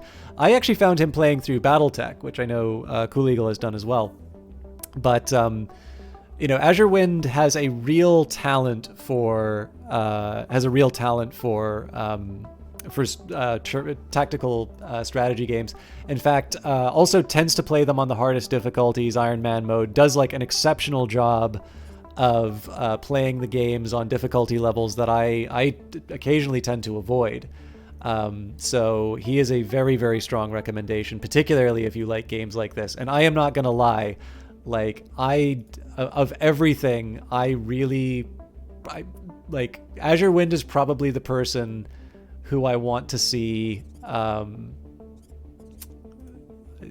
out of everybody who could possibly play this game, Azure Wind is probably the person who I want to see play Phantom Brigade the most. So anyways, very, very, very, very, very strong recommendation. Okay, so for those of you who want to know this magical clip that I'm talking about, this is the actual moment where it all happened, but I did get some feedback from a friend of mine who doesn't play this game that it's hard to... the community manager for Brace Yourself thought that was a cute name too. So I did get some feedback from a friend that it was a little hard to understand what was going on. And so for those of you who would like to see the entire planning, so the thing is that it's really easy to have awesome stuff happen into the game and in the game, and then you're like, oh yeah, I meant to do that, right? You actually get to see all of the planning behind it. It's about 5.5 minutes, so I couldn't make it a full clip. But if you want to see what the setup and the payoff of that moment was, you can watch that inflated clip, and you'll get to see the moment in context. Anyways, I'm probably overselling it now, but I was having the time of my life. Okay, so let's deal with the task at hand. I'm just trying to get my people in a slightly more sane positioning. Now, one drawback is because this guy is sort of flying in midair, it's a little hard to get a read on locations. Now, they're going to be attacking me, so this is why we have shields. I'll be honest, I would have preferred not to use the shield on the first wave, and that way I could save all my health for the follow-up. But too hot, so I'll leave it be. Although I wonder if I push this forward. Cool. So I think this is going to be a bit of overkill so far as the attacks are concerned, but I'd rather clear out the bad guys early.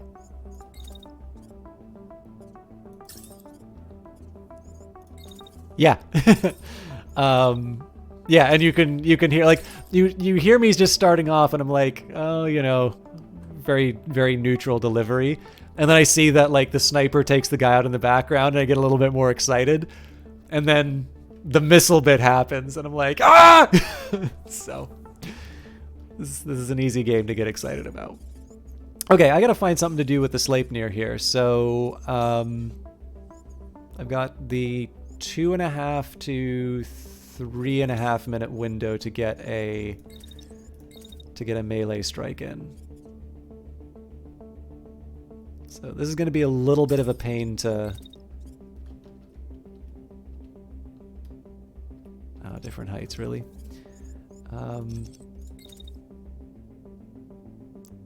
Whatever happens, I got to get them out of this area.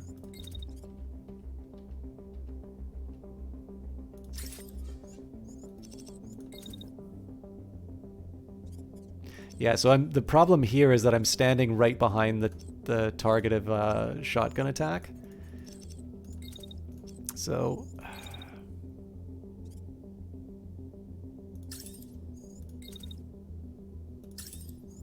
Okay, so I waited out. Wow, that's a really tight window. So if I just straight up walk it off,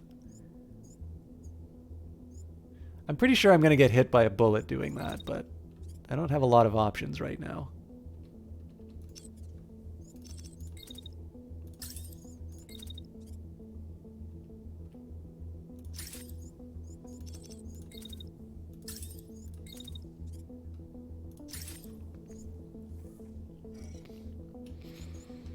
And then I gotta walk out of the way so I don't get hit by the sniping. The animations that are just so good, the momentum and the weight shifting and changing. Yeah. I'm assuming it's just wizards who are working on this, but it's I think the thing that I like the most about it is that this is one of the games where when you look at the trailer and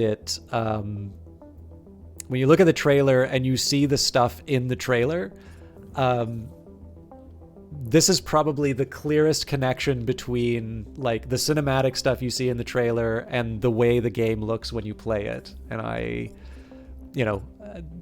I'm just all for it.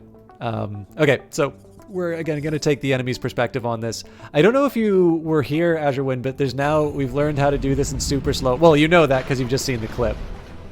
But I definitely want to see if I hit the Sleipnir. Damn it! It's a barrier hit, so we'll regenerate it. I feel foolish. Looks like the shotgun was completely ineffective, so...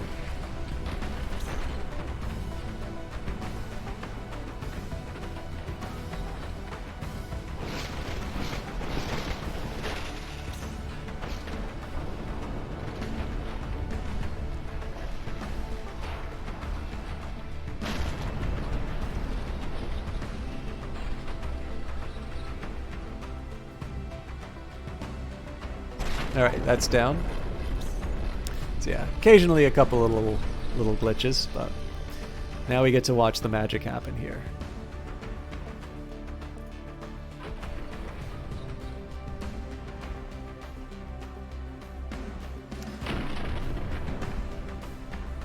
If we didn't have copyright strikes, I would be playing the Chariots of Fire theme every time we did super slow motion.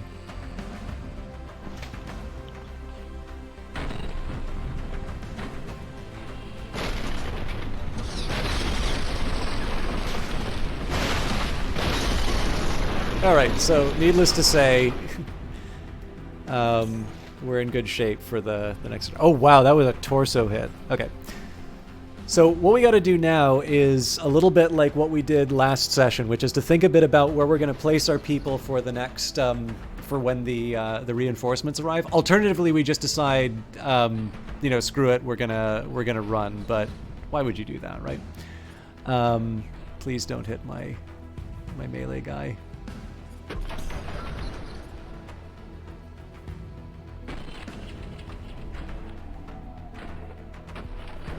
Also little details here, right? Like all the smoke and stuff. It's great. Rebel units eliminated troops in the field, requiring updated tactical plans. Okay, so this is going to be quite different from the last time that we stood and fought. It's a lot hillier, which means that there's more cover for them. It also means that my melee unit's going to be a lot less effective, although of course the melee unit wasn't really a big playmaker when it came to the last time that we did this. So I'm going to do the same thing as last time, which is to sort of set up an Overwatch on this hill. So this area, there are definitely some pockets where the enemy can show up that they're protected, but it is important to remember that I have one turn in which I can sort of prepare for all of that stuff. So in the worst case scenario, I think I just wind up hopping on the other hill, and I should be able to get a decent line of sight on most potential threats. Now, in that similar spirit, I'm going to take my the Hermes, and I'm going to put it on the other hill. The range on the Hermes is nothing, but again, this is one of my most mobile units. Not too worried about the role it's going to play. I think I'm just going to keep the Sleipnir behind this building. The funny thing is, I kind of would want to wish that the enemies show up here, because this would be the most effective place for the Sleipnir to be.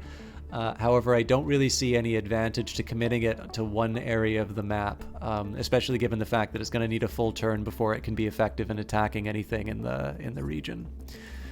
So we'll leave that be for now, and then I guess the remaining question is, what do we do with the lance? So in the case of the lance, again, it's a lumbering machine, so I wonder if we'll have a collision still. No, we won't. But I'm going to put the lance at the base of the hill. I'm not sure if I feel like it would make sense to kind of keep it in the center of the map, because of course then, well, yeah, you know what? Ah, screw it. I'll keep it at the base. But here we gotta wait for the reinforcements to arrive. So this is gonna. I'm not gonna do slow motion on these, but I am gonna need a few turns to let the bad guys show up, and then we'll see how deeply in trouble we are. Well, I mean, except for the lance, most of us can probably make that escape in 2 turns. Oh yeah, that's another thing that I've learned, Azure. When there's a hit and run mission, if it says the heavy reinforcements are coming, they mean it. The difficulty has definitely gone up on a couple of those.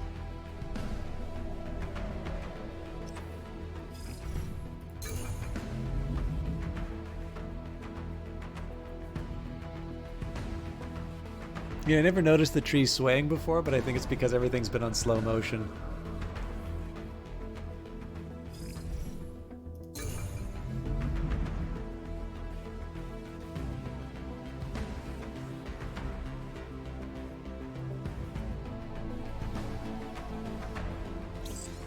Sierra 2 on the field. What's taking you so long?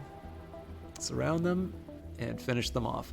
Okay, so I'm not going to make the mistake I made last time. 6 enemy contacts. I see 3. Nope, 4. 4 over here, and then that would mean... Okay, so it's a very similar deployment to the last encounter. Ooh, yeah, that could not have been worse as far as the positioning is concerned. So the whole strategy we employed last time in terms of like using the lance to sort of beat around these guys a little bit. This is not going to work the same way because I'm not able to focus in all of that fire. What I am going to do, however, I am going to use the lance in this area for a totally different reason. It's just because that I'm going to be able to throw up the shield and collide with the tanks. And then I'm also going to bring the Sleipnir because, as I mentioned before, even though it'll take me a full turn to sort of get everything set up, I am going to basically be able to take out a single one of the, like any given one of these tanks, I'm going to be able to take out a commission for 1 turn. We don't know what weapons these guys are holding, and in this case here, because they're hiding behind a hill, I'm actually going to be focusing most of my attention towards these 4. This is more out of necessity rather than any particular strategic priority, but it's also because if they're able to hide behind the hills, my sniper's not going to be very effective, and so I'm probably going to be moving them into a safer position reasonably soon anyway. So what we'll do is wait for them to get into position. Hopefully I can get a second batch off. Yeah. So there's really only one thing that was effective against, so I think most people are going to wind up moving on the turn. So the smart thing for me would be to take out this particular unit back here. It's also the hardest one for me to hit, so...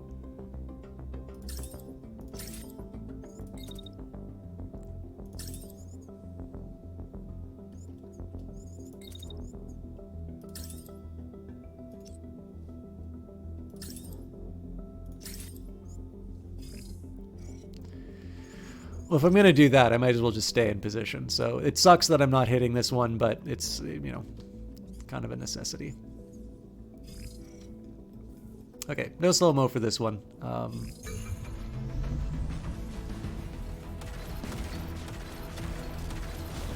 Alright, that's a wasted set of sniper shots, unfortunately. That was really... Okay, this guy's surrendering, so that's good news there. Sleipnir's already threatened.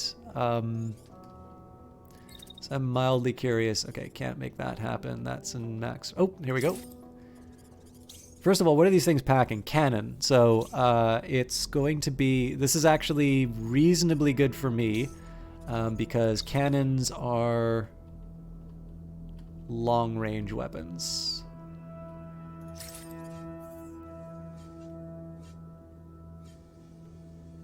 Alright, so I trip over that tank at the end, unfortunately. So I have to do second best, which is just try and run behind the hill. We're able to close this guy off for at the start of the turn. Okay, so what I want to do right now is try and protect the Sleipnir as much as I can. We will get a read. I should probably just see what these guys are up to. So this is a heavy shotgun and a submachine gun. This is fantastic because it means it's going to take them forever to be effective. And this has got an autocannon, so this is all short-range stuff. We got very lucky on how that rolled. So let's... So this guy's surrendering. I got to try and get this guy in the sights. Actually, he might get taken out by his ally. Either way, I think the time has come for me... Alright, there's an easy solution to this stuff. And that's missiles. Out of range? Okay, so I'm going to move on to a hill over here.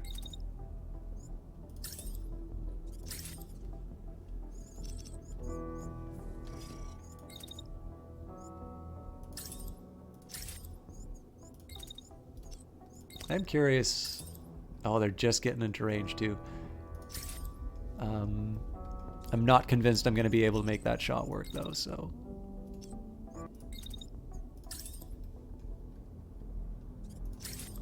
Just send as many rockets as we can at them. So I would have loved to do that on the tanks, but I have a feeling that the tanks are going to be handled one way or another by the time we're sort of in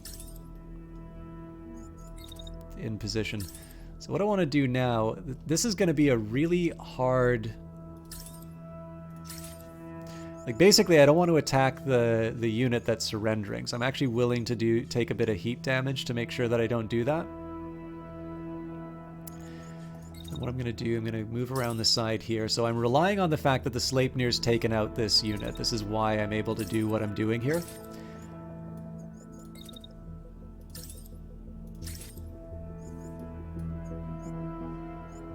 And then here it's again a potential liability for the surrendering unit, so we will focus on... And this unit's probably not going to be where it says it is. It's probably going to get knocked back by the Sleipnir, but you know we work with what we've got on the screen right now. I think I'm actually ready for the Sleipnir to run towards the enemy. My ideal here is actually not that they engage them, but rather that they start drawing their fire. This might be a dangerous prospect for me. I could potentially get caught out of position, but it's a risk I'm willing to take. I also think I'm willing to start pulling some units out of this area because realistically we only have 2 units that we need to worry about anymore. The Hermes kind of has things in hand, so I also know I'm going to need some time to get the lance in position. So we will slow things down just for the start. The trees are always a little tricky to navigate. I want to try and get the dramatic shots, but I also want to see what's happening. So we'll do things in slow-mo just to see how it turns out. Alright, well that guy already got taken out. I put so much effort into trying to protect them and it meant nothing. I'm curious to see how well we can protect ourselves from tragedy here.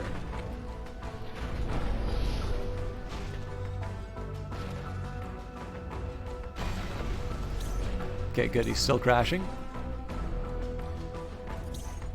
So he's going to turn and start attacking the Sleipnir in a minute. So of course that heat damage that I took is completely irrelevant, seeing as we weren't able to prevent that unit from being destroyed.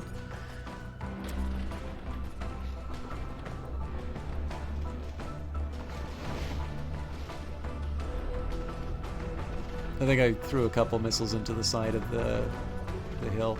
All right, so looks like the Sleipnir actually got off scot-free. So now we get to have our revenge.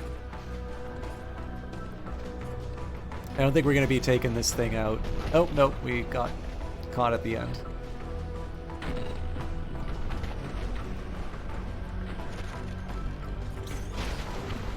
Well, it's crashing, but I don't think we're going to be able to take it out this turn. Oh, hang on. That's a pity. If I'd actually fired rockets, we would have been able to knock the pilot unconscious. So the Hermes has a little bit of a tricky proposition in front of it. It needs to take out 2 units, and its assault rifle actually generates quite a bit of heat.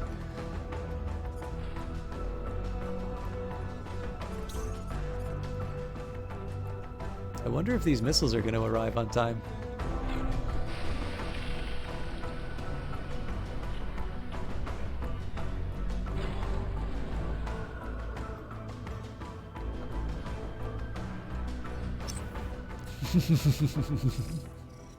Oh, this is going to be beautiful. All right. We have the dramatic finisher music coming on too. Today is a good day. All right, so it looks like, yeah, it's party time on the Hermes. So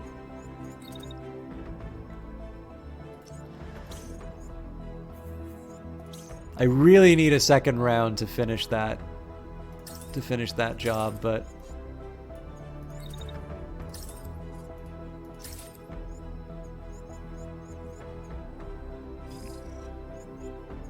I'm just gonna stand and take it like a man. I think I got a little overeager. Okay. Is there anything my sniper rifle can do right now?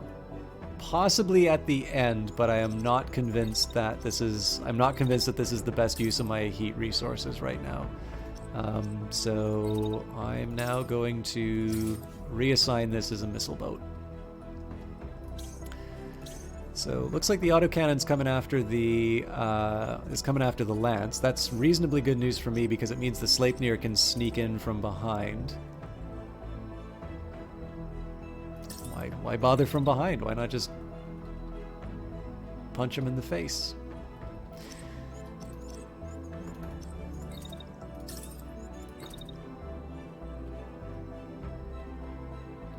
Oh, there we go. And the great news is it actually puts me in a fairly decent position to sneak up on this guy and whack him over the head. I'm actually going to stop. So it's going to seem weird that I stop the movement here. The reason I'm doing that is that if I end the turn here, there's nothing to stop this guy from turning around and putting a heavy shotgun in the face of my my somewhat fragile melee unit. So as enthusiastic as I am about facing the enemy head on, I would still rather operate in such a way that I have units that, you know, survive the encounter. Again, this is sort of anticipating where the tank's going to be. I suspect this will be a little out of range, but having a shield that can neutralize the shotgun isn't the worst thing in the world. So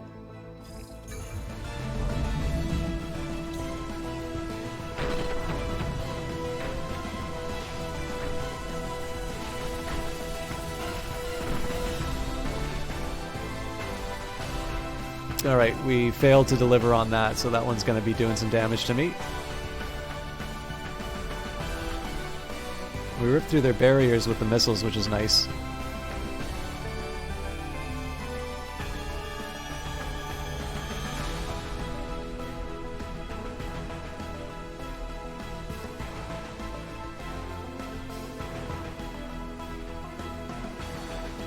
I'm really just watching over on this end right now.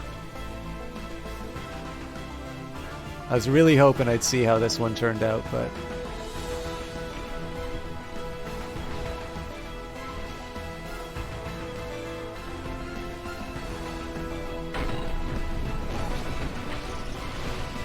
Okay, he's right arms down. That's great. So shotgun's not a problem anymore. Great, so only this is going to be the source of damage now.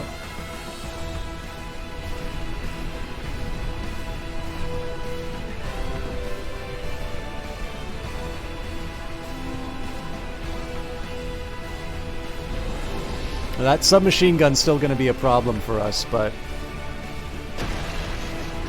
I'm feeling pretty secure. That's fantastic that they just stood in place like that. This shotgun's going to... I don't think it'll finish him off, but this is going to be a lot more effective than I thought it was going to be.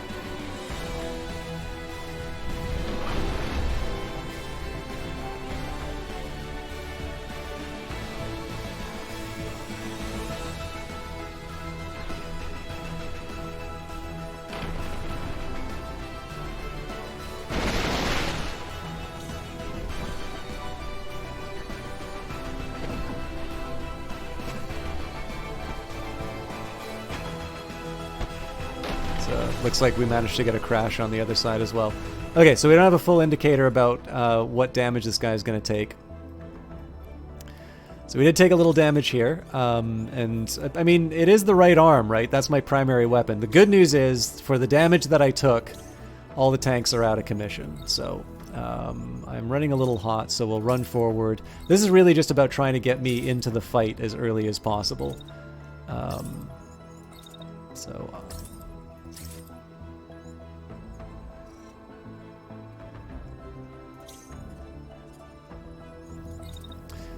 What I'm doing there is actually more of a precaution, because my hope is...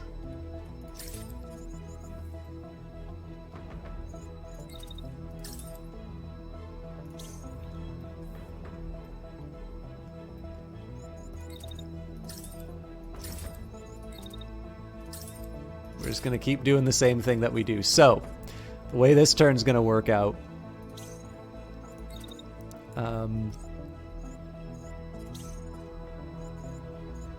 I'm pretty sure that shotgun's going to be enough, but I think I do need an insurance policy, so...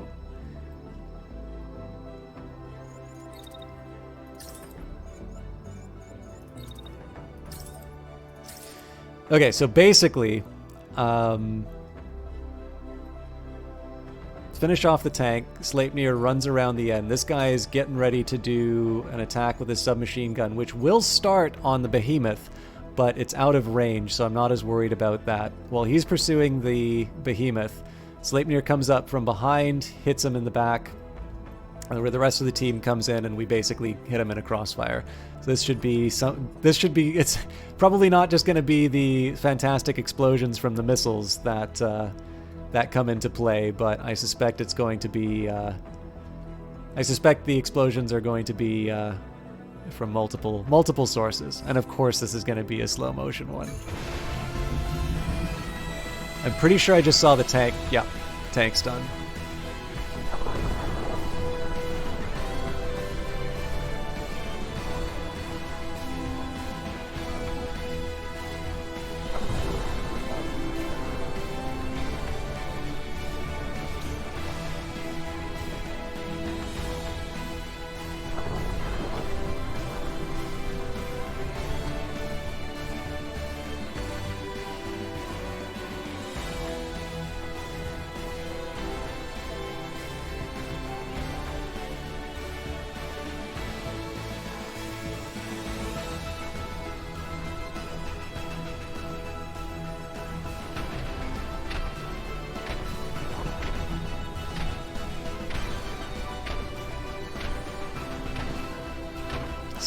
Stop, it tickles.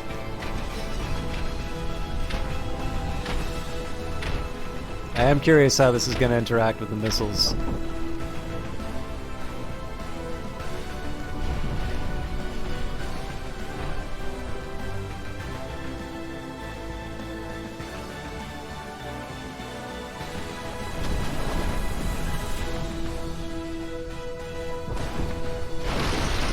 Alright, so this guy's going to surrender next turn anyway, but I'm pretty sure they're not going to survive the hurt that they're going to get from the trio.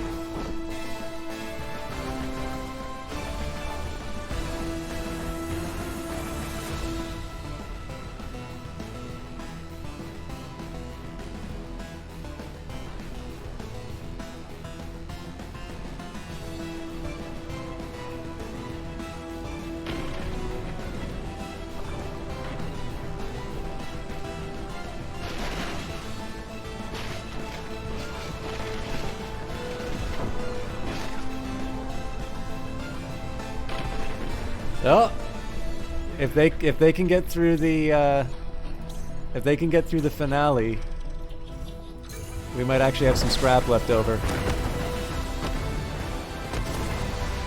Nice!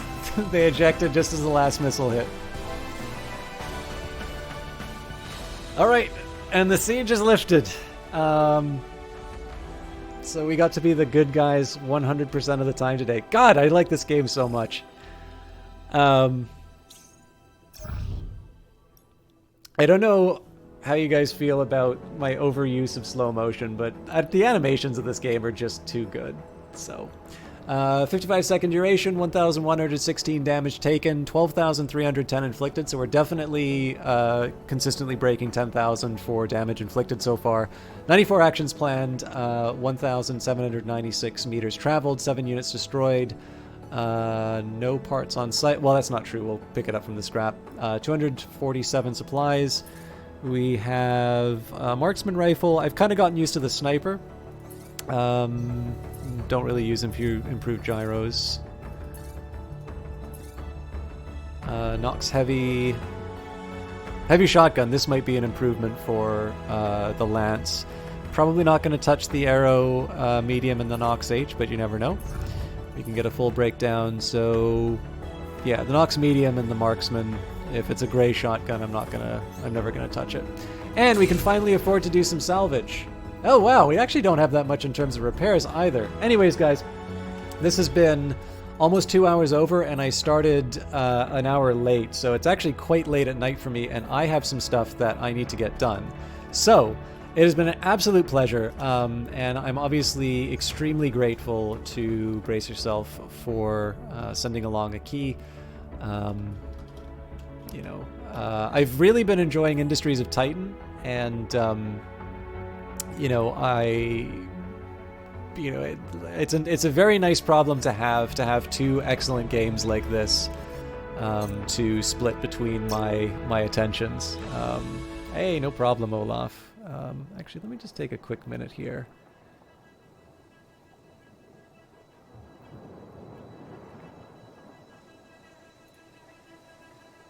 I wonder if I have...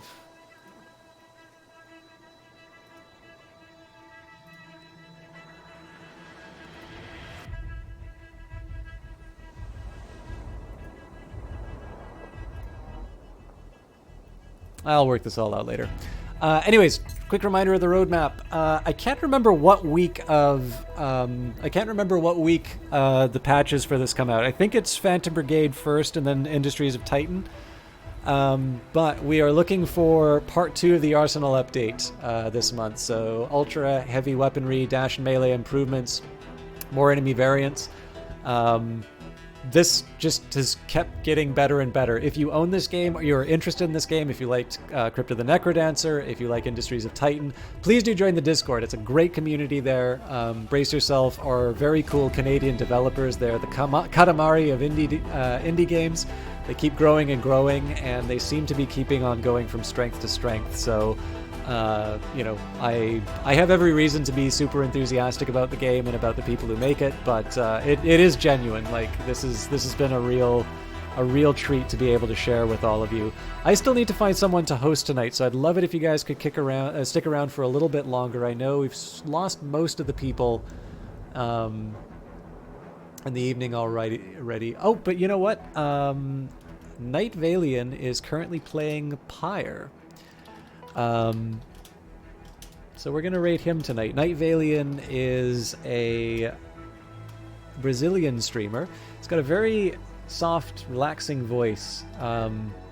He also usually hangs around for... Oh, what am I doing wrong here?